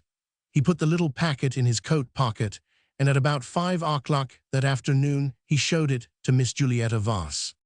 Old John Tower, absent-minded and not playing well, had driven his ball into a thicket 50 yards away from where Hobart and Julietta had paused. He was in the underbrush, solemnly searching with his caddy. Something for you, Hobart said, tossing the little packet up and down in his hand. She looked surprised. For me, from you. Yes. What is it? Oh, nothing to speak of, he replied, airily. I just happened to hear you broke that gold wristwatch you usually wear. I did, she said, but John found another for me, Tadea, new one exactly like it. She displayed her left forearm for inspection. Isn't it lovely of him always to be so dear about all the little thoughtful things? I don't know, Hobart said, and he quoted an ancient bit of slang. There might be others. She shook her head, not like him. Are you sure, Julietta? He gave her a quick and serious look that increased her surprise. You might at least take a glance round you to see. What on earth are you talking about, Hobart Sims? At that he gave her another quick glance, a personal glance, as it might have been defined, since to Julietta it seemed to convey an unexpected feeling concerning herself and himself. Then he looked wistfully away, and when he spoke, a moment later, his voice had not the briskness customary in his speech. It was, on the contrary, perceptibly unsteady. Julietta, I've been well. Don't you suppose a man might some day get a little tired of being, I mean to say, here I am with you, day after day, yet really not with you. You're so busy noticing old John all the time, you never take time off to be a little friendly with anybody else. She caught her breath, staring at him wonderingly. But you never showed me you wanted me to, she said slowly. Didn't I? He turned to her, smiling, and as he spoke, he removed the paper wrappings of the small packet. Other people might want to do some of the little thoughtful things, too, if they ever got a chance. He put into her hand the green velvet box that had been inside the wrapping, and she opened it curiously, then suppressed an outcry. Good heaven, she gasped and stared at him. Of course you know I couldn't accept a thing like this. Why not? You would from John. But you're wearing the one he gave you. Yes, but this. It's nothing, he said. Of course, if you don't like it. Sorrowfully he extended his hand to take back the little green velvet box from her, but she retained it and stood staring at him, amazed and also profoundly thoughtful. Like Hobart, she was a person who could make quick decisions. I never dreamed of this, she said. I thought you only came along with us because you thought it was a good course and because John asked you. And he asked me because you made him, Hobart added. And the reason you did was because you wanted me for a chaperone. She laughed excitedly. You don't seem contented with the role, I must say. How could I?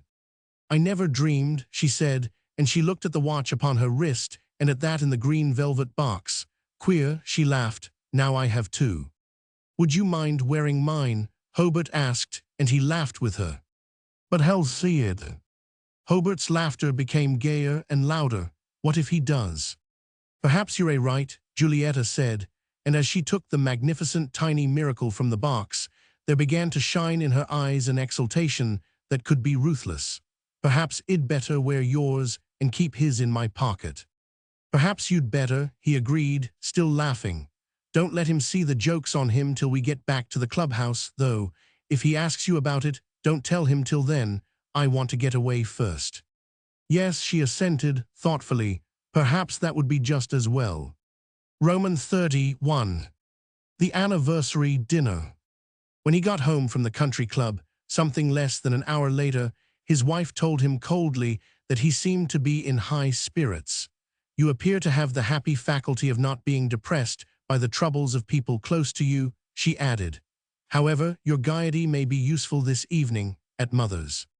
At your mother's, he inquired, are we going there? She looked at him sternly. What have you been doing that makes you forget such a thing? It's father's and mother's 38th wedding anniversary. So it is, he exclaimed. I'd forgotten all about it. Obviously, you'd better hurry and dress, because the dinner's to be very early on account of the younger grandchildren. I sent them half an hour ago. And, as he did not move, she added, please get ready right away. He still hesitated, for in his absorption in his plan to atone to his sister-in-law and take up Anne's challenge, he had forgotten more than the anniversary dinner. He had forgotten to consider in what terms he would eventually inform his wife of that plan, and what already appeared to be its successful beginnings. The present seemed to be a wise time to say something about it, but he found himself in a difficulty. Face to face with his wife, especially in her present state of mind, which was plainly still critical of him, he was convinced that she would prove unsympathetic. He decided to postpone all explanations, at least until they were on their way to his father-in-law's house. But alone in the car with her, when the postponed moment seemed to have arrived, he found the difficulty no less discouraging. He made an effort, however, but he put it off so long that, when he made it, they were almost at their destination. Oh, about that interview I am supposed to have with old John, tomorrow morning. Yes, she said, when he asks you why you didn't join him and Julieta at the club this afternoon, you'll not weaken, I trust. Weaken? Oh, you'll protest now that you want, I know, she said, but men are sympathetic with other men, especially in affairs St. John's terribly sensitive. I shouldn't be surprised if you failed to carry it through. I shouldn't at all. But of course I shall, Hobart said, before he knew what he was saying. It was not what he wished to say, but he found himself apparently without control of his own speech, for the moment, and he realized that it would now be more difficult than ever to make the needed explanation. He attempted it feebly, however. That is to say, he began, I mean, I suppose such an interview shouldn't. The car stopped. We're here, Anne said. I hope you'll be as thoughtful as you can of Mildred, and please don't be too cordial to John. Let him begin to feel what you think about him. But Hobart's determination, as he followed his wife into his father-in-law's gaily illuminated house, was to be as cordial as possible to old John, and to seek the first private opportunity to request him not to mention their game of the afternoon. Unfortunately, the anniversary dinner was already in jovial motion. Anne and her husband were late. The adults of the party had yielded to the clamors of the children and had just gone out to the dining room. Hobart found himself between Mildred and Cornelia, across the wide table from his brother-in-law. Old John was silent, and his sensitive face wore such visible depression that presently his father-in-law began to rally him upon it. Good gracious, John, this is a party, not the bedside of a sick friend. Why don't you eat, or laugh, or anyhow say something? You and Mildred both seem to think it's a horrible thing to be present at a celebration of two people's having been happily married for 38 years. Is that what makes you feel so miserable? No, not at all, John replied gloomily. I wasn't thinking of that. My mind was on other matters, and being the singular soul he was, and of such a guileless straightforwardness, he looked across the table at his brother-in-law. I was thinking of our golf game, he said, to that gentleman's acute alarm. I mean the one this afternoon, Hobart. Hobart heard from the chair next upon his right the subdued and lamentable exclamation uttered by Mildred, but what fascinated his paling gaze was the expression of his wife, seated beside old John. She looked at her husband for a moment of great intensity, then she turned to Tower. "So," she said, lightly, "did Hobart play with you and Julietta again today?" "He played with Julietta," old John explained, and in his noble simplicity he continued, to his brother-in-law's horror, "I didn't seem to be needed. I've been very fond of Julietta, very fond indeed of Julietta. She broke her watch in our car yesterday, and so I took her a new one this afternoon and gave it to her before we began to play. Hobart brought her one, too, and she took mine off and wore his. The one I brought her was an ordinary little gold one, but his was platinum and diamonds. It must have cost a remarkable sum.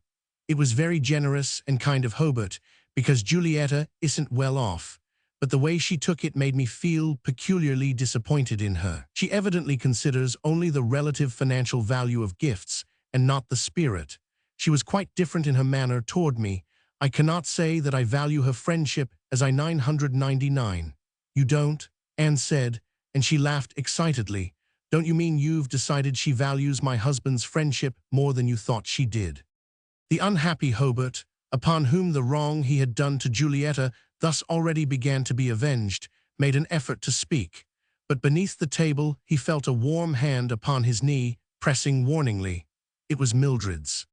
"Wait," she whispered rapturously, "I understand. I'll help you to talk to her later. It will be terribly difficult, but I'll do what I can for you angel." The end.